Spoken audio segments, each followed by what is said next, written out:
ಜನನೀಂ ಶಾರದಾಂ ದೇವೀಂ ರಾಮಕೃಷ್ಣಂ ಜಗದ್ಗುರುಂ ಪಾದಪದ್ಮೇ ತಯೋ ಶ್ರಿತ್ವ ಪ್ರಣಮಾಮಿ ಮುಹುರ್ಮುಹು. ರತ್ನಾಕರ ಧೌತಪದಾಂ ಹಿಮಾಲಯ ಕಿರೀಟಿನೀಂ ಬ್ರಹ್ಮ ರಾಜರ್ಷಿ ರತ್ನಾಢ್ಯಾಂ ವಂದೇ ಭಾರತ ಮಾತರಂ. ವೇದಿಕೆ ಮೇಲೆ ಆಸೀನರಾಗಿರುವ ಆದರಣೀಯ ಹಿರಿಯರಿಗೆ ನಮಸ್ಕಾರ. ಈ ಕಾರ್ಯಕ್ರಮಕ್ಕೆ ಆಗಮಿಸಿರುವಂಥ ಎಲ್ಲ ದೇಶಭಕ್ತ ಬಂಧುಗಳಿಗೂ ಮಾತಾ ಭಗಿನಿಯರಿಗೂ ನನ್ನ ಶ್ರದ್ಧಾಪೂರ್ವಕ ಪ್ರೀತಿಪೂರ್ವಕ ನಮಸ್ಕಾರಗಳನ್ನು ಸಮರ್ಪಿಸ್ತೇನೆ. ಮಿತ್ರರೇ, 11 ದಿನಗಳ ನಂತರ ಮಾತನಾಡಬೇಕಾದ್ರೆ ಎನರ್ಜಿ ಬಂದಿದೆ. ಆಫ್ಟರ್ 11 ಡೇಸ್ ನಾನು ಸತ್ಯ ಹೇಳ್ತೀನಿ. 14ನೇ ತಾರೀಕು ಫೆಬ್ರವರಿ 14ನೇ ತಾರೀಕು ಈ ಕಾರ್ಯಕ್ರಮ ಆಗುವಾಗ ಉತ್ತರ ಕರ್ನಾಟಕದಲ್ಲಿದ್ದೆ. ನಾನು ಕಾರ್ಯಕ್ರಮವನ್ನು ಮುಗಿಸಿ ಬರುವಾಗ ಒಂಥರ ಬಹಳ ಬೇಸರದಲ್ಲಿದ್ದೆ. ಕಾರ್ಯಕ್ರಮ ಮಾಡಬೇಕಾ, ಟ್ವಿಟರಲ್ಲಿ ಶೇರ್ ಮಾಡಲಿಲ್ಲ. ತುಂಬ ಜನ ಸೇರಿದಾಗಲೂ ಅದನ್ನು ಹೇಳ್ಕೊಳ್ಬೇಕು ಅಂತ ಅನ್ನಿಸ್ತಿರ್ಲಿಲ್ಲ. ಯಾಕೆಂತಂದರೆ ಒಂಥರ ನಮ್ಮೊಳಗೆ ಸೇರಿಕೊಂಡಿತ್ತು ಅಂತ, ಅವ್ಯಕ್ತವಾಗಿತ್ತು, ಹೇಳ್ಕೊಳ್ಳಿಕ್ಕೆ ಆಗ್ತಿರಲಿಲ್ಲ. ಭಾಳ ದುಃಖ ಅನ್ನಿಸ್ತಿತ್ತು. ಯಾರ ಮುಂದೆಯೂ ಪ್ರೆಸೆಂಟ್ ಮಾಡಲಿಕ್ಕೆ ಆಗ್ತಿರಲಿಲ್ಲ. ಮಿತ್ರ, 15ನೇ ತಾರೀಕಿನ ಬೆಳಗ್ಗೆ ಅಟ್ಯಾಕ್ ಆದ ಮರುದಿನ ನಾನು ಸುಮ್ಮನೆ ಕೂತ್ಕೊಂಡು ನಮ್ಮ ಹುಡುಗರಿಗೆ ಹೇಳಿದೆ, ನಾವು ಅಯೋಗ್ಯರು, ಇದಕ್ಕೆ ರಿಟ್ಯಾಲಿಯೇಟ್ ಮಾಡಲಿಲ್ಲ ಅಂತಂದರೆ, ರಿವೆಂಜ್ ತೆಗೆದುಕೊಳ್ಳಿಲ್ಲ ಅಂತಂದರೆ ನಾವು ಓಡಾಡಲಿಕ್ಕೆ, ನಿದ್ದೆ ಮಾಡಲಿಕ್ಕೆ, ಎದ್ದು ಕೂತ್ಕೊಳ್ಳಲಿಕ್ಕೆ, ಮಾತಾಡಲಿಕ್ಕೆ ಲಾಯಕ್ಕಿಲ್ಲ. ಆದರೆ ನಮ್ಮ ಪರಿಸ್ಥಿತಿ ಹೇಗಿದೆ ಅಂತಂದರೆ, ಈ ದೇಶದ ಮೇಲೆ ಆದ ಪ್ರತಿಯೊಂದು ಆಕ್ರಮಣ, ಊಟಕ್ಕೆ ಉಪ್ಪು ಹಾಕೊಳ್ಬಾರ್ದು ಅಂತ ನಿಶ್ಚಯ ಮಾಡುವಾಗ ಭಾಳ ಸುಲಭ ಅಂತ ಅನಿಸಿತ್ತು. ಆದರೆ ಉಪ್ಪು ಹಾಕೊಳ್ಳದೆ ಹೋದಾಗ ಗೊತ್ತಿತ್ತು ಉಪವಾಸ ಮಾಡೋದು ಭಾಳ ಸುಲಭ ಉಪ್ಪು ಹಾಕೊಳ್ಳದೆ ಇರೋಕ್ಕಿಂತ ಅಂತ. ಭಾಳ ಕಷ್ಟ ಅಂತ ಅನ್ನಿಸ್ತಿತ್ತು. ಆದರೆ ಸತ್ಯ ಹೇಳ್ತೀನಿ ಮಿತ್ರರೇ, ನನ್ನ ಜೊತೆಗೆ ನಾನು ಅಷ್ಟೇ ಅಲ್ಲ, ಒಂದು 5-6 ಜನ ಹುಡುಗರು ಅವತ್ತಿಂದ ಉಪ್ಪು ತಿನ್ನೋದನ್ನು ನಾವು ಬಿಟ್ವಿ. ಪ್ರತಿ ಬಾರಿ ಊಟ ಮಾಡುವಾಗಲೂ ಕೂಡ ಯಾರಾದರೂ ಯಾಕೆ ಉಪ್ಪು ಹಾಕ್ಕೊಳ್ಳಲ್ಲ ಅಂತ ಕೇಳಿದರೆ ಹೇಳ್ತಿದ್ದೆ, ಮೋದಿ ಇನ್ನೂ ರಿವೆಂಜ್ ತೊಗೊಳ್ಳಿಲ್ವಲ್ಲ, ಅದಕ್ಕೆ ಉಪ್ಪು ತಿಂತ ಇಲ್ಲ. ಅವ್ರು ರಿವೆಂಜ್ ತೊಗೊಳ್ಳೋವರೆಗೂ ನಾನು ಉಪ್ಪು ತಿನ್ನಲ್ಲ ಅಂತ ತುಂಬ ಸ್ಪಷ್ಟವಾಗಿ ಅವ್ರಿಗೆ ಹೇಳುವಾಗ, ಮೋದಿ ರಿವೆಂಜ್ ತೊಗೊಳ್ಳಿಲ್ಲ ಅಂತ ಮನಸ್ಸಿಗೆ ಅನ್ನಿಸ್ತಾ ಇತ್ತು. ಆದರೆ ಇವತ್ತು ಶೃಂಗೇರಿಯಲ್ಲಿ ಕೂತಾಗ ನನಗೆ ಶೃಂಗೇರಿಯಲ್ಲಿ ಇದ್ದಾಗ ಈ ಮೆಸೇಜ್ ಬಂತು. ಬೆಳಗ್ಗೆ ಇನ್ನೂ ತಿಂಡಿ ತಿಂದಿರಲಿಲ್ಲ. ನಾನು ಹುಡುಗರಿಗೆ ಹೇಳಿದೆ, ಉಪ್ಪು ಹಾಕ್ಕೊಂಡು ತಿಂಡಿ ತಿನ್ಬೇಕು ಇವತ್ತು ಅಂತ. ಮೊನ್ನೆ ಯಾವುದೋ ಒಂದು ಲೋಕಲ್ ಚಾನಲ್ನಲ್ಲಿ, ಐ ಆಮ್ ವೆರಿ ಹ್ಯಾಪಿ, ಭಾಳ ಖುಷಿ. ಮೊನ್ನೆ ಯಾವುದೋ ಒಂದು ಲೋಕಲ್ ಚಾನಲ್ನಲ್ಲಿ ಈ ನಾಡಿನ ಹಿರಿಯ ಪತ್ರ ಅನ್ನಿಸ್ಕೊಂಡವನೊಬ್ಬ ಹೇಳ್ತಿದ್ದ, ಚಕ್ರವರ್ತಿಗೆ ಏನು ಗೊತ್ತು, 1ಕ್ಕೆ 4 ತಲೆ ಬೇಕು ಅಂತ ಕೇಳ್ತಾರೆ, ಹಾಗೆಲ್ಲ ಸಾಧ್ಯ ಇದೆಯೇನ್ರಿ ಅದು ಅಂತ ಕೇಳ್ತಿದ್ದ. ಆದರೆ ಕರೆಕ್ಟು, ಚಕ್ರವರ್ತಿಗೆ ಏನು ಗೊತ್ತು, 1ಕ್ಕೆ 4 ತಲೆ ಸಿಗಲ್ಲ. ಯಾಕೆಂದರೆ ಅಧಿಕಾರದಲ್ಲಿರೋದು ಮೋದಿ, 1ಕ್ಕೆ 10 ತಲೆ ತರ್ತಾರೆ ಅಂತ ಯಾರಿಗೆ ಗೊತ್ತಿತ್ತು ಮಿತ್ರೆ. ಟ್ರಸ್ಟ್ ಮೋದಿ ಅಂತ, ಮೋದಿಯನ್ನು ಟ್ರಸ್ಟ್ ಮಾಡಬೇಕಾದಂಥ ಅಗತ್ಯ ಇದೆ. ಈ ಮನುಷ್ಯ ಎಂಥವ್ರು ಅಂತಂದರೆ ಒಬ್ಬ ಆರ್ಡಿನರಿ ಮನುಷ್ಯ ಅಲ್ಲ ಮಿತ್ರ. ನಂಗೆ ಭಾಳ ಹೆಮ್ಮೆ ಇದೆ. ಅವತ್ತು ಪುಲ್ವಾಮಾ ಅಟ್ಯಾಕ್ ಆದಾಗ ಮೋದಿ ಮಾತನಾಡ್ತಾ ಇರಬೇಕಾದ್ರೆ ಒಂದು ಮಾತನ್ನು ಹೇಳಿದರು, ಪಾಕಿಸ್ತಾನ ಯಾವತ್ತೂ ಟಾರ್ಗೆಟ್ ಮಾಡಲಿಲ್ಲ. Strategically he was so brilliant. ನಾನು ನಿಮ್ಗೆ ಎಕ್ಸ್ಪ್ಲೈನ್ ಮಾಡ್ತೀನಿ ಏನು ಸ್ಟ್ರಾಟಜಿ ಇತ್ತು ಅಂತ. ಅದಾದ ನಂತರ ಅನೇಕ ಕಾರ್ಯಕ್ರಮಗಳಲ್ಲಿ ಹೇಳಿದೆ, ನರೇಂದ್ರ ಮೋದಿಯವರು ಪಾಕಿಸ್ತಾನ ಟಾರ್ಗೆಟ್ ಮಾಡ್ತಿಲ್ಲ. ಯಾಕೆ ಅಂದರೆ ಈ ದಾಳಿಯ ನಂತರ ಮುಂದೊಂದು ಯುದ್ಧ ನಡೀದೇ ಇರೋದಕ್ಕೆ ಬೇಕಾಗಿರುವ ಎಲ್ಲ ವ್ಯವಸ್ಥೆಯನ್ನು ನರೇಂದ್ರ ಮೋದಿ ಡೇ 1ನಿಂದ ಮಾಡ್ಕೊಂಡು ಬಂದಿದ್ರು. ನಾವು ಯಾರು ಅರ್ಥ ಮಾಡ್ಕೊಳ್ಳೋದ್ರಲ್ಲಿ ಸೋಲ್ತಿದ್ವಿ ಅಷ್ಟೇ. ನರೇಂದ್ರ ಮೋದಿ ತಮ್ಮ ಯಾವ ಭಾಷಣದಲ್ಲೂ ಪಾಕಿಸ್ತಾನವನ್ನು ಟಾರ್ಗೆಟ್ ಮಾಡಲಿಲ್ಲ. ನರೇಂದ್ರ ಮೋದಿ ತಮ್ಮ ಪ್ರತಿ ಭಾಷಣದಲ್ಲೂ ಮೌಲಾನಾ ಮಸೂದ್ ಅಜರ್, ಅವನ ಹೆಸರು ಹೇಳ್ತಿರ್ಲಿಲ್ಲ, ಆದರೆ ಜೈಷ್ ಎ ಮೊಹಮ್ಮದ್ ಉಗ್ರ ಸಂಘಟನೆ ಕುರಿತಂತೆ ಮಾತನಾಡ್ತಾ ಅವರು ಹೇಳಿದ್ದಾರೆ, ಈ ಉಗ್ರ ಸಂಘಟನೆ ಬಹಳ ದೊಡ್ಡ ತಪ್ಪನ್ನ ಮಾಡಿದೆ, ಆ ದೊಡ್ಡ ತಪ್ಪಿಗೆ ದೊಡ್ಡ ಶಿಕ್ಷೆಯನ್ನು ಅನುಭವಿಸುತ್ತೆ, ನೋಡ್ತಾ ಇರಿ ಅಂತ. ಅಂದ್ರೆ ಉಗ್ರ ಸಂಘಟನೆಯನ್ನ, ಟೆರರಿಸ್ಟ್ ಆರ್ಗನೈಸೇಷನ್ ಮಾತ್ರ ಪದೇ ಪದೇ ಹೇಳ್ಕೊಂಡು ಬಂದ್ರು. ಇಡೀ ಜಗತ್ತಿಗೆ ಒಪ್ಪಿಸಿದ್ರು, ಭಾರತದ ದಾಳಿ ಇರೋದು ಪಾಕಿಸ್ತಾನದ ವಿರುದ್ಧ ಅಲ್ಲ, ಭಾರತದ ದಾಳಿ ನಡೆಯೋದು ಪಾಕಿಸ್ತಾನದ ಜನರ ವಿರುದ್ಧ ಅಲ್ಲ, ಭಾರತದ ದಾಳಿ ಪಾಕಿಸ್ತಾನದ ಆರ್ಮಿ ವಿರುದ್ಧ ಅಲ್ಲ, ಭಾರತದ ದಾಳಿ ತನ್ನ ಮೇಲೆ ಪದೇ ಆಕ್ರಮಣ ಮಾಡ್ತಾ ಇರುವಂತ ಮೌಲಾನಾ ಮಸೂದ್ ಅಜರ್ನ ಜೈಷ್ ಎ ಮೊಹಮ್ಮದ್ನ ವಿರುದ್ಧ. ಹೀಗಾಗಿ ಟೆರರಿಸ್ಟ್ ಆರ್ಗನೈಸೇಷನ್ಗಳ ವಿರುದ್ಧ ನಾವು ಮಾಡುವ ಹೋರಾಟಕ್ಕೆ ಜಗತ್ತೆಲ್ಲ ಬೆಂಬಲ ಕೊಡಬೇಕು ಅಂತ ಮೊದಲನೇ ದಿನದಿಂದಲೇ ಪ್ಲಾನ್ ಮಾಡಿದರು. ನಾನು ಎಕ್ಸ್ಪ್ಲೈನ್ ಮಾಡ್ತೀನಿ ನಿಮ್ಗೆ ಹೆಂಗೆ ಅಂತ. ಡೇ 1 ನರೇಂದ್ರ ಮೋದಿ ಭಾಷಣ ಮಾಡಿದ ನಂತರ ಫೆಬ್ರವರಿ 14ನೇ ತಾರೀಕು, ಫೆಬ್ರವರಿ 15ನೇ ತಾರೀಕು ಈ ದೇಶದ 3 ಸೈನ್ಯದ ಪ್ರಮುಖರು ಒಟ್ಟಿಗೆ ಸೇರಿದರು. 3 ಸೈನ್ಯದ ಪ್ರಮುಖರಿಗೆ ನರೇಂದ್ರ ಮೋದಿ ಒಂದೇ ಮಾತು ಹೇಳಿದ್ದು, ನಾನು ಮಧ್ಯೆ ಬರದೇ ಇಲ್ಲ. ಯಾವಾಗ, ಎಲ್ಲಿ, ಎಷ್ಟು ಪ್ರಮಾಣದ ದಾಳಿ ಮಾಡಬೇಕು ಅನ್ನೋದನ್ನು ನೀವು ನಿಶ್ಚಯ ಮಾಡ್ತೀರಾ, ಜಗತ್ತಿಗೆ ಒಪ್ಪಿಸೋ ಕೆಲಸವನ್ನಷ್ಟೇ ನಾನು ಮಾಡ್ತೀನಿ. ನೀವು ನಿಶ್ಚಯ ಮಾಡಿ ದಾಳಿ ಮಾಡಿ, ಉಳಿದಿದ್ದು ನಾನು ನಿಮ್ಮ ಜೊತೆ ಇರ್ತೀನಿ ಅಷ್ಟೇ ಅಂತ ನರೇಂದ್ರ ಮೋದಿ ಮೊದಲನೇ ಬಾರಿಗೆ ಈ ದೇಶದ 3 ಸೇನಾ ಪ್ರಮುಖರಿಗೆ ಪೂರ್ತಿ ಅವಕಾಶವನ್ನು ಕೊಟ್ಟರು. ಇದು ಮೊದಲನೇ ಬಾರಿಗೆ ನಡೆದಿದ್ದು. ಮಿತ್ರ, ಈ ದೇಶದಲ್ಲಿ ಪ್ರತಿ ಬಾರಿ ಹೆಂಗಿರ್ತಿತ್ತು ಅಂತಂದ್ರೆ, ಮೇಲೆ ನಿಂತುಕೊಂಡಿರುವಂತ ನಾಯಕರು ಕಂಟ್ರೋಲ್ ಮಾಡ್ತಿದ್ರು. ನೀವು ಲೈನ್ ಆಫ್ ಕಂಟ್ರೋಲ್ ಕ್ರಾಸ್ ಮಾಡಬಾರದು, ನೀವು ಇಷ್ಟು ದಾಳಿ ಮಾಡಬಾರದು, RDX ಬಳಸಬಾರದು, ಇದನ್ನ ಹೀಗೆ ಮಾಡಬಾರದು, ವಾಯುಸೇನೆಯನ್ನು ಬಳಸಬಾರದು, ನಾವು ಬರೀ ಭೂಸೇನೆಯನ್ನು ಮಾತ್ರ ಬಳಸಬೇಕು, ಹೀಗೆಲ್ಲ ಕಂಟ್ರೋಲ್ ಇರ್ತಿತ್ತು. ನರೇಂದ್ರ ಮೋದಿ ಮೊದಲನೇ ಬಾರಿ ಹೇಳಿದ್ರು, ಈ ದೇಶಕ್ಕಾದ ಅವಮಾನ ಯಾವ ಕಾರಣಕ್ಕೂ ರಿಟಾಲಿಯೇಷನ್ ಇಲ್ಲದೆ ಬಿಡಬಾರದು, ನೀವು ನಿಶ್ಚಯ ಮಾಡಬೇಕು, ಯಾರು ದಾಳಿ ಮಾಡಬೇಕು, ಹೇಗೆ ಮಾಡಬೇಕು, ಎಲ್ಲಿ ಮಾಡಬೇಕು, ಎಷ್ಟು ಮಾಡಬೇಕು, ಎಲ್ಲ ನಿಮಗೆ ಬಿಟ್ಟಿದ್ದು ಅಂತ. ಆ 3 ಜನ ಸೇರಿ ಪ್ರಮುಖರು ನಿಶ್ಚಯ ಮಾಡಿದ್ರು, ಈ ಬಾರಿಯ ದಾಳಿ ಏರ್ ಫೋರ್ಸಿನ ಕಡೆಯಿಂದಾಗತ್ತೆ, ಉಳಿದವರೆಲ್ಲರೂ ಸಪೋರ್ಟ್ ಮಾಡ್ತಾರಷ್ಟೇ, ತಯಾರಾಗಿರ್ತೀವಿ ಅಂತ ಏರ್ ಫೋರ್ಸ್ಗೆ ಜವಾಬ್ದಾರಿ ಕೊಟ್ಟರು. 17ನೇ ತಾರೀಕು ಮತ್ತೊಂದು ಮೀಟಿಂಗ್ ಅಲ್ಲಿ ಏರ್ ಫೋರ್ಸ್ ಅಂತ ಫಿಕ್ಸ್ ಆಯಿತು. 14ಕ್ಕೆ ಅಟ್ಯಾಕ್ ಆಗಿತ್ತು, 15ಕ್ಕೆ ಇವ್ರ ಮೊದಲ ಮೀಟಿಂಗು, 16ಕ್ಕೆ ಎರಡನೇ ಮೀಟಿಂಗ್ ನಡೀತು. 17ನೇ ತಾರೀಕಿನ ಮೀಟಿಂಗ್ ಆಗುವ ವೇಳೆಗೆ ಇವರು 5 ಕ್ಷೇತ್ರಗಳನ್ನು ಗುರುತಿಸಿದ್ರು. ಪಾಕಿಸ್ತಾನದಲ್ಲಿ ನರೇಂದ್ರ ಮೋದಿ ಹೇಳ್ತಿದ್ರಲ್ಲ, ಜೈಷ್ ಎ ಮೊಹಮ್ಮದ್, ಜೈಷ್ ಎ ಮೊಹಮ್ಮದ್, ಜೈಷ್ ಎ ಮೊಹಮ್ಮದ್ ಅಂತ ಪದೇ ಪದೇ ಹೇಳಿದ್ರಿಂದ, ಜೈಷ್ ಎ ಮೊಹಮ್ಮದ್ ಅಲ್ಲಿ ಎಲ್ಲೆಲ್ಲಿ ಕೆಲಸ ಮಾಡ್ತಿದೆ ಅನ್ನುವಂಥ 5 ಟಾರ್ಗೆಟ್ಗಳನ್ನು ಗುರುತಿಸಿ ಅದನ್ನ ಏರ್ ಫೋರ್ಸ್ ಕೈಲಿ ಕೊಟ್ಟರು. ಏರ್ ಫೋರ್ಸ್ ಅದನ್ನು ತಗೊಳ್ತು, ಅವರು ತಮ್ಮ ಮೀಟಿಂಗ್ ಅನ್ನು ನಡೆಸ್ಕೊಂಡ್ರು. 18ನೇ ತಾರೀಕು ಏರ್ ಫೋರ್ಸು ಈ 5 ಟಾರ್ಗೆಟ್ ಅಲ್ಲಿ 3 ಟಾರ್ಗೆಟ್ ಅನ್ನು ನಾವು ಖತಮ್ ಮಾಡ್ತೀವಿ, ನೀವು ಈ 3 ಟಾರ್ಗೆಟ್ ಅನ್ನು ನಮಗೆ ಬಿಟ್ಕೊಡಿ ಅಂತ ಅವ್ರು ವಾಪಸ್ ಬಂದು ಹೇಳಿದ ನಂತರ 3 ಟಾರ್ಗೆಟ್ಗಳನ್ನು ಅವ್ರಿಗೆ ಕೊಡ್ಲಾಯ್ತು. ಅದರಲ್ಲಿ ಬಾಲಾಕೋಟ್ ಒಂದು, ಮುಜಫರ್ಪುರ್ ಒಂದು, ಮತ್ತು 3ನೇದು ಚಕೋತಿ ಅಂತ 3 ಜಾಗಗಳನ್ನ. ಈ 3 ಜಾಗವೂ ಕೂಡ ಎಂಥ ಜಾಗ ಗೊತ್ತೇನು? ಜೈಷ್ ಎ ಮೊಹಮ್ಮದ್ನ ಅಡ್ಡ, ಜೈಷ್ ಎ ಮೊಹಮ್ಮದ್ನ ಹೆಡ್ ಆಫೀಸ್. ನಾನು ಇವತ್ತು ಅಜಿತ್ ದೋವಲ್ರು ಇದರ ಕುರಿತಂತೆ ಕೊಟ್ಟ ರಿಪೋರ್ಟ್ನ ಓದ್ಕೊಂಡು ಬರ್ತಿದ್ದೆ. ಅಜಿತ್ ದೋವಲ್ರು ಇವತ್ತು ಕ್ಯಾಬಿನೆಟ್ ಕಮಿಟಿ ಮೀಟಿಂಗ್ ಅಲ್ಲಿ ಹೇಳಿದ್ದಾರೆ, ಈ ಅಡ್ಡಾಗಳು ಹೇಗಿದ್ದವು ಅಂತಂದ್ರೆ, ಜೈಷ್ ಎ ಮೊಹಮ್ಮದ್ನ ಇಲ್ಲಿನ ಆಫೀಸು ಏರ್ ಕಂಡೀಷನ್ಡ್ ಆಫೀಸ್ ಇತ್ತು ಅವರಿಗೆ. ಈ ಜೈಷ್ ಎ ಮೊಹಮ್ಮದ್ನ ಜಾಗಕ್ಕೆ ಯಾವ ತರುಣ ಹೋಗ್ತಾನೋ ಅವನು ಬಂದೂಕು ಪ್ರಯೋಗ ಮಾಡೋದ್ರಿಂದ ಹಿಡಿದು RDX ಅನ್ನು ಸಿಡಿಸೋದ್ರಿಂದ ಹಿಡಿದು ಪ್ರತಿಯೊಂದನ್ನು ಕಲ್ತ್ಕೊಂಡು ಬರ್ತಾನೆ. ಅವನನ್ನು ಆನಂತರ ಬಾರ್ಡರ್ ಹತ್ರ ಇರುವಂತ ಲಾಂಚ್ ಪ್ಯಾಡ್ಗಳಿಗೆ ತಂದು ಅಲ್ಲಿಂದ ಭಾರತದೊಳಗೆ ದಬ್ಬಿಸಲಾಗುತ್ತೆ. ಅಗತ್ಯ ಬಿದ್ದರೆ ಇರಾನ್ಗೆ, ಅಗತ್ಯ ಬಿದ್ದರೆ ಅಫ್ಘಾನಿಸ್ತಾನಕ್ಕೂ ಕಳಿಸ್ಕೊಡುವಂತ ವ್ಯವಸ್ಥೆ. ಈ ಜೈಷ್ ಎ ಮೊಹಮ್ಮದ್ ಏನ್ ಕೆಲಸ ಮಾಡುತ್ತೋ ಅದು ಭಾರತದ ವಿರುದ್ಧ ಮಾತ್ರ ಅಲ್ಲ, ಇರಾನ್ ಮತ್ತು ಅಫ್ಘಾನಿಸ್ತಾನಕ್ಕೂ ಡೇಂಜರ್ ಆಗಿರುವಂತ ತರುಣರನ್ನ ಕಳಿಸ್ಲಿಕ್ಕೆ ಬೇಕಾಗಿರುವ ತಯಾರಿ ಇಲ್ಲಿ ನಡೀತಾ ಇತ್ತು ಬಾಲಾಕೋಟಲ್ಲಿ. ಈ ಬಾಲಾಕೋಟನ್ನು ಧ್ವಂಸಗೊಳಿಸೋದ್ರಿಂದ ಎಲ್ರಿಗೂ ಲಾಭ ಇದೆ ಅಂತ ಗೊತ್ತಾದ ನಂತರವೇ ಏರ್ ಫೋರ್ಸ್ ನಿಶ್ಚಯ ಮಾಡಿತು, ಇದು ನಮ್ಮ ಟಾರ್ಗೆಟ್ ಅಂತ. 18ನೇ ತಾರೀಕು ನಿಶ್ಚಯ ಮಾಡಿ 3 ಕ್ಷೇತ್ರಗಳನ್ನು ಕೊಟ್ಟರು. 19ನೇ ತಾರೀಕು ಅವರು ಈ ದೇಶದ ಪ್ರಧಾನಮಂತ್ರಿ ಮುಂದೆ ಬಂದು, ನೀವು ನಮಗೆ ಪರ್ಮಿಷನ್ ಕೊಡಬೇಕು ಅಂತ ಕಾಯ್ಕೊಂಡಿದ್ದೀವಿ, ನೀವು ಹೂ ಅಂದರೆ ಕೆಲಸ ಶುರು ಮಾಡ್ತೀವಿ ಅಂತ. ಈ ದೇಶದ ಪ್ರಧಾನಿ ಹೂ ಅಂದರು. ಅಷ್ಟೊತ್ತಿಗೆ ನಮ್ಮನ್ನು ಸಮಾಧಾನ ಮಾಡಬೇಕಿತ್ತಲ್ಲ. ಈ ದೇಶದ ಪ್ರಧಾನಿ ಕೆಲಸ ಸಾಮಾನ್ಯ ಅಲ್ಲ ರೀ. ಒಂದು ಕಡೆ ಟಾರ್ಗೆಟ್ ತೆಗೆದುಕೊಳ್ಳಬೇಕು, ಎರಡನೇ ಕಡೆ ಈ ದೇಶದ ಜನ ಆಕ್ರೋಶ ಭರಿತರಾಗಿದ್ದಾರಲ್ಲ ಅವರನ್ನ ಸಮಾಧಾನ ಪಡಿಸಬೇಕು. ಅದಕ್ಕೆ ಈ ದೇಶದ ಪ್ರಧಾನಿ ಏನ್ ಮಾಡಿದ್ರು, ಮೊದಲಿಗೆ ಮಾಡಿದ ಕೆಲಸ, ಪಾಕಿಸ್ತಾನಕ್ಕೆ ಕೊಟ್ಟಂತ ಮೋಸ್ಟ್ ಫೇವರ್ಡ್ ನೇಷನ್ ಅನ್ನೋ ಸ್ಥಾನವನ್ನ 16ನೇ ತಾರೀಕು, 15ನೇ ತಾರೀಕು ತೆಗೆದುಕೊಳ್ಳಿಲ್ಲ, 16ನೇ ತಾರೀಕು ತಗೊಂಡ್ರು. 14ನೇ ತಾರೀಕು ಅಟ್ಯಾಕ್ ಆಗಿತ್ತು.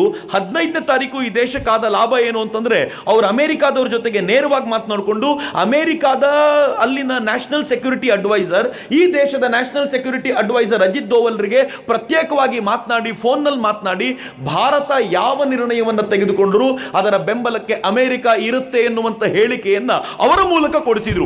ರಾಜತಾಂತ್ರಿಕವಾದ ಮೊದಲನೇ ಹೆಜ್ಜೆ ಇದು. ಈ ಹೆಜ್ಜೆ ಲಾಭ ಏನು ಗೊತ್ತೇನು? ನೀವು ಬೇಕು ಅನ್ನಿ ಅಥವಾ ಬೇಡ ಅನ್ನಿ, ಜಗತ್ನಲ್ಲಿರುವಂತ 90% ರಾಷ್ಟ್ರಗಳು ಅಮೆರಿಕ ಹೇಳದಂತೆ ಕೇಳ್ತವೆ. All the Muslim countries.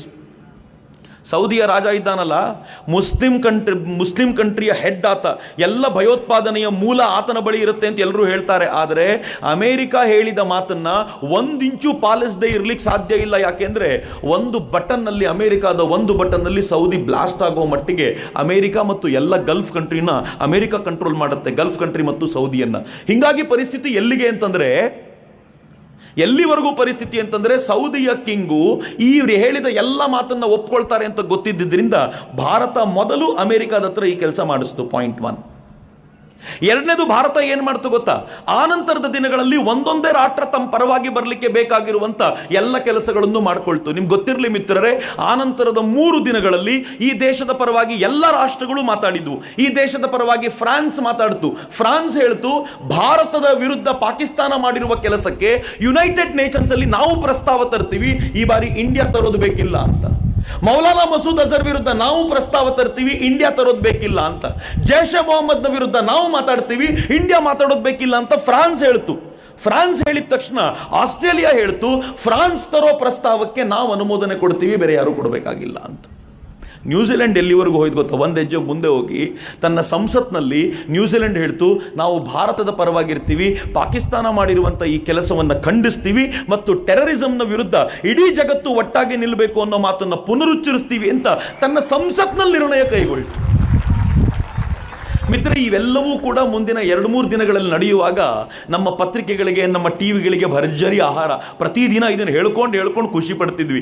ಆಗಲೇ ನರೇಂದ್ರ ಮೋದಿ ಅವರು ಮಾಡಿದ ಕೆಲಸ ನೋಡಿ, ಇಡೀ ಜಗತ್ತಿನ ದೃಷ್ಟಿಯನ್ನು ಎಲ್ಲಿ ತಂದು ನಿಲ್ಲಿಸಿದ್ರು ಅಂತಂದ್ರೆ, ಮೋಸ್ಟ್ ಫೇವರ್ಡ್ ನೇಷನ್ ಅನ್ನುವಂಥ ಸ್ಥಾನವನ್ನು 96 ಇಂದ ಏನು ಪಾಕಿಸ್ತಾನಕ್ಕೆ ಕೊಟ್ಟಿದ್ವೋ ಅದನ್ನು ವಾಪಸ್ ತೆಗೆದುಕೊಂಡ್ರು. ಇನ್ಫ್ಯಾಕ್ಟ್ ಮಜಾ ಏನು ಗೊತ್ತೇನು, ಮೋಸ್ಟ್ ಫೇವರ್ಡ್ ನೇಷನ್ ಸ್ಥಾನ ಇರೋದ್ರಿಂದ ನಮಗೂ ಪಾಕಿಸ್ತಾನಕ್ಕೂ ಭಾರಿ ದೊಡ್ಡ ಸಂಬಂಧ ಏನು ಬೆಳೆದು ಬಿಟ್ಟಿದೆ ಅಂತ ಯಾವತ್ತೂ ತಿಳ್ಕೊಳ್ಳೋ ಅಗತ್ಯ ಇಲ್ಲ. ಮೋಸ್ಟ್ ಫೇವರ್ಡ್ ನೇಷನ್ ಸ್ಥಾನವನ್ನು ಕಿತ್ಕೊಂಡ ನಂತರ ಪಾಕಿಸ್ತಾನದ ವಸ್ತುಗಳು ಭಾರತಕ್ಕೆ ಬರಲಿಕ್ಕೆ 200% ಟ್ಯಾಕ್ಸ್ ಹಾಕಿದ್ವಲ್ಲ, ನಮ್ಮಲ್ಲಿ ಅನೇಕರಿಗೆ ಬಹಳ ಖುಷಿ ಆಯಿತು. ನಾನು ತಾತ್ಕಾಲಿಕವಾದ ಖುಷಿಯನ್ನು ತೋರಿಸ್ಕೊಳ್ತಿದ್ದೆ. ಯಾಕೆ ಅಂತಂದರೆ ಜನರನ್ನು ಖುಷಿ ಮಾಡಬೇಕಲ್ಲ. ಆದರೆ ಸತ್ಯ ಏನು ಗೊತ್ತೇನು, ಮೋಸ್ಟ್ ಫೇವರ್ಡ್ ನೇಷನ್ ಸ್ಥಾನ ತೆಗೆದುಕೊಂಡಿರೋದ್ರಿಂದ, ಪಾಕಿಸ್ತಾನದಿಂದ ಕಿತ್ಕೊಂಡಿರೋದ್ರಿಂದ ಪಾಕಿಸ್ತಾನಕ್ಕೆ ಭಾರಿ ದೊಡ್ಡ ನಷ್ಟ ಇಲ್ಲ. ಯಾಕೆ ಅಂದರೆ ನಮ್ಮ ಮತ್ತು ಪಾಕಿಸ್ತಾನದ ನಡುವೆ ನಡೀತಾ ಇರುವಂಥ ವಹಿವಾಟು $2 ಬಿಲಿಯನ್.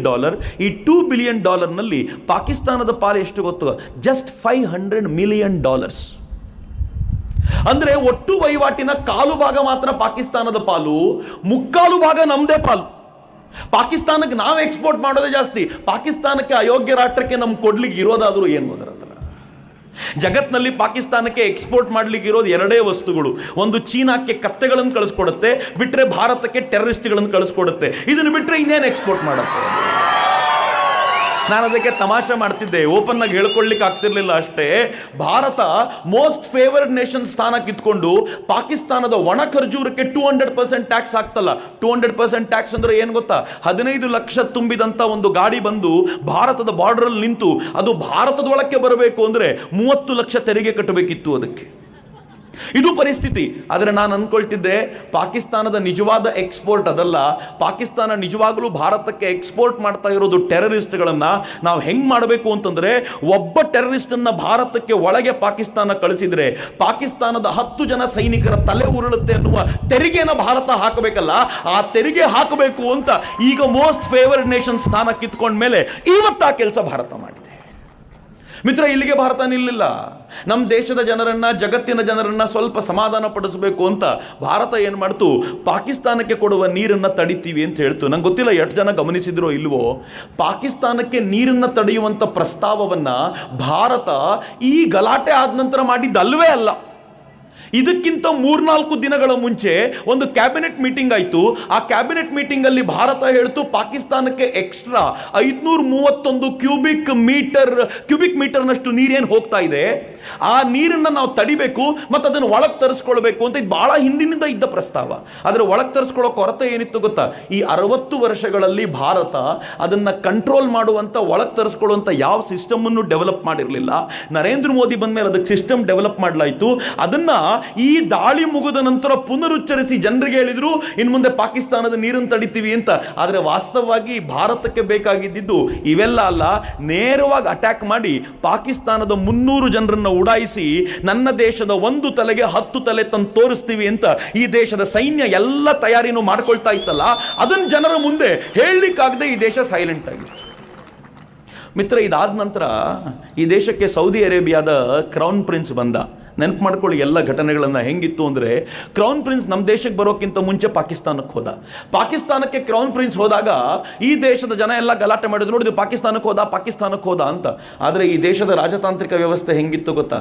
ಈ ದೇಶದ ಪ್ರಧಾನಮಂತ್ರಿ ಕ್ರೌನ್ ಪ್ರಿನ್ಸಿಗೆ ಹೇಳಿದರು, ನನಗೂ ನಿನಗೂ ರಿಲೇಷನ್ ಚೆನ್ನಾಗಿದೆ, ನೀನು ಪಾಕಿಸ್ತಾನಕ್ಕೆ ಹೋಗಿದ್ಯಾ ಫೈನ್, ಆದರೆ ನೀನು ಅಲ್ಲಿಂದ ಡೈರೆಕ್ಟಾಗಿ ಇಲ್ಲಿಗೆ ಬರೋದಾದರೆ ಬರಲೇಬೇಡ. ನೀನು ವಾಪಸ್ ನಿನ್ನ ದೇಶಕ್ಕೆ ಹೋಗಿ ನನ್ನ ದೇಶಕ್ಕೆ ಒಂದು ಫ್ರೆಶ್ ಟ್ರಿಪ್ ಮಾಡೋದಿದ್ರೆ ಮಾತ್ರ ಬಾ ಅಂತ ಹೇಳಿದ್ರ ಪರಿಣಾಮವಾಗಿ ಸೌದಿ ಅರೇಬಿಯಾ ಪಾಕಿಸ್ತಾನದ ಅತ್ಯಂತ ಕ್ಲೋಸ್ ಫ್ರೆಂಡ್ ಆಗಿರಬೇಕಿತ್ತು.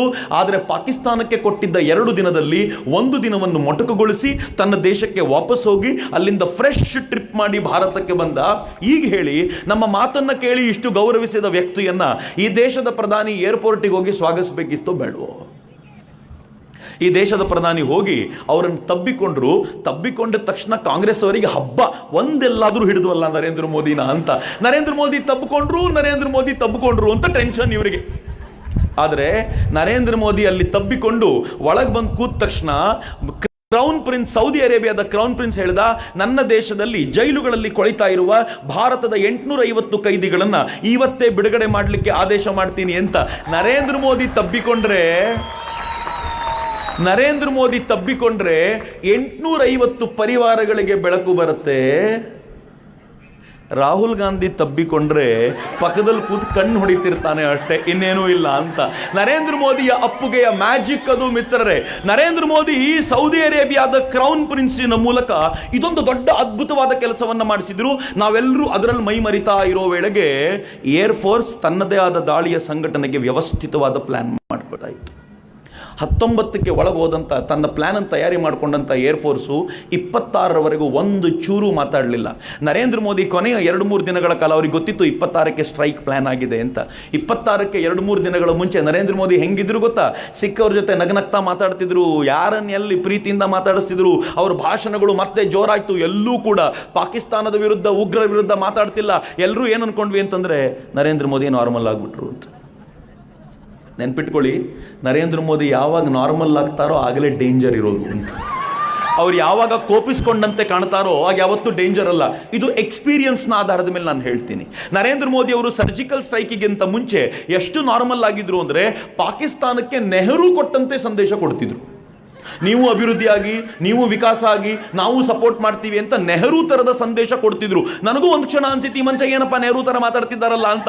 ಆದರೆ ಅವರ ಸೈಲೆನ್ಸ್ನ ಹಿಂದೆ ಬಹಳ ದೊಡ್ಡ ಒಂದು ಜ್ವಾಲಾಮುಖಿ ಇದೆ ಅಂತ ಗೊತ್ತಾಗಿದ್ದೆ ಸರ್ಜಿಕಲ್ ಸ್ಟ್ರೈಕ್ ಮುಗಿದು 12 ಗಂಟೆಗೆ ಪ್ರೆಸ್ ಮೀಟ್ ಮಾಡಿದಾಗಲೇ. ಅಲ್ಲಿವರೆಗೂ ಯಾರಿಗೂ ಗೊತ್ತಿರಲಿಲ್ಲ. ಆದರೆ 26ನೇ ತಾರೀಕಿಗೆ ಈ ದೇಶ ಈ ಥರದೊಂದು ಸೆಕೆಂಡ್ ಸರ್ಜಿಕಲ್ ಸ್ಟ್ರೈಕ್ ಮಾಡಲಿಕ್ಕೆ ಅಂತ ಹೊರಡುವಾಗ ಈ ದೇಶದ ಪ್ರಧಾನಿ ಏನೆಲ್ಲ ಮಾಡಿದ್ರು ಗೊತ್ತಾ? ಒಂದು ಹೇಳಿಕೆ ಕೊಟ್ಟಿದ್ರು, ದುರ್ಗಾ ಶಕ್ತಿ ಜಾಗೃತವಾದಾಗ ತಡಿಲಿಕ್ಕೆ ಯಾರಿಂದಲೂ ಆಗಲ್ಲ ಅಂತ ಒಂದು ಪೂಜೆ ಮಾಡ್ಕೊಂಡು ಬಂದು ಹೇಳಿಕೆ ಕೊಟ್ಟರು. ನಮ್ಗೆ ಯಾರಿಗೂ ಅರ್ಥ ಆಗಲಿಲ್ಲ. ಎರಡನೇದೇನು ಮಾಡಿದ್ರು ಗೊತ್ತಾ ನರೇಂದ್ರ ಮೋದಿ? ಈ ಕೆಲಸ ಮಾಡೋಕ್ಕಿಂತ ಮುಂಚೆ ತ್ರಿವೇಣಿ ಸಂಗಮದಲ್ಲಿ ಸ್ನಾನ ಮಾಡಿ ಭಗವಂತನಿಂದ ಆಶೀರ್ವಾದ ಕೇಳಿಕೊಂಡ್ರು, ಈ ಕೆಲಸ ಫೇಲ್ ಆಗದೆ ಇರೋ ಥರ ನೋಡ್ಕೊ ಅಂತ. ಗಂಗಾರತಿಯ ಫೋಟೋ ಯಾರೋ ಇವತ್ತು ಕಳಿಸಿದ್ದಾರೆ. ಅವ್ರ ಕೈಯಲ್ಲಿ ಗಂಗೆಯ ಆರತಿ ಮಾಡ್ತಾ ನಿಂತಿರಬೇಕಾದ್ರೆ ನರೇಂದ್ರ ಮೋದಿಯವರ ಮುಖಭಾವವನ್ನು ನೋಡಿದರೆ, ಈಗ ಹೇಳ್ತಾರೆ ಎಲ್ಲರೂ, ಹೆಂಗಿದೆ ಮುಖಭಾವ ಅಂತಂದರೆ ತಾಂಡವ ನೃತ್ಯಕ್ಕೂ ಮುಂಚೆ ಶಿವ ಇರುವಂಥ ಮುಖಭಾವ ಹಂಗೆ ಇರುತ್ತೆ, ನೋಡ್ಕೊಂಡಿರಿ ಅಂತ. ಅಂದರೆ ನರೇಂದ್ರ ಮೋದಿ ಏನೇನು ಸಂದೇಶವನ್ನು ಮನಸ್ಸೊಳಗೆ ಇದ್ದಿದ್ದನ್ನು ಯಾರಿಗೂ ತೋರಿಸಿಕೊಳ್ಳದೆ ಅಷ್ಟು ಗಂಭೀರವಾಗಿದ್ದರು. 26ನೇ ತಾರೀಕಿನ ಬೆಳಿಗ್ಗೆ ಹೆಚ್ಚು ಕಡಿಮೆ ರಾತ್ರಿ 12 ಗಂಟೆಗೆ ಶುರುವಾಗಿದ್ದ ಎಲ್ಲ ಪ್ರಯತ್ನ. ಎಂಬ್ರಾಯರ್ ಅಂತಂದಷ್ಟು ವಿಮಾನಗಳಿವೆ, ಎಂಬ್ರಾಯರ್ ಅಂತ ಕರೀತಾರೆ, ಎಂಬ್ರಾಯರ್ AEW 145. ಈ ವಿಮಾನಗಳು ಏನು ಅಂತಂದರೆ, ಅವು ಮೊದಲು ಆಗಸಕ್ಕೆ ಚಿಮ್ತವೆ. ಅವುಗಳಲ್ಲಿರುವಂಥ ರೆಡಾರ್ಗಳು ಶತ್ರು ಪಕ್ಷಗಳಿಂದ ಏನಾದರೂ ವಿಮಾನಗಳು ಬರ್ತಾವ ಅಂತ ಆಗಸದಿಂದ ಲೆಕ್ಕ ಹಾಕ್ತಾ ಕೂತಿರ್ತವೆ. ಅವುಗಳು ಯಾವುದಾದ್ರೂ ಸಬ್ಮೆರೀನ್ಗಳು ಅಟ್ಯಾಕ್ ಮಾಡ್ಲಿಕ್ಕೆ ಸಿದ್ಧವಿವ ಅಂತ ಆಗಸದಲ್ಲಿ ಏರ್ಬೋರ್ನ್ ವಿಮಾನಗಳಿವೆಲ್ಲ, ಅವುಗಳೆಲ್ಲ ಅಲ್ಲಿ ಕೂತ್ಕೊಂಡು ಲೆಕ್ಕ ಹಾಕ್ತಾ ಕೂತಿರ್ತವೆ. ಈ ವಿಮಾನ 1 ಗಂಟೆಗೆ ಆಗಸಕ್ಕೆ ಚಿಮ್ತು. ಆನಂತರ ಗ್ವಾಲಿಯರ್ ಬೇಸ್ನಲ್ಲಿ ಯಾವ್ಯಾವ ವಿಮಾನಗಳು ಹಾರಬೇಕು ಅಂತ ಸಿದ್ಧವಾಗಿದ್ವು ಅವೆಲ್ಲ ಮಿರಾಜ್ 2000ಗಳು ತಯಾರಾಗಿ ನಿಂತಿದ್ವು. 1 ಗಂಟೆಗೆ ಈ ಏರ್ಬೋರ್ನ್ ವಿಮಾನಗಳು ಹೋದಾಗಲೇ ಅದರ ಹಿಂದೆನೆ ಆಕಾಶದಲ್ಲೇ ವಿಮಾನಗಳಿಗೆ ಫ್ಯೂಯಲಿಂಗ್ ಮಾಡಬಹುದಾದ ವಿಮಾನಗಳು ಹೋಗಿ ತಯಾರಾಗಿ ನಿಂತ್ಕೊಂಡು, ಮಿರಾಜಿಗೆ ಅರ್ಜೆಂಟಿಗೆ ಫ್ಯೂಯಲ್ ಖಾಲಿ ಆಯಿತು ಅಂದರೆ ಅಲ್ಲಿಂದಲ್ಲೇ ಫ್ಯೂಯಲ್ ತುಂಬಿ ಕಳಿಸಬೇಕು ಅಂತ ಆಕಾಶದಲ್ಲಿ ಸಿದ್ಧವಾಗಿ ನಿಂತ್ಕೊಂಡ್ವು. ಅದಾದ ನಂತರ ಸುಖೋಯಿಗಳು ಸಿದ್ಧವಾಗಿ ನಿಂತು. ಸುಖೋಯಿಗಳು ಯಾಕೆ ಅಂತಂದ್ರೆ, ಅಕಸ್ಮಾತ್ ಮಿರಾಜ್ ಹೋದ ನಂತರ ಆ ಕಡೆಯಿಂದ ದಾಳಿ ಆದರೆ ಪಾಕಿಸ್ತಾನದ ದಾಳಿಯನ್ನು ನುಚ್ಚುನೂರು ಮಾಡಬೇಕು ಅಂತ ಸುಖೋಯಿಗಳು ಸಿದ್ಧವಾಗಿ ನಿಂತುಕೊಂಡು, ಸುಖೋಯಿಗಳು ಸಿದ್ಧವಾಗಿ ನಿಂತ ತಕ್ಷಣ ಸುಮಾರು 2-2:30 ಭಾರತದ ಎಲ್ಲ ಏರ್ ಬೇಸ್ನಲ್ಲಿದ್ದಂಥ ರೆಡಾರ್ಗಳನ್ನು ಆಕ್ಟಿವ್ ಮಾಡಿಡಿಸಲಾಯಿತು.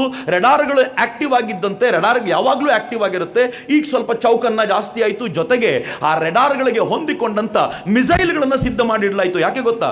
ಅಕಸ್ಮಾತ್ ನಮ್ಮ ದಾಳಿಯನ್ನು ಅಟ್ಟಿಸಿಕೊಂಡು ಬಂದ ಪಾಕಿಸ್ತಾನದ ವಿಮಾನಗಳು ಏನಾದರೂ ಲೈನ್ ಆಫ್ ಕಂಟ್ರೋಲ್ ಕ್ರಾಸ್ ಮಾಡಿದ ತಕ್ಷಣ ನಮ್ಮ ಮಿಸೈಲ್ಗಳು ಆಕ್ಟಿವ್ ಆಗಿ ಅವುಗಳನ್ನು ಉರುಳಿಸಬೇಕು ಅಂತ ಅವೆಲ್ಲವನ್ನು ತಯಾರು ಮಾಡಿಟ್ಕೊಳ್ಳಾಯಿತು. ಇವೆಲ್ಲ 3 ಗಂಟೆ ಅಷ್ಟೊತ್ತಿಗೆ ರೆಡಿ ಆಯಿತು.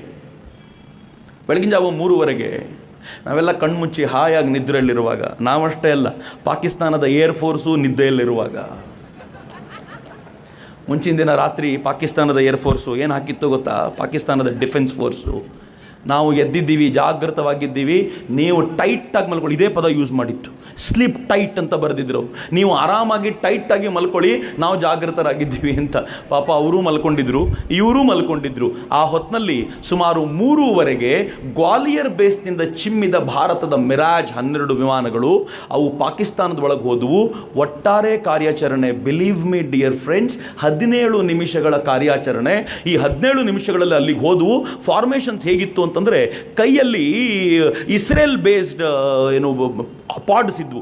ಈ ಪಾಡ್ಸು ಆ ಯಾವ್ಯಾವ ಪಾಯಿಂಟ್ಸ್ ಅಂತ ಕೊಟ್ಟಿದ್ರು ಇವರಿಗೆ ಇಂಟೆಲಿಜೆನ್ಸ್ ಇನ್ಪುಟ್ ಇತ್ತೋ ಆ ಪಾಯಿಂಟ್ ಅನ್ನು ಪರ್ಫೆಕ್ಟ್ ಆಗಿ ಪೇಂಟ್ ಮಾಡಲಿಕ್ಕೆ ಆ ಪಾಡ್ಸ್ ಅನ್ನು ಇಟ್ಕೊಂಡಿದ್ರು. ಆ ಇಸ್ರೇಲ್ ಬೇಸ್ಡ್ ಆ ಪಾಡ್ಸ್ಗಳ ಮೂಲಕ ಗುರಿಯನ್ನ ಪರ್ಫೆಕ್ಟ್ ಆಗಿ ಇಟ್ಟು ಅಲ್ಲಿಗೆ ಹೋದ್ರು. ವಿತ್ ಇನ್ ಸೆಕೆಂಡ್ಸ್ ತಮ್ಮ ಕೈಯಲ್ಲಿದ್ದಂತ 1,000 kg RDX ಗಳನ್ನ ದಬ ದಬ ದಬ ದಬ ಉರುಳಿಸಿದ್ರು. ಯಾವ್ಯಾವ ಪಾಯಿಂಟ್ ಇತ್ತೋ ಆ ಪಾಯಿಂಟ್ಗಳ ಮೇಲೆ ಪರ್ಫೆಕ್ಟ್ ಆಗಿ ಬಿತ್ತು. ಅಷ್ಟೊತ್ತಿಗೆ ಪಾಕಿಸ್ತಾನಕ್ಕೆ ಎಚ್ಚರ ಆಯಿತು. ಪಾಕಿಸ್ತಾನದ F-16ಗಳು ಎದ್ದು really the most funny thing in this, ಪಾಕಿಸ್ತಾನದ F-16ಗಳು ಭಾರತದ ವಿಮಾನಗಳನ್ನು ಅಟ್ಟಿಸ್ಕೊಂಡು ಬಂದವು. ಈ ವಿಮಾನಗಳ ಫಾರ್ಮೇಷನ್ಗಳನ್ನು, ಇದರ ತಯಾರಿ ನೋಡಿಕೊಂಡು ವಾಪಸ್ ಹಂಗೆ ಹೋಗಿ ವಾಪಸ್ ಸೇರಿಕೊಂಡು. It did not work. And you know, ಮಿರಾಜ್ಗಿಂತ F-16 ತುಂಬ ಪ್ರಬಲವಾಗಿರುವಂಥ ವಿಮಾನಗಳು, ಅಮೆರಿಕಾದ ವಿಮಾನಗಳು. ಅವು ಎಷ್ಟು ಪ್ರಬಲವಾಗಿವೆ ಅಂತಂದರೆ, ಮಿರಾಜ್ ಕನಿಷ್ಠ ಪಕ್ಷ ನನ್ನ ಅಂದಾಜಿನ ಪ್ರಕಾರ 1980s ಅಂತ ಇಟ್ಕೊಂಡ್ರು, ಹೆಚ್ಚು ಕಡಿಮೆ 35-40 ವರ್ಷಗಳ ಹಳೆಯ ವಿಮಾನ.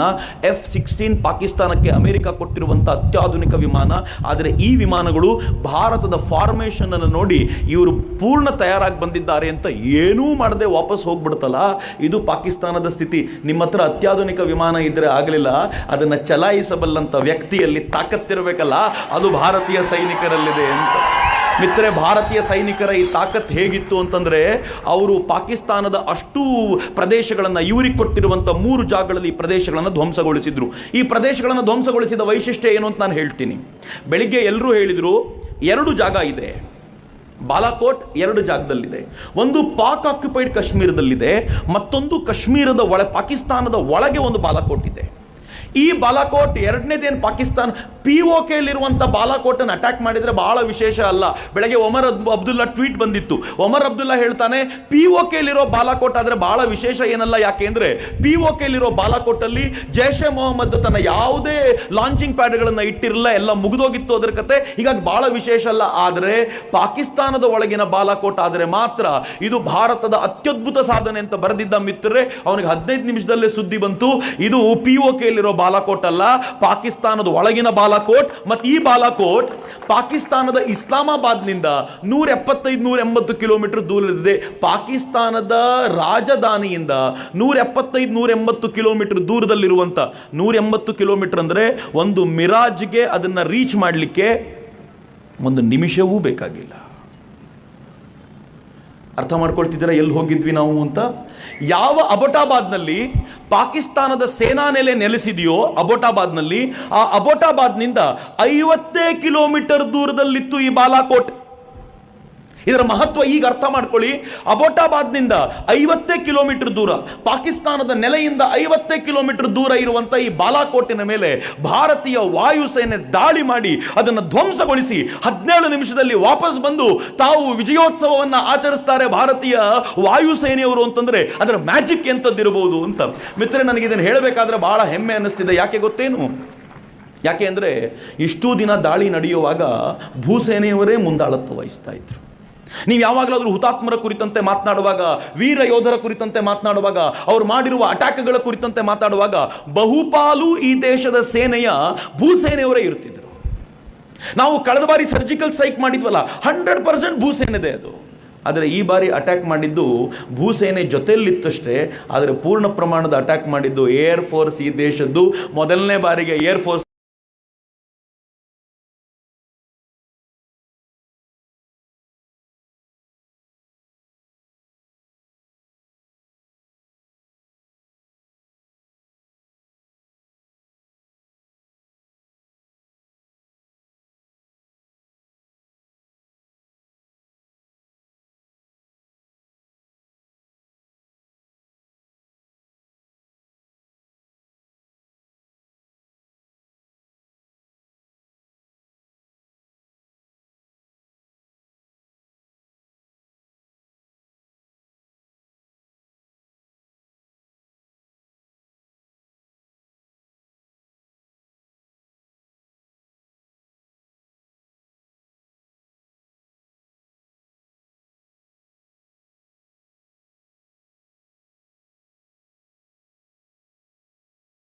ಮಾಡ್ತಿದ್ದೀವಲ್ಲ, ಪಟಾಕಿ ಹೊಡಿತಿದ್ದೀವಲ್ಲ, will that be long lasting?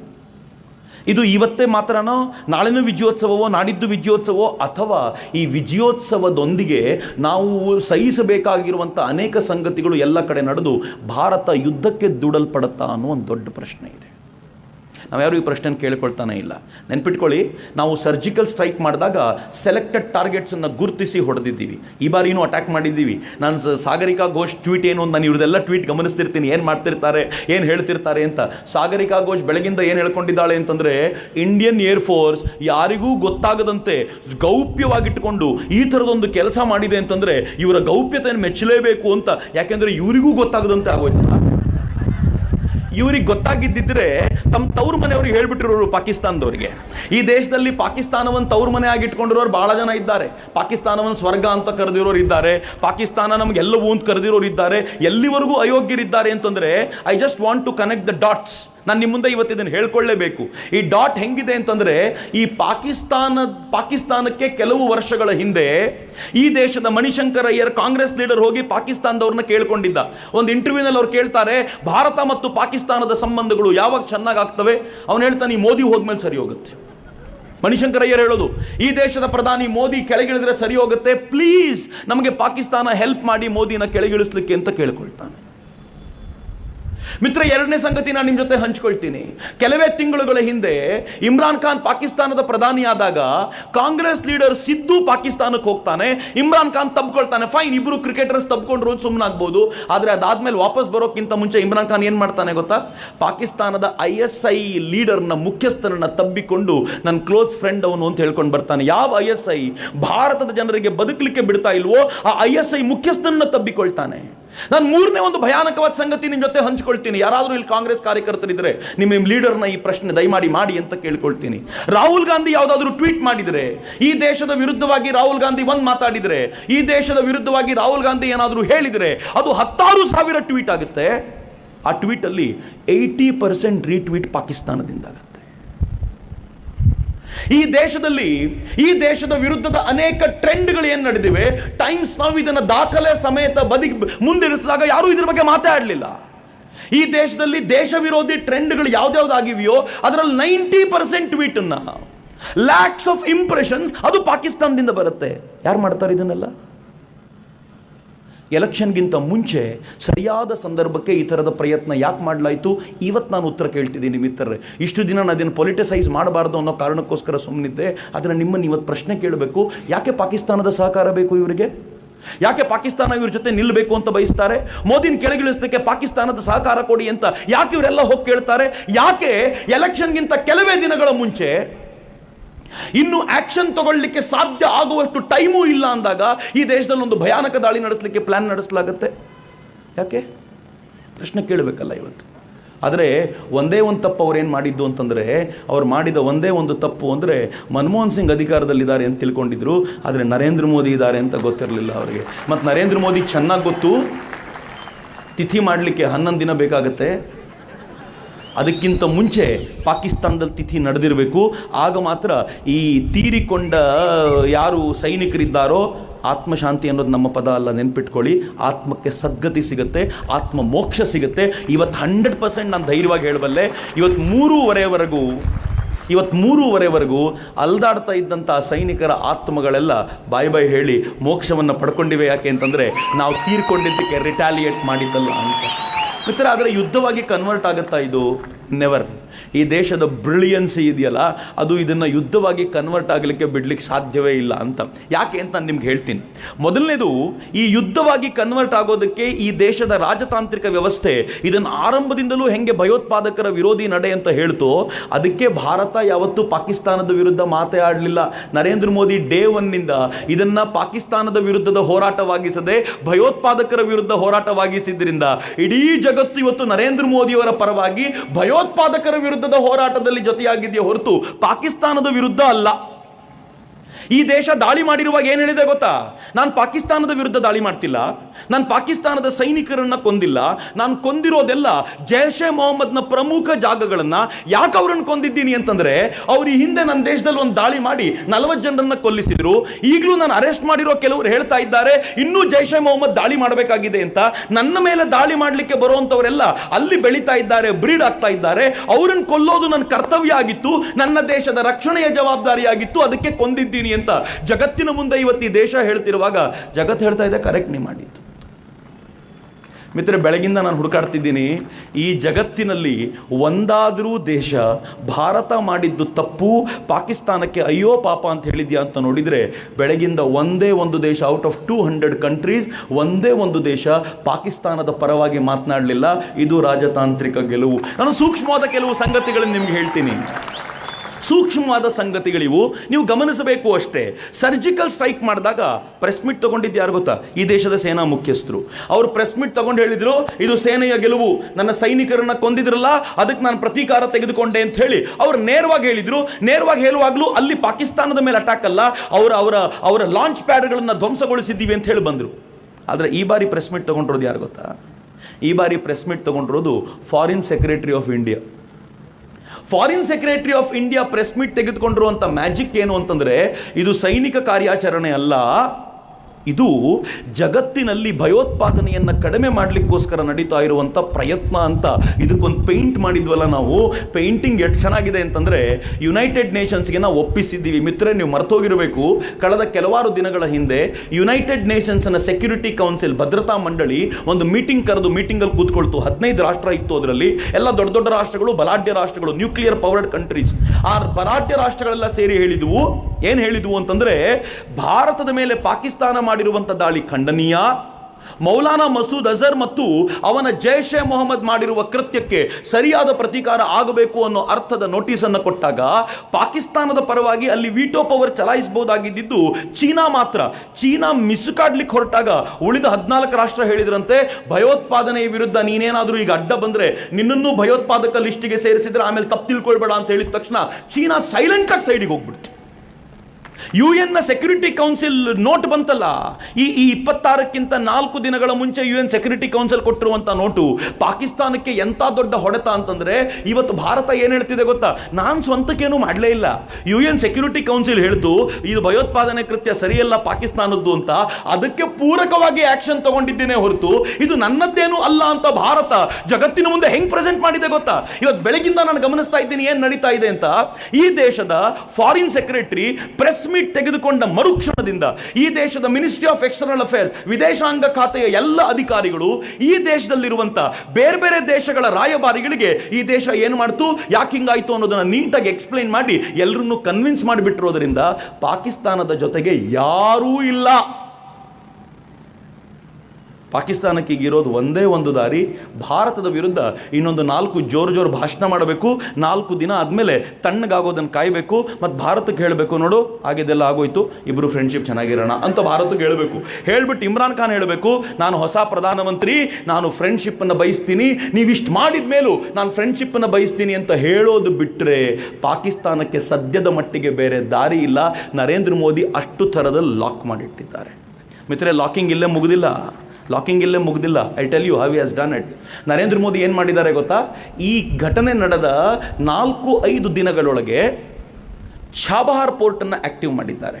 Chabahar port ಇರಾನ್ನು ಪಾಕಿಸ್ತಾನದ ಗಡಿ, ಅಫ್ಘಾನಿಸ್ತಾನವೂ ಪಾಕಿಸ್ತಾನದ ಗಡಿ. ನಾವೇನಾದರೂ ರಷ್ಯನ್ ಮಾರ್ಕೆಟಿಗೆ ಹೋಗಬೇಕು, ಯುರೋಪಿಯನ್ ಮಾರ್ಕೆಟಿಗೆ ಹೋಗಬೇಕು, ಅದಕ್ಕೆ ರೋಡನ್ನು ಬಳಸಬೇಕು ಅನ್ನೋದಾದರೆ ಪಾಕಿಸ್ತಾನ ನಮಗೆ ಬೇಕೇ ಬೇಕು.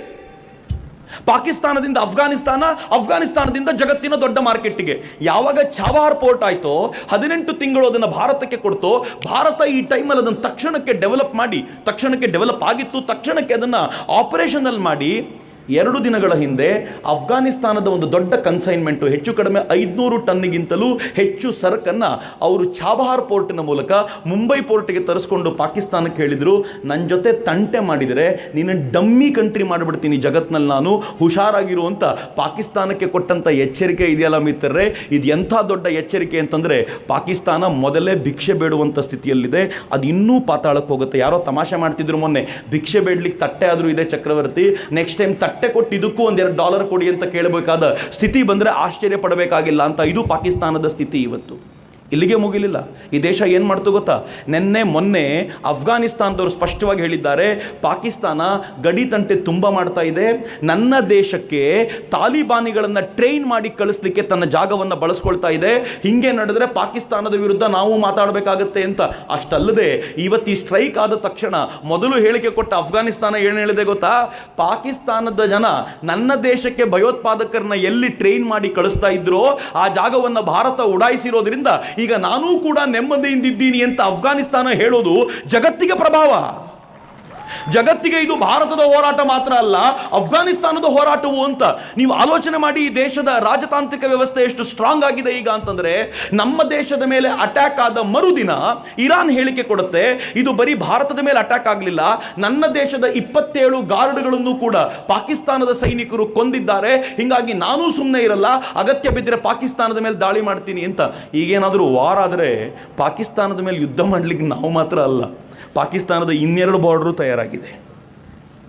ಪಾಕಿಸ್ತಾನನ ಹೆಂಗೆ ಲಾಕ್ ಮಾಡಿಟ್ಟಿದ್ದಾರೆ ಅಂತಂದರೆ, ನೀನು ಒಂದ್ಸಲ ಹೂವನ್ನು ಪಾಕಿಸ್ತಾನವನ್ನು ಎಲ್ಲ ದಿಕ್ಕಿನಿಂದಲೂ ನಾಶ ಮಾಡಲಿಕ್ಕೆ ಬೇಕಾಗಿರುವ ವ್ಯವಸ್ಥೆ ನಿರ್ಮಾಣ ಆಗುತ್ತೆ ಅಂತ ಏನಾದರೂ ಆಗೋಗ್ಬಿಟ್ರೆ ಪಾಕಿಸ್ತಾನ ಯುದ್ಧ ಎಲ್ಲಿಂದ ಮಾಡಬೇಕು? ಮಿತ್ರರೆ, ಪಾಕಿಸ್ತಾನದ ಆರ್ಥಿಕ ಸ್ಥಿತಿ ಎಷ್ಟು ಕೆಟ್ಟ ಹೋಗಿದೆ ಅಂತಂದರೆ ಅದು ಇವತ್ತು ಕೆಡಿಸಿದ್ದಲ್ಲ ನರೇಂದ್ರ ಮೋದಿಯವರು ಪಾಕಿಸ್ತಾನವನ್ನು ಈ ಹಾಲತ್ತು ತರಲಿಕ್ಕೆ ಕಳೆದ 4.5 ವರ್ಷಗಳಿಂದ ಪ್ರಯತ್ನ ಪಟ್ಟಿದ್ದಾರೆ. ನಮಗೆ ದೂರದಿಂದ ಗೊತ್ತಾಗಲ್ಲ ಅಷ್ಟೇ ಎಷ್ಟು ಪ್ರಯತ್ನ ಪಟ್ಟಿದ್ದಾರೆ ಅಂತಂದರೆ, ನರೇಂದ್ರ ಮೋದಿ ಜಗತ್ತಿನ ಯಾವ್ಯಾವ ದೇಶಕ್ಕೆ ಹೋಗಿದ್ದಾರೋ ಆ ದೇಶದಲ್ಲೆಲ್ಲ ನೋಡಿ ನಮಗೂ ನಿಮಗೂ ಒಳ್ಳೆ ಒಪ್ಪಂದ ಆಗ್ಬೋದು, ಆದರೆ ಈ ಪಾಕಿಸ್ತಾನ ಎಷ್ಟು ಕೆಟ್ಟದಾಗಿದೆ ರೀ, ಆದರೂ ಕೆಡಿಸ್ಬಿಡುತ್ತೆ, ಹುಷಾರಾಗಿರಿ ಅಂತ ಹೇಳಿದ್ದಾರೆ.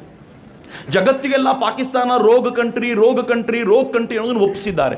Ministry of external affairs Sushma Swaraj ಆ ಪುಣ್ಯಾತ್ಗಿತ್ತಿಯ ಭಾಷಣಗಳನ್ನು ವಾಪಸ್ ತೆಗೆದು ನೋಡಿ ನೀವು. ರೆಟಾರಿಕ್ ಆಗಿ ಪ್ರತಿ ಕಾರ್ಯಕ್ರಮಕ್ಕೆ ಹೋದಾಗ ಎಲ್ಲಿ ಮಾತನಾಡಲಿಕ್ಕೆ ಅವಕಾಶ ಸಿಕ್ಕಿದ್ರು ಒಂದು ಪೇಜ್ ತೆಗೆದಿಟ್ಕೊಳ್ಳೋದು, ಪಾಕಿಸ್ತಾನ ಇಸ್ ಅ ರೋಗ್ country, it's a terrorist country, ಇಡೀ ದೇಶ ಅದನ್ನು ಅಕ್ಸೆಪ್ಟ್ ಮಾಡಬೇಕು, ಜಗತ್ತೆಲ್ಲ ಅದನ್ನು ಅಕ್ಸೆಪ್ಟ್ ಮಾಡಬೇಕು ಅಂತ ಪದೇ ಪದೇ ಹೇಳಿ ಜಗತ್ತಿಗೆ ಅನಿಸಿದೆ ನಿಜ ಪಾಕಿಸ್ತಾನ ಟೆರರಿಸ್ಟ್ ಕಂಟ್ರಿ ಅಂತ. ಈ ಕೆಲಸ ಕಳೆದ 50 ವರ್ಷಗಳಲ್ಲಿ ನಾವು ಮಾಡಿರಲಿಲ್ಲ. ನಾವೇನು ಅನ್ಕೊಂಡಿದ್ವಿ ಅಂತಂದರೆ, ಯಾಕೆ ಜಗತ್ತಿನ ಮುಂದೆ ಪಾಕಿಸ್ತಾನನ ಅವಮಾನ ಮಾಡೋದು, ಲೆಟ್ ಅಸ್ ಬಿ ಫ್ರೆಂಡ್ಸ್ ಅಂತ. ಆದರೆ ಈ ಥರದ ಒಳ್ಳೆ ಬುದ್ಧಿ ನರೇಂದ್ರ ಮೋದಿಗಿಲ್ಲ. ನರೇಂದ್ರ ಮೋದಿ ಮತ್ತು ಅಟಲ್ಜಿ ಯಾವತ್ತೂ ಒಂದೇ ಅಲ್ಲ ಅಂತ ಆ ಕಾರಣಕ್ಕೆ ಹೇಳೋದು ನಾನು. ಅಟಲ್ಜಿ ಕವಿ ಹೃದಯ, ನರೇಂದ್ರ ಮೋದಿದು ಕವಿ ಹೃದಯ ಇದೆ, ಒಳಗೊಬ್ಬ ಸೈನಿಕನೂ ಕೂತಿದ್ದಾನೆ, ಅಗತ್ಯ ಬಿದ್ದಾಗ ಅವನು ಆ್ಯಕ್ಟ್ ಮಾಡ್ತಾನೆ ಅಂತ. ಅಟಲ್ಜಿ ಟ್ರೈನು ಮತ್ತು ಬಸ್ಸು ತೆಗೆದುಕೊಂಡು ಹೋದಾಗ ಇಲ್ಲಿ ಸೈನಿಕರು ನಾರ್ಮಲ್ ಆಗಿಬಿಟ್ರು, ಆವಾಗಲೇ ಕಾರ್ಗಿಲಲ್ಲಿ ಅಟ್ಯಾಕ್ ಆಯಿತು. ಆದರೆ ನರೇಂದ್ರ ಮೋದಿ ಪಾಕಿಸ್ತಾನಕ್ಕೆ ವಿಮಾನವನ್ನು ತೆಗೆದುಕೊಂಡು ಹೋಗಿ ಅಚಾನಕ್ ಹೋಗಿ ಪಾಕಿಸ್ತಾನದ ಅಧ್ಯಕ್ಷರ ಮಗಳ ಮದುವೆಯನ್ನು ಮುಗಿಸ್ಕೊಂಡು ವಾಪಸ್ ಭಾರತಕ್ಕೆ ಬಂದು ಸೈನಿಕರಿಗೆ ಹೇಳಿದ್ರು, ನಾನೇನೋ ಮಾಡ್ತೀನಿ ಅಂತ, ನೀವು ನೆಮ್ಮದಿಯಿಂದ ಇರಬೇಡಿ, ನಿಮ್ಮ ಕೆಲಸ ನೀವು ಕಂಟಿನ್ಯೂ ಮಾಡಿ ಅಂತ. ಭಾರತ ಯಾವತ್ತೂ ಸೈಲೆಂಟ್ ಆಗಲೇ ಇಲ್ಲ. ಅದರ ಪರಿಣಾಮವಾಗಿ ಪಾಕಿಸ್ತಾನಕ್ಕೆ ಜಾಗತಿಕ ಮಟ್ಟದಲ್ಲಿ ಅದರ ಗೌರವ ಕುಸಿಯುವಂತೆ ಮಾಡಿದ್ವಿ. FATFನಲ್ಲಿ ಫೈನಾನ್ಷಿಯಲ್ ಅಸಿಸ್ಟೆನ್ಸ್ ಟಾಸ್ಕ್ ಫೋರ್ಸ್ನಲ್ಲಿ ಪಾಕಿಸ್ತಾನವನ್ನು ಗ್ರೇ ಲಿಸ್ಟಿಗೆ ಹಾಕುವಂತೆ ನಾವು ಮಾಡಿದ್ದರ ಪ್ರಯತ್ನವಾಗಿ ಇವತ್ತು ಜಗತ್ತಿನ ಯಾವ ರಾಷ್ಟ್ರಗಳು ಪಾಕಿಸ್ತಾನಕ್ಕೆ ಮುಕ್ತವಾಗಿ ಸಾಲ ಕೊಡುವ ಸ್ಥಿತಿಯಲ್ಲಿಲ್ಲ. ಆ ಥರ ಪಾಕಿಸ್ತಾನಕ್ಕೆ ತಂದ್ವಿ. ಜಗತ್ತೇನು ಹೇಳ್ತು ಗೊತ್ತಾಗ, 27 ಪಾಯಿಂಟ್ಗಳನ್ನು ಪಾಕಿಸ್ತಾನಕ್ಕೆ ಕೊಟ್ಟು ನೀವು ಇದನ್ನ ಕ್ಲಿಯರ್ ಮಾಡಿಬಿಟ್ರೆ ನಾವು ನಿಮಗೆ ಬೇಕಾಗಿರುವ ವ್ಯವಸ್ಥೆ ಮಾಡ್ತೀವಿ ಅಂತ ಕ್ಲಿಯರ್ ಆಗಿ ಮೀಟಿಂಗ್ ಆಗೋ ಹೊತ್ತಿನಲ್ಲಿ ಮೌಲಾನಾ ಮಸೂದ್ ಅಜರ್ ಈ ಕೆಲಸ ಮಾಡಿಬಿಟ್ಟ. ಮತ್ತೆ ಭಾರತ ಹಿಂದೆ ಬಿತ್ತು, ಗ್ರೇ ಲಿಸ್ಟಲ್ಲ ಪಾಕಿಸ್ತಾನನ ಬ್ಲ್ಯಾಕ್ ಲಿಸ್ಟಿಗೆ ಹಾಕಬೇಕು ಅಂತ ಒತ್ತಡ ಹಾಕ್ತು. ಆದರೆ ಜಗತ್ತೆಲ್ಲ ಸ್ವಲ್ಪ ಮರೆಸಿ ತೋರಿಸಿ ಪಾಕಿಸ್ತಾನ ಇನ್ನೂ ಗ್ರೇ ಲಿಸ್ಟಲ್ಲಿ ಕಂಟಿನ್ಯೂ ಮಾಡಿದೆ. ಇನ್ನೊಂದು ಸ್ವಲ್ಪ ದಿನ ಹೋದರೆ ಪಾಕಿಸ್ತಾನ ಬ್ಲ್ಯಾಕ್ ಲಿಸ್ಟಿಗೆ ತಳ್ಳಿಬಿಟ್ರೆ ಈಗಲೇ ಭಿಕಾರಿ ಸ್ಥಿತಿಯಲ್ಲಿರುವಂಥ ಪಾಕಿಸ್ತಾನ ಬದುಕಿಗೂ ಒದ್ದಾಡುವಂಥ ಸ್ಥಿತಿ ಬರುತ್ತಲ್ಲ. And believe me, Narendra Modi ದೇವರಾಣೆಗೂ ಸಂತರಂತೂ ಅಲ್ಲ. ಅವರು ಪಾಕಿಸ್ತಾನಕ್ಕೆ ಹೋಗಲಿ, ಇಷ್ಟು ಮಾಡಿದ್ದೀನಿ ಸಾಕು ಅಂತ ಖಂಡಿತವಾಗಿಯೂ ಬಿಡುವವರಲ್ಲ. ಈ ದೇಶಕ್ಕೆ ಮಾಡಿದ ಅವಮಾನಕ್ಕೆ ಪ್ರತೀಕಾರವನ್ನು ತಗೊಳ್ತಾರೆ. ಇವತ್ತಿನ ಭಾಷಣದಲ್ಲಿ ಹೇಳಿದ್ದಾರೆ, ಸೌಗಂದ್ ಮುಜೆ ಇಸ್ ಮಿಟ್ಟಿ ಕಿ ಮೇ ದೇಶ್ ಮಿಟನೆ ನಹಿ ದೂಂಗಾ. ಏನು ಮಾತು ಗೊತ್ತೇನು? ನನಗೆ ಈ ಭೂಮಿಯ ಮೇಲೆ ಆಣೆ ಇದೆ, ಈ ದೇಶ ನಾಶ ಆಗ್ಲಿಕ್ಕೆ ಬಿಡಲ್ಲ. ಸೌಗಂದ್ ಮುಜೆ ಇಸ್ ಮಿಟ್ಟಿ ಕಿ ಮೇ ದೇಶ್ ಝುಕನೆ ನಹಿ ದೂಂಗಾ. ಈ ದೇಶ ಯಾರ ಮುಂದೆ ತಲೆ ತಗ್ಗಿಸದೇ ಇರೋ ಥರ ನೋಡ್ಕೊಳ್ತೀನಿ ಅಂತ. ಮಿತ್ರ, ಐ ಆಮ್ ವೆರಿ ಪ್ರೌಡ್. ಯಾಕೆ ಪ್ರೌಡ್ ಗೊತ್ತಾ? ದೇಶ ತಲೆ ತಗ್ಸಲ್ಲ ಅಂದರೆ ನಾನು ತಲೆ ತಗ್ಸಲ್ಲ ಅಂತ. ಯಾವಾಗ ದೇಶ ತಲೆ ತಗ್ಸುತ್ತೋ ಅವತ್ತು ನಾನು ತಲೆ ತಗ್ಗಿಸ್ಬೇಕು. ಆದರೆ ಇವತ್ತು ನನ್ನ ದೇಶ ತಲೆ ತಗ್ಗಿಸ್ತಿಲ್ಲ, ನನ್ನ ದೇಶ ಎದೆ ಎತ್ಕೊಂಡು ನಿಂತ್ಕೊಂಡಿದೆ ಅಂತಂದರೆ ಅದಕ್ಕೆ ಕಾರಣ ಈ ದೇಶದ ಪ್ರಧಾನಮಂತ್ರಿ Narendra Modi. I am very proud of my team. ಮಿತ್ರೇ, ಈ ದೇಶದ ಸೈನಿಕರ ಮೇಲಂತೂ ಹೆಮ್ಮೆ ದೇವರ ಅಣಗೋ ಇದೆ, ಯಾವ ಕಾರಣಕ್ಕೂ ಕಡಿಮೆ ಆಗಲ್ಲ. ನಾನಿವತ್ತು ಓದ್ತಾ ಇರಬೇಕಾದ್ರೆ ನನಗೊಬ್ಬ ಆಫೀಸರ್ ಮಾತನಾಡ್ತಾ, ನನ್ನ ಮಿತ್ರ ಒಬ್ಬ ಕಳಿಸ್ಕೊಟ್ಟಿದ್ದ ನನಗೆ. ಅವನು ಹೇಳ್ದ, ಭಾಳ ಖುಷಿಪಟ್ಟು ಇಷ್ಟೆಲ್ಲ ಸಂಭ್ರಮಿಸ್ತಾ ಇದ್ವಿ, ಪಟಾಕಿ ಹೊಡಿತಾ ಇದ್ದೀವಿ, ಅಕಸ್ಮಾತ್ ಈ ಮಿರಾಜ್ ವಿಮಾನಗಳನ್ನು ತೆಗೆದುಕೊಂಡು ಹೋಗುವಾಗ, 40 ವರ್ಷಗಳ ಹಳೆಯ ವಿಮಾನಗಳವು, ಈ ವಿಮಾನಗಳನ್ನು ತೆಗೆದುಕೊಂಡು ಹೋದಾಗ ಮೊನ್ನೆ ತಾನೇ ಬೆಂಗಳೂರಲ್ಲಿ ಒಂದು ಮಿರಾಜ್ ವಿಮಾನದ್ದು ಈ ಗೇರ್ ಬಾಕ್ಸ್ ಜಾಮ್ ಆಗಿ ಅದು ಉರುಳಿ ಬಿದ್ದಿದ್ದು ನಿಮಗೆಲ್ಲ ನೆನಪಿರಬೇಕು. HAL ಅದನ್ನು ರಿಪೇರಿ ಮಾಡಿತ್ತು. HAL ಬಗ್ಗೆ ತುಂಬ ಪ್ರೀತಿಯಿಂದ ನಾನು ಮಾತಾಡ್ತೀನಿ, ನೀವು ಮಾತಾಡಬೇಕು, ಎಲ್ಲರೂ ಸರಿ. HALಗೆ ಮೋಸ ಮಾಡಿದರು, ಅನ್ಯಾಯ ಮಾಡಿದರು ಅಂತ ಯಾವಾಗಲೂ ರಾಹುಲ್ ಗಾಂಧಿ ಹೇಳ್ತಾನೆ ಇರ್ತಾರಲ್ಲ, ಇದೇ HAL ರಿಪೇರಿ ಮಾಡಿಕೊಟ್ಟಿದ್ದ, ನಿರ್ಮಾಣ ಮಾಡಿಕೊಟ್ಟಿದ್ದ ಆ ಮಿರಾಜ್ನ ಗೇರ್ ಬಾಕ್ಸು ಲಾಕ್ ಆಗಿ ಮೇಲಕ್ಕೆ ಹೋದ. ಅದು ಹೆಂಗೆ ಹೋಗುತ್ತೆ ಅಂದರೆ ಆ ಸ್ಪೀಡ್ ಅನ್ಇಮ್ಯಾಜಿನಬಲ್, ಸೂಪರ್ಸಾನಿಕ್ ವಿಮಾನಗಳು ಅವೆಲ್ಲ. ಅದು ಮೇಲಕ್ಕೆ ಹೋದ ಕೆಲವು ಕ್ಷಣಗಳಲ್ಲಿ ಆ ಜಾಮ್ ಆದ ತಕ್ಷಣ ಮುಂದೇನೂ ಮಾಡಲಿಕ್ಕಾಗದೆ ಕೆಳಗೆ ಉರುಳಿ ಬಿದ್ದು ಪೈಲಟ್ಗಳು ತೀರ್ಕೊಳ್ಳುವಂಥ ಸ್ಥಿತಿ ಬಂತು. ಕೆಲವು ಪೈಲಟ್ಗಳು ಎಜೆಕ್ಟ್ ಆದರು. ಇವೆಲ್ಲ ಪರಿಸ್ಥಿತಿ ನಡೀತಲ್ಲ. ಇಮ್ಯಾಜಿನ್ ಮಾಡಿ, ಅಕಸ್ಮಾತ್ ಅಲ್ಲಿಗೆ ಹೋದಾಗ ಹಂಗಾಗಿದ್ರೆ ಏನಾಗಿರ್ತಿತ್ತು? ಕೇಸ್ಗಳನ್ನು ಇಮ್ಯಾಜಿನ್ ಮಾಡಿ. ನಮಗಿಲ್ಲಿ ಕೂತ್ಕೊಂಡು ಪಟಾಕಿ ಹೊಡೆಯೋದು ಭಾಳ ಸುಲಭ. ಈ ನೆಗೆಟಿವ್ ಕೇಸಸನ್ನು ಇಮ್ಯಾಜಿನ್ ಮಾಡಿದಾಗ ನನಗೆ ಕಾಲು ನಡ್ಕ ಬಂದ್ಬಿಡ್ತು ಅವ್ರು ಕೇಳುವಾಗ. ಅವ್ರು ನೆಕ್ಸ್ಟ್ ಕೇಳಿದರು, ನಮಗಿಂತ ಹೆಚ್ಚು ಸಕ್ಷಮವಾಗಿರುವಂಥ ಏರ್ಫೋರ್ಸ್ ಪಾಕಿಸ್ತಾನದ್ದು, ಭಾರತದಲ್ಲ. ನೀವು ಹಂಗೇನಾದರೂ ತಪ್ಪು ಕಲ್ಪನೆಯಲ್ಲಿ ಇರಬೇಡಿ. ಭಾರತದ ಏರ್ಫೋರ್ಸ್, ಇಲ್ಲಿರುವಂಥ ಯಾವುದಾದ್ರೂ ಸೈನಿಕರನ್ನ ಕೇಳಿ ನೋಡಿ, ಭಾರತದ ಏರ್ಫೋರ್ಸ್ ಹೆಂಗಿದೆ ಗೊತ್ತಾ? ಈ ಏರ್ಫೋರ್ಸ್ನ ಸ್ಕ್ವಾಡ್ರನ್ಗಳನ್ನು ದಿನೇ ಕಡಿಮೆ ಆಗ್ತಾ ಇವೆ. 41 ಸ್ಕ್ವಾಡ್ರನ್ಗಳು ಇರಬೇಕಿತ್ತು ನಮ್ಮರ, ಈಗ 25 ಸ್ಕ್ವಾಡ್ರನ್ಗಳು ಬಂದಿವೆ. ಒಂದು ಸ್ಕ್ವಾಡ್ರನ್ನಲ್ಲಿ 18 ವಿಮಾನಗಳು ಇರಬೇಕು. ಹಳೇದಾಗಿರುವಂಥ ವಿಮಾನಗಳನ್ನು ಇಟ್ಕೊಂಡು ಏರ್ಫೋರ್ಸ್ ಕಟ್ಕೊಂಡು ಕೂತಿದ್ದೀವಿ. ಪಾಕಿಸ್ತಾನ ಜೊತೆಗೆ ಫೈನ್, ಆದರೆ ಚೈನಾ ಯುದ್ಧ ಮಾಡಿದ್ರೆ ಏನು ಅಂತ ತಲೆ ಕೆಡಿಸ್ಕೊಳ್ಳುವಂಥ ಸ್ಥಿತಿಯಲ್ಲಿ ಭಾರತ ಇತ್ತು. ಹೀಗಾಗಿ ನರೇಂದ್ರ ಮೋದಿ ಹೋಗಿ 36 ರಫೇಲ್ನ ಕೊಂಡ್ಕೊಂಡು ಬಂದಿದ್ದು. ರಫೇಲ್ ಬಂತು ಅಂತಂದರೆ ಚೀನಾ ಕಷ್ಟ ಆಗುತ್ತೆ ಅಂತ ರಾಹುಲ್ ಬಾಯ್ ಬಡ್ಕೊಂಡು ತಿರುಗಾಡ್ತಾನಲ್ಲ ಚೀನಾದ ಪರವಾಗಿ ಮಾತನಾಡಲಿಕ್ಕೆ. ನಮ್ಮ ಸಾಮರ್ಥ್ಯ ನಿಜವಾಗ್ಲೂ ಇಲ್ಲ. ನಮಗಿಂತ ಹೆಚ್ಚು ಸಮರ್ಥರು ಪಾಕಿಸ್ತಾನಿಯರು. ಆದರೆ ವಿಮಾನ ಇಲ್ಲದೆ ಹೋದಾಗಲೂ ಕಲೇಜ ಇದೆಯಲ್ಲ, ತಾಕತ್ತಿದೆಯಲ್ಲ, ಅದು ಭಾರತೀಯ ಸೈನಿಕನಲ್ಲಿದೆ. ಅದಕ್ಕೆ ನಾವು ನೀವು ಮೆಹಫೂಜ್ ಆಗಿದ್ದೀವಿ, ನಾವು ನೀವು ಆರಾಮಾಗಿದ್ದೀವಿ.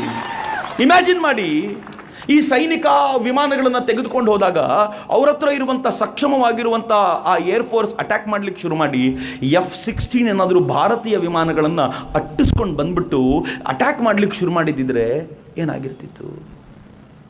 ಹೋಗಲಿ, ವಿಮಾನಕ್ಕೆ ಬೆಂಕಿ ಹತ್ಕೊಂಡು ಎಲ್ಲ extreme cases. I am sorry, ನಾನು ಸುಮ್ಮನೆ ನಿಮ್ಗೆ ಅರ್ಥ ಆಗಲಿ ಅನ್ನೋ ಕಾರಣಕ್ಕೋಸ್ಕರ ಖುಷಿ ಪಡೋದು ಭಾಳ ಚಂದ. ಆದರೆ ಖುಷಿ ಪಡೋ ಜೊತೆಗೆ ನನ್ನ ಸೈನಿಕ ಏನು ಮಾಡ್ದ ಅನ್ನೋದನ್ನು ಒಂದು ಕ್ಷಣ ಆಲೋಚನೆ ಮಾಡಿ.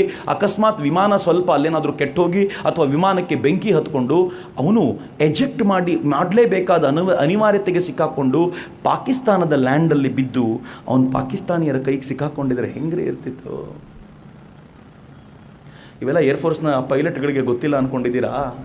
ಅವನಿಗೆ ಮಿರಾಜನ್ನು ಓಡಿಸ್ಬೇಕಾದಾಗಲೆಲ್ಲ ವಾಪಸ್ ಬರ್ತೀನೋ ಇಲ್ವೋ ಅನ್ನೋಂಥ ಧೈರ್ಯ ಇಲ್ಲದೆ ಇರೋ ಥರ ಓಡಿಸ್ತಾ ಇರ್ತಾನೆ ಅವನು. ಯಾಕೆಂದರೆ ನೀವು ಮಾಡಿಕೊಟ್ಟಿರುವಂಥ ಮಿರಾಜುಗಳು ಹಂಗಿವೆ, ಅದನ್ನು ರಿಪೇರಿ ಮಾಡಿಕೊಡುವಾಗ ಹಿಂಗೆ ಮಾಡಿಕೊಟ್ಟಿದ್ದೀರಿ, ಇಂಡಿಜಿನಸ್ ಮಾಡ್ತೀವಿ ಅಂತ ಹಿಂಗೆ ಮಾಡಿದ್ದೀರಿ. ಅವ್ನಿಗೆ ಆ ಧೈರ್ಯನೇ ಇಲ್ಲದಂತೆ ಆ ಮಿರಾಜನ್ನು ಓಡಿಸ್ಬೇಕಲ್ಲ. ಆದರೆ 12, 16 ಆ ಮಿರಾಜುಗಳನ್ನು ತೆಗೆದುಕೊಂಡು ಇವರು ಹಾರಾಟ ಮಾಡಿಕೊಂಡು ಗೆದ್ದು ಬಂದಾಗ ಅವರ ಮನಸ್ಥಿತಿ ಹೇಗಿದ್ದಿರ್ಬೋದು ಅಂತ ಯೋಚನೆ ಮಾಡಿ. ಸಾಯಬಹುದು ಅನ್ನುವಂಥ ಗೊತ್ತಿದ್ದುಕೊಂಡು ಅಲ್ಲಿಗೆ ಹೋಗ್ತಾನಲ್ಲ, ಅವನಿಗೊಂದು ಸೆಲ್ಯೂಟು ಅಂತ ಅನುಮಾನವೇ ಇಲ್ಲ. ನನಗೆ ಅಮರ್ ಜವಾನ್ನ ಮುಂದೆ ನಿಂತಾಗಲೆಲ್ಲ ಒಂದು ಸೆಲ್ಯೂಟ್ ಹೊಡಿಬೇಕು ಅಂತ ಅನ್ಸುತ್ತೆ. ಆ್ಯಂಡ್ ಇವತ್ತಿಂದಂತೂ ಭಾಳ ಚೆನ್ನಾಗಿದೆ. ಸ್ವತಃ ನರೇಂದ್ರ ಮೋದಿಯೇ ಅಮರ್ ಜವಾನಿಗೆ ಸೆಲ್ಯೂಟ್ ಹೊಡಿತಾ ಇರೋ ಥರ ಕಾಣ್ತಾ ಇರುವಂಥ ಒಂದು ವಾತಾವರಣವನ್ನು ನೀವು ನಿರ್ಮಿಸಿದ್ದೀರಿ, ಅನುಮಾನವೇ ಇಲ್ಲ. ಇವತ್ತಿನ ನನ್ನ ಮೊದಲನೇ ಗೌರವ ನರೇಂದ್ರ ಮೋದಿಗೆ ಹೋದರೆ ನಾನು 2ನೇ ಗೌರವ ಈ ದೇಶದ ಸೈನಿಕನಿಗೆ ಕೊಡ್ತೀನಿ. ಕೆಲವರು ಕೇಳ್ತಾರೆ, ಮೊದಲನೇ ಗೌರವ ಯಾಕೆ ನರೇಂದ್ರ ಮೋದಿಗೆ? ನರೇಂದ್ರ ಮೋದಿ ಮನಮೋಹನ್ ಸಿಂಗರ್ ಥರ ಪರ್ಮಿಷನ್ ಕೊಡದೆ ಕೂತಿದ್ದಿದ್ರೆ ಸೈನಿಕ ಬದುಕಿದ್ದು ವ್ಯರ್ಥ ಆಗೋಗಿರ್ತಿತ್ತು. ಅವನು ಆ ವಿಮಾನ ಇಟ್ಕೊಂಡು ವ್ಯರ್ಥ ಆಗಿರ್ತಿತ್ತು. ಅವ್ರು ಪರ್ಮಿಷನ್ ಕೊಟ್ಟಿದ್ದು ಮಾಡಬೇಕು ಅಂತ ಹೇಳಿದ್ರಲ್ಲ, ಡಿಸಿಸಿವ್ ವಿಕ್ಟ್ರಿಗೆ ಹೋಯ್ತಲ್ಲ. ಹೀಗಾಗಿ ಮೊದಲನೇ ಗೌರವ, 2ನೇ ಗೌರವ ಸೈನಿಕನಿಗೆ, 3ನೇದು ಯಾರಿಗೆ ಕೊಡೋದು ಗೊತ್ತಾ? ಈ ದೇಶದ ಜನರಿಗೆ ಗೌರವ ಸಲ್ಲಿಸ್ತೀನಿ ರೀ. ಕಳೆದ 11 ದಿನಗಳಿಂದ ಒಳಗಿನ ಆಕ್ರೋಶವನ್ನು ಕಂಟ್ರೋಲ್ ಮಾಡಿ ಇಟ್ಕೊಂಡಿದ್ರಲ್ಲ. ಕಂಟ್ರೋಲ್ ಯಾಕೆ ಮಾಡ್ಕೊಂಡಿದ್ರು ಗೊತ್ತಾ? ಯಾಕೆ ಗೊತ್ತಾ? ಈ ದೇಶದ ಪ್ರಧಾನಿ ಮೇಲೆ ವಿಶ್ವಾಸ ಇದೆ, ಅವನು ರಿವೆಂಜ್ ತಗೊಳ್ತಾನೆ, ನಂಬಿಕೆ ಇಟ್ಟಿರ್ತೀವಿ ಅನ್ನೋ ಕಾರಣಕ್ಕೋಸ್ಕರ ನಂಬಿಕೆ ಇಟ್ಕೊಂಡು ಕೂತಿದ್ರಲ್ಲ. ಮಿತ್ರರೇ, ನಂಗೆ ಭಾಳ ಆಶ್ಚರ್ಯ. 2008 ಮುಂಬೈ ದಾಳಿ ಆದಾಗಲೂ ಇದೇ ಥರದ ಅಮರ್ ಜವಾನ್ ಮಾಡಿದ್ವಿ. ಮುಂಬೈ ದಾಳಿ ಆದಾಗಲೂ ಕೈಯಲ್ಲಿ ಕ್ಯಾಂಡಲ್ ಹಿಡ್ಕೊಂಡಿದ್ವಿ. ಮುಂಬೈ ದಾಳಿ ಆದಾಗಲೂ ನಾವು ಹ್ಯೂಮನ್ ಚೈನ್ ಮಾಡಿದ್ವಿ. ಮುಂಬೈ ದಾಳಿ ಆದಾಗಲೂ ಲೋಡುಗಟ್ಲೆ ಕಣ್ಣೀರು ಸುರಿಸಿದ್ವಿ. ಮುಂಬೈ ದಾಳಿ ಆದಾಗಲೂ ಏ ಮೇರೆ ವತನ್ ಕೆ ಲೋಗೋ ಜರಾ ಆಕಮೆ ಬರಲೋ ಪಾನಿ ಅಂತ ಪದೇ ಪದೇ ಹೇಳ್ಕೊಂಡಿದ್ವಿ. ಎಷ್ಟು ಕಣ್ಣೀರು ನಮ್ಮ ಪಾಡಿಗೆ ಸುರಿಸ್ಕೊಂಡಿದ್ವೋ ದೇವರೇ ಬಲ್ಲ. ಆದರೆ ಯಾವತ್ತೂ ಕೂಡ ಮುಂಬೈ ದಾಳಿ ಆದಾಗ ಈ ದೇಶದ ಪ್ರಧಾನಿಗೆ ನೀನು ಪಾಕಿಸ್ತಾನದ ಮೇಲೆ ಯುದ್ಧ ಮಾಡು ಅಂತ ಹೇಳಿರಲಿಲ್ಲ. ಯಾಕೆಂದರೆ ನಮ್ಗೆ ಗೊತ್ತಿತ್ತು ಈ ದೇಶದ ಪ್ರಧಾನಿ ಅದನ್ನು ಮಾಡಲ್ಲ ಅಂತ. ಹೇಳ್ಬಿಟ್ಟು ವೇಸ್ಟ್ ಮಾಡ್ಕೊಳ್ಳೋದು ಬೇಡ ಅಂತ. ಆದರೆ ಈಗ ಹೆಂಗಿದೆ ಗೊತ್ತಾ, ಈ ಸಣ್ಣ ಪುಟ್ಟ ಜನ ಅಂತಂದರೆ ನಾನು ಇದರಿಂದ ಹೇಳಲ್ಲ, ಯಾರಿಗೆ ಯುದ್ಧ ಅಂದರೆ ಗೊತ್ತಿಲ್ವೋ, ಯಾರಿಗೆ ಸೇನೆ ಅಂದರೆ ಗೊತ್ತಿಲ್ವೋ, ಯಾರಿಗೆ ಈ ದೇಶದ ಪ್ರಧಾನಮಂತ್ರಿ, ಈ ದೇಶದ ಮುಖ್ಯಮಂತ್ರಿ, ಈ ದೇಶದ ರಾಜಕಾರಣ ವ್ಯವಸ್ಥೆ ಪರಿಪೂರ್ಣ ಪರಿಚಯ ಇಲ್ವೋ, ಅವರು ನಂಗೆ ಹೇಳೋರು ಒಂದು ಸರ್ಜಿಕಲ್ ಸ್ಟ್ರೈಕ್ ಆಗಬೇಕು ಸರ್. ವಾ, ನನಗೊಂದು ತರಕಾರಿ ಮಾರೋ ಹೆಣ್ಮಕ್ಳು ಒಂದ್ಸಲ ಫೋನ್ ಮಾಡಿದ್ದು. ತುಂಬ ಜನ ಈ ಥರದವ್ರು ಫೋನ್ ಮಾಡ್ತಾರೆ, ನಂಗೆ ಭಾಳ ಖುಷಿ ಅನ್ಸುತ್ತಾಗೆಲ್ಲ. ಫೋನ್ ಮಾಡಿಬಿಟ್ಟು, ಸರ್ ನರೇಂದ್ರ ಮೋದಿ ಅವ್ರಿಗೆ ಹೇಳಿ ಸರ್ ಇನ್ನೊಂದು ಸರ್ಜಿಕಲ್ ಸ್ಟ್ರೈಕ್ ಮಾಡೋಕ್ಕೆ. ನಾನು ವಾರೇವ ಏನಮ್ಮ ತಾಯಿ ಅಂದೆ. ಇನ್ನೇನು ಸರ್ ಇಷ್ಟೊಂದು ಜನ ಸಾಯ್ತಾವ್ರೆ ಸರ್, ಏನು ಮಾಡ್ಬೇಕು ಸರ್ ಅಂತೂ. ನಾನು ಹೇಳಿದೆ, ಸ್ವಲ್ಪ ಸಮಾಧಾನ ಕಣಮ್ಮ, ಸರ್ಜಿಕಲ್ ಸ್ಟ್ರೈಕ್ ಅಂದರೆ ಏನು ಅಂತ ನರೇಂದ್ರ ಮೋದಿ ಬರೋಕ್ಕಿಂತ ಮುಂಚೆ ನಿಂಗೆ ಗೊತ್ತಿತ್ತಾ ಅಂತ ಕೇಳಿದೆ ನಾನು. ನಮ್ಮಲ್ಲಿ ಯಾರಿಗಾದ್ರೂ ಗೊತ್ತಿತ್ತೇನೋ ಸರ್ಜಿಕಲ್ ಸ್ಟ್ರೈಕ್ ಅಂದರೆ ಏನು ಅಂತ? ಯಾವನಿಗೂ ಗೊತ್ತಿರಲಿಲ್ಲ. ನರೇಂದ್ರ ಮೋದಿ ಹೊಸ ಪದವನ್ನು ನಮಗೆ ಪರಿಚಯಿಸಿಕೊಟ್ಟರು, ಅದೇ ಥರ ಇನ್ನೊಂದು ಹೊಸ ಪದವನ್ನು ಪಾಕಿಸ್ತಾನಕ್ಕೆ ಪರಿಚಯಿಸಿ ಕೊಡ್ತಾರೆ. ಸ್ವಲ್ಪ ದಿನ ವೆಯ್ಟ್ ಮಾಡು, ನರೇಂದ್ರ ಮೋದಿ ಏನು ಮಾಡ್ತಾರೆ ನೋಡು ಅಂತಂದರೆ ಏನಂತ ಗೊತ್ತಾ ಅಮ್ಮ, ಅದೇ ವಿಶ್ವಾಸದ ಮೇಲೆ ಇರೋದು ಸರ್ ಅಂತ ಫೋನ್ ಕಟ್ ಮಾಡಿಡ್ತು. ವಿಶ್ವಾಸ, ಒಂದು ನೇತೃತ್ವದ ಮೇಲೆ ವಿಶ್ವಾಸ, ಅದನ್ನು ಉಳಿಸ್ಕೊಳ್ಳಿಕ್ಕೆ ಅವ್ರು ಮಾಡಿರ್ಬೋದಾದ ಸಾಹಸ ಎಂಥದ್ದು ಅಂತ ಯೋಚನೆ ಮಾಡುವಾಗಲೆಲ್ಲ ನನಗನ್ಸುತ್ತೆ ಈ ಪ್ರಧಾನಮಂತ್ರಿ ಒಂದು ದಿನವೂ ಕೂಡ ಭಾರತವನ್ನು ಬಿಟ್ಟು ಬೇರೆ ಯೋಚಿಸಿದ್ದೇ ಡೌಟು ಅಂತ. ನಾನು ಹೇಳಲಿಲ್ಲ ಇದನ್ನು. ಚೈನಾದ ಒಂದು ಪತ್ರಿಕೆ ಗ್ಲೋಬಲ್ ಟೈಮ್ಸ್ ಹೇಳ್ತು, ಭಾರತದ ಪ್ರಧಾನಮಂತ್ರಿ ಎಂಥವರು ಅಂತಂದರೆ ತನ್ನ ದೇಶಕ್ಕೆ ಉಪಯೋಗ ಆಗುತ್ತೆ ಅಂದರೆ ಯಾವ ರಾಷ್ಟ್ರದೊಂದಿಗೆ ಬೇಕಿದ್ರೂ ಸಂಪರ್ಕ ಮಾಡ್ತಾರೆ, ತನ್ನ ದೇಶಕ್ಕೆ ನಷ್ಟ ಆಗುತ್ತೆ ಅಂದರೆ ಯಾವ ರಾಷ್ಟ್ರವನ್ನು ಬೇಕಿದ್ರೂ ಡಂಪ್ ಮಾಡ್ತಾರೆ. ಇದು ಹೊಸ ಭಾರತ, ಸ್ವಲ್ಪ ಎಚ್ಚರಿಕೆಯಿಂದ ಹ್ಯಾಂಡಲ್ ಮಾಡಬೇಕು ಅಂತ ಚೀನಾದ ಪತ್ರಿಕೆ ಬರೆದಿತ್ತು. ಐ ಹ್ಯಾವ್ ದ ಟ್ವೀಟ್, ಅದರ ಸ್ಕ್ರೀನ್ಶಾಟ್ ಇಟ್ಕೊಂಡಿದ್ದೀನಿ ನಾನು. ನಂಗೆ ಭಾಳ ಹೆಮ್ಮೆ ಅನ್ನಿಸ್ತು ಅವತ್ತು. ತನಗೆ ಲಾಭ ಆಗೋದಿದ್ದರೆ ಗುಜರಾತಿ ಬಿಸ್ನೆಸ್ ಮನ್ ಬಿಡ್ತಾರಾ? ಪಕ್ಕ ಬಿಸ್ನೆಸ್ ಮನ್ ಅವರು. ನಾನು ತುಂಬ ಕಡೆ ಈ ತಮಾಷೆಯ ಮಾತನ್ನು ಹೇಳ್ತಿರ್ತೀನಿ. ನರೇಂದ್ರ ಮೋದಿ ಎಂಥವರು ಅಂತ ಯಾರೋ ಒಬ್ಬರು ನಂಗೆ ಒಂದು ವಿಡಿಯೋ ಕಳಿಸಿದ್ರು. ಒಬ್ಬ ವ್ಯಕ್ತಿ ಒಂದು ಅಂಗಡಿ ತೆರೆದಿದ್ದಂತೆ, ಚಿಕ್ಕ ಅಂಗಡಿ. ಅದ್ರ ಎದುರುಗಡೆ ಒಂದು ದೊಡ್ಡ ಬಿಗ್ ಬಜಾರ್ ಥರದೊಂದು ಮಾಲ್ ಬಂತಂತೆ. ಆ ಮಾಲ್ನಲ್ಲಿ ಬರೆದ್ರಂತೆ ಅವರು, ನಮ್ಮ ಹತ್ರ ತುಪ್ಪ 1 kg 280 ರೂಪಾಯಿ, ಎದುರುಗಡೆ 300 ರೂಪಾಯಿ ಅಂತ ಲೆಕ್ಕ ಅವ್ರದ್ದು. ಪರ್ kg 300 rupees, 280 ಅಂತ ಬರೆದಂತೆ. ಈ ಅಂಗಡಿಯವನಿಗೆ ಕೋಪ ಬಂತು. ನೆಕ್ಸ್ಟ್ ಡೇ 260 ಅಂತ ಬರೆದ. ಅವ್ನು 240 ಅಂತ ಬರ್ದ, ಇವ್ನು 220 ಅಂತ ಬರ್ದ, ಅವ್ನು 200 ಅಂತ ಬರ್ದ, ಇವ್ನು 180 ಅಂತ ಬರ್ದ. ಫೈಟು. ಯಾರೋ ಒಬ್ಬ ಕಸ್ಟಮರಿಗೆ ತಲೆ ಕೆಡ್ತಂತೆ, ಲೈ ಅವ್ರು ದೊಡ್ಡವರು ಕಣ, ಲೈ ಒಂದರಲ್ಲಿ ಕಳ್ಕೊಂಡ್ರು ಇನ್ನೊಂದಲ್ಲಿ ಗಳಿಸ್ಕೊಳ್ತಾರೆ, ನೀನು ಯಾಕೋ ಸಾಹಿತ್ಯ ಅಂದರೆ ಇವನು ಸೈಲೆಂಟಾಗಿ ಹೇಳದಂತೆ, ನಾನು ತುಪ್ಪ ಮಾರದೇ ಇಲ್ಲ ಕಣ, ಸುಮ್ಮನೆ ಬೋರ್ಡೋದು. ತುಪ್ಪ ಮಾರಿದ್ರೆ ತಾನೇ ಪ್ರಾಬ್ಲಮ್ಮು, ನಾನು ತುಪ್ಪ ಮಾರೋದಿಲ್ಲ, ಅವ್ನು ಸಾಯ್ಲಿ ಬಿಡು, ಅವನೇನಾದರೂ ಮಾಡ್ಕೊಂಡು ಹಾಳಾಗೋಗ್ಲಿ, ನನಗೇನಾಗದಿದೆ ಅಂತ. ಸೊ ಇವನು ಬೋರ್ಡ್ ಹಾಕ್ಕೊಂಡೇ ಗೆದ್ಬಿಟ್ಟ ಅಂತ. ನನಗೆ ಯಾರೋ ಹೇಳಿದ್ರು ಇದು ನರೇಂದ್ರ ಮೋದಿ ಅಂತ. ನರೇಂದ್ರ ಮೋದಿ ಏನು ಕಾಣ್ತಾರೋ ಒಳಗಡೆ ಇನ್ನೇನೋ ಆಲೋಚನೆ ಮಾಡ್ತಿರ್ತಾರೆ ಮತ್ತು ಸದಾಕಾಲ ರಾಷ್ಟ್ರವನ್ನು ಕಟ್ಟಲಿಕ್ಕೋಸ್ಕರ ತಮ್ಮಂತ ಸಮರ್ಪಣೆ ಮಾಡ್ಕೊಂಡಿರ್ತಾರೆ ಅಂತ ನಂಗೆ ಭಾಳ ವಿಶೇಷ ಅನ್ಸುತ್ತೆ ಮಿತ್ರರೇ. ನಾನು ನರೇಂದ್ರ ಮೋದಿ ಅವರನ್ನು ಅತ್ಯಂತ ಹತ್ತಿರದಿಂದ ಅಧ್ಯಯನ ಮಾಡುವಾಗಲೆಲ್ಲ ಕೆಲವು ಬಾರಿ ಅನ್ಸುತ್ತೆ, ಈ ಒಬ್ಬ ಮನುಷ್ಯ ಇಷ್ಟು ಆಲೋಚನೆ ಮಾಡ್ಲಿಕ್ಕೆ ಹೆಂಗೆ ಸಾಧ್ಯ? ನಂಗೆ ಅನೇಕರು ಹೇಳ್ತಾರೆ ಅವರು ಟೀಮ್ ಚೆನ್ನಾಗಿದೆ, ಟೀಮ್ ಚೆನ್ನಾಗಿದ್ರು ಲೀಡರ್ ಇರಬೇಕಲ್ಲ ಸರಿಯಾಗಿ. ಟೀಮ್ ಅದ್ಭುತವಾಗಿದ್ದಾಗಲೂ ಲೀಡ್ ಮಾಡ್ಲಿಕ್ಕೆ ಆಗದೆ ಇರುವಂಥ ಕಾಂಗ್ರೆಸ್ ಪಾರ್ಟಿ ನೋಡ್ತಿಲ್ವ ನಾವು? ಹೆಂಗಿರ್ತಾರೆ ಅಂತ. ಒಬ್ಬ ಲೀಡರ್ ಒಂದು ಕೆಪಾಸಿಟಿ ಬೇಡವಾ? ಆ ಕೆಪಾಸಿಟಿ ನರೇಂದ್ರ ಮೋದಿಗೆ ಹೆಂಗಿದೆ ಅಂದರೆ ಮಿತ್ರರೇ, ಈ ದೇಶದ ಇಂಟರ್ನ್ಯಾಷನಲ್ ಅಫೇರ್ಸನ್ನು ಯೋಚಿಸಿದಷ್ಟೇ ಸಲೀಸಾಗಿ ಈ ದೇಶದ ಬಡ ಹೆಣ್ಣು ಮಗಳು ಅಡುಗೆ ಮಾಡುವ ಕುರಿತಂತೆ ಕೂಡ ಯೋಚನೆ ಮಾಡ್ತಾರಲ್ಲ, ಎಲ್ಲಿಗೆಲ್ಲಿ ಕನೆಕ್ಷನ್ನು ಮಿತ್ರ. ಇಂಟರ್ನ್ಯಾಷನಲ್ ಅಫೇರ್ಸಲ್ಲಿ ಭಾರತ ಇವತ್ತು ಸಾಧಿಸಿರುವಂಥ ವಿಕ್ರಮ ಎಂಥದ್ದು ಗೊತ್ತಾ? ನಾವು ಇರಾನ್ ಜೊತೆಗೆ ಒಪ್ಪಂದ ಮಾಡ್ಕೊಳ್ತೀವಿ. ಇರಾನ್ ನಮಗೆ 2ನೇ ಹೈಯೆಸ್ಟ್ ಆಯಿಲ್ ಎಕ್ಸ್ಪೋರ್ಟರ್ ಇರಾನ್ ಹತ್ರ ಆಯಿಲ್ ತರಬೇಕಾದ್ರೆ ಈ ದೇಶ ಕೇಳ್ಕೊಳ್ಳುತ್ತೆ, ನಾವು ಡಾಲರ್ ಕೊಡಬೇಕು ನಿನಗೆ, ನೀನು ಡಾಲರ್ ಏನೋ ತಗೋಬೇಕು, ಅದ್ರ ಬದಲು ಅಮೆರಿಕಾದ ಹತ್ರ ಕೈ ಚಾಚೋದು ಬೇಡ, ನೀನು ಆಯಿಲ್ ಕೊಡು, ನಾನು ರೂಪಿ ಕೊಡ್ತೀನಿ ಅಂತ ಕೇಳ್ಕೊಂಡ್ರು. ಇರಾನ್ ಅಕ್ಸೆಪ್ಟೆಡ್, ಆಯ್ತು ಒಳ್ಳೇದು, ನಿನ್ನ ಹತ್ರ ಏನಾದರೂ ಬೇಕಾದಾಗ ಇದೇ ರೂಪಿ ವಾಪಸ್ ಕೊಡ್ತೀನಿ ಅಂತ. ಸ್ವಲ್ಪ ದಿನ ಆದಮೇಲೆ ನರೇಂದ್ರ ಮೋದಿ ಹೇಳಿದರು, ರೂಪಿ ಕೊಟ್ಟರೆ ಪ್ರಾಬ್ಲಮ್ ಅಲ್ಲ, ನೀನು ಅದನ್ನೇ ರೂಪಿ ವಾಪಸ್ ಕೊಡಬೇಕು, ನಿನಗೆ ಬೇಕಾಗಿರೋದು ಅಕ್ಕಿ ತಾನೆ, ನಾನು ಅಕ್ಕಿ ಕೊಡ್ತೀನಿ, ಆಯಿಲ್ ಕೊಡು ಅಂತ ಕೇಳಿದರು.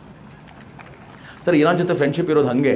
ಈ ಫ್ರೆಂಡ್ಶಿಪ್ ನಡೆಯುವಾಗ ಅಮೆರಿಕಕ್ಕೂ ಇರಾನ್ಗೂ ಜಗಳ ಆಯಿತು, ಒಂದು ನ್ಯೂಕ್ಲಿಯರ್ ಒಪ್ಪಂದದ ಕಾರಣಕ್ಕೋಸ್ಕರ.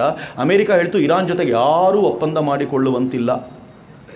ಎಲ್ಲರೂ ಹಂಗೆ ಹೇಳ್ಕೊಂಡು ತಿರುಗಾಡಿದ್ರು. ಅಷ್ಟೊತ್ತಿಗೆ ನರೇಂದ್ರ ಮೋದಿ ಹೇಳಿದರು, ನಮ್ಮ ಒಪ್ಪಂದ ಆಲ್ರೆಡಿ ಆಗ್ಬಿಟ್ಟಿದೆ, ಏನು ಮಾಡಬೇಕು? ಹಂಗಂದ ತಕ್ಷಣ ಅಮೆರಿಕ ಹೇಳ್ತು, ಇಂಡಿಯಾ ಈಸ್ ಓಕೆ. ಇಂಡಿಯಾ ಮಾಡ್ಕೋಬೋದು, ನಾನು ಬೇರೆಯವರು ಎಲ್ರಿಗೂ ಹೇಳಿದ್ದು ಅಂತ. ಇದು ಭಾರತ ಗಳಿಸ್ಕೊಂಡಿರುವಂಥ ಇವತ್ತಿನ ಗೌರವ.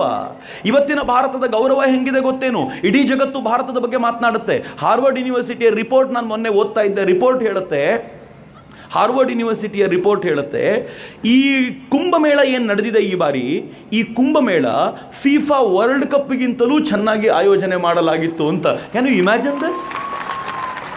ಮಿತ್ರರೇ, ಕುಂಭಮೇಳಕ್ಕೆ ನಾನು ಹೋಗಿದ್ದರಿಂದ ಹೇಳ್ತಿದ್ದೀನಿ, ಮೌನಿ ಅಮಾವಾಸ್ಯೆ ದಿನ ನಾನು ಹೋಗಲಿಲ್ಲ, ಜನ ಜಾಸ್ತಿ ಇರ್ತಾರೆ ಅಂತ. 5 ಕೋಟಿ ಜನ ಅವತ್ತು ಗಂಗೆಯಲ್ಲಿ ಸ್ನಾನ ಮಾಡಿದರು. ಕುಂಭಮೇಳದ ಮೌನಿ ಅಮಾವಾಸ್ಯೆ ಮುಗಿದ 2 ದಿನದ ನಂತರ ನಾನು ಹೋಗಿದ್ದೀನಿ. ಯಾಕೆಂದ್ರೆ ಬಸಂತ ಪಂಚಮಿ 3ನೇ ದಿನ ಇತ್ತು ಅಂತ. 2 ದಿನ ಕಳೆದು ಹೋದೆ, ಜನ ಕಡಿಮೆ ಆಗಿರ್ತಾರೆ ಅಂತ. ಜನ ಫ್ಲೋ ಅಂತೂ ಇದ್ದೇ ಇತ್ತು. ನಾನು ಹೋಗೋ 2 ದಿನದ ಮುಂಚೆ 5 ಕೋಟಿ, ನಾನು ಹೋದ ದಿನ 2 ಕೋಟಿ ಜನ. ಇಷ್ಟು ಇದ್ರೂ ಇಡೀ ಕುಂಭಮೇಳದ ಜಾಗದಲ್ಲಿ ಒಂದು ಕೊಳಕು ಗಲೀಜು ಅಂತ ನೋಡಲಿಕ್ಕೆ ಸಿಗಲಿಲ್ಲ. ನೀವು ಶಿವಮೊಗ್ಗದಲ್ಲಿ ಒಂದಷ್ಟು ರೋಡಲ್ಲಿ ಓಡಾಡಬೇಕಾದ್ರೆ ಟಾಯ್ಲೆಟ್ನ ಗಲೀಜು ವಾಸನೆ ಬರ್ಬೋದೇನೋ. ಶಿವಮೊಗ್ಗದ KSRTC ಬಸ್ ಸ್ಟಾಪ್ ಇತ್ತು, ಈಗ ಚೇಂಜ್ ಮಾಡಿರೋದ್ರಿಂದ ಬಚಾವು.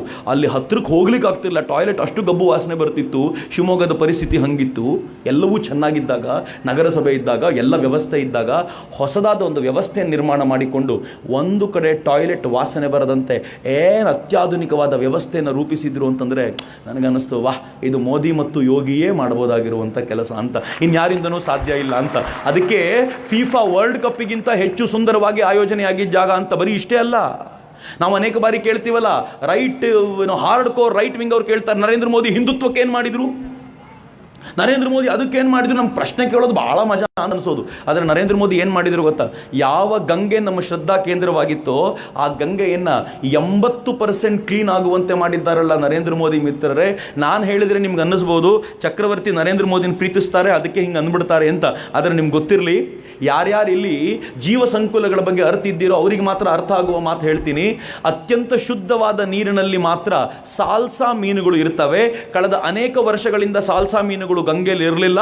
ಈಗ ಆ ಜಾತಿಯ ಮೀನುಗಳು ಗಂಗೆಗೆ ಬಂದಿರೋದು ಗಂಗೆ ಶುದ್ಧವಾಗಿರುವುದರ ಸಂಕೇತ ಅಂತ ಜೀವ ಸಂಕುಲದ ಅರಿವಿರೋರು ಮಾತನಾಡ್ತಿದ್ದಾರೆ. ಮಿತ್ರ, ಎಲ್ಲಿವರೆಗೂ ಮ್ಯಾಜಿಕ್ ನಡೆದಿದೆ ಅಂತಂದ್ರೆ, ಇವತ್ತು ಈ ದೇಶದ ಪ್ರಯತ್ನದ ಫಲವಾಗಿ ಇವತ್ತು ಕೆಲವು ಥರದ ಡಾಲ್ಫಿನ್ಗಳು ಗಂಗೆಗೆ ಬಂದಿವೆ. ನೀವು ಯಾವಾಗಾದರೂ ಕಾಶಿಗೆ ಹೋಗಿ, ನಾನೇನು ಹೇಳಬೇಕಾದ ಅಗತ್ಯ ಇಲ್ಲ, ಸಂಜೆ ಕಾಶಿಯಲ್ಲಿ ನೀವೇನಾದರೂ ಬೋಟ್ ತೆಗೆದುಕೊಂಡು ಒಂದು ರೌಂಡ್ ಹೋಗಿ ಬಂದರೆ, ನೀವು ಕಾಶಿಯಲ್ಲಿ ಭಾರತದಲ್ಲಿದ್ದೀರೋ ಜಗತ್ತಿನ ಯಾವುದೋ ದೇಶದಲ್ಲಿದ್ದೀರೋ ಅಂತ ಅನಿಸಿದ್ರೆ ನೀವು ಯಾರೂ ಆಶ್ಚರ್ಯ ಪಡಬೇಕಾಗಿಲ್ಲ. ಏನೂ ಬದಲಾವಣೆ ಮಾಡಲಿಲ್ಲ.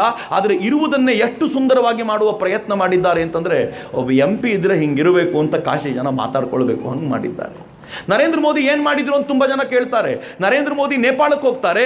ನೇಪಾಳಕ್ಕೆ ಹೋದಾಗ ಸಂಸತ್ತಿಗೆ ಹೋಗೋದು ಆಮೇಲೆ ಮೊದಲು ಪಶುಪತಿನಾಥ ಮಂದಿರಕ್ಕೆ ಹೋಗ್ತಾರೆ. ಅಲ್ಲಿ ಹಾಕ್ಕೊಳ್ಳೋ ವಿಭೂತಿನೆಲ್ಲ ನೋಡ್ಬೇಕು ಅವ್ರು ಹೆಂಗಿರುತ್ತೆ ಅಂತಂದರೆ, ನಮ್ಮ ಹುಡುಗರಿಗೂ ಒಂದು ಫ್ಯಾಷನ್, ನಾನು ಹಾಗೆ ವಿಭೂತಿ ಹಾಕೋಬೇಕಲ್ಲ ಅಂತ ಅನ್ಕೋತಾರೆ.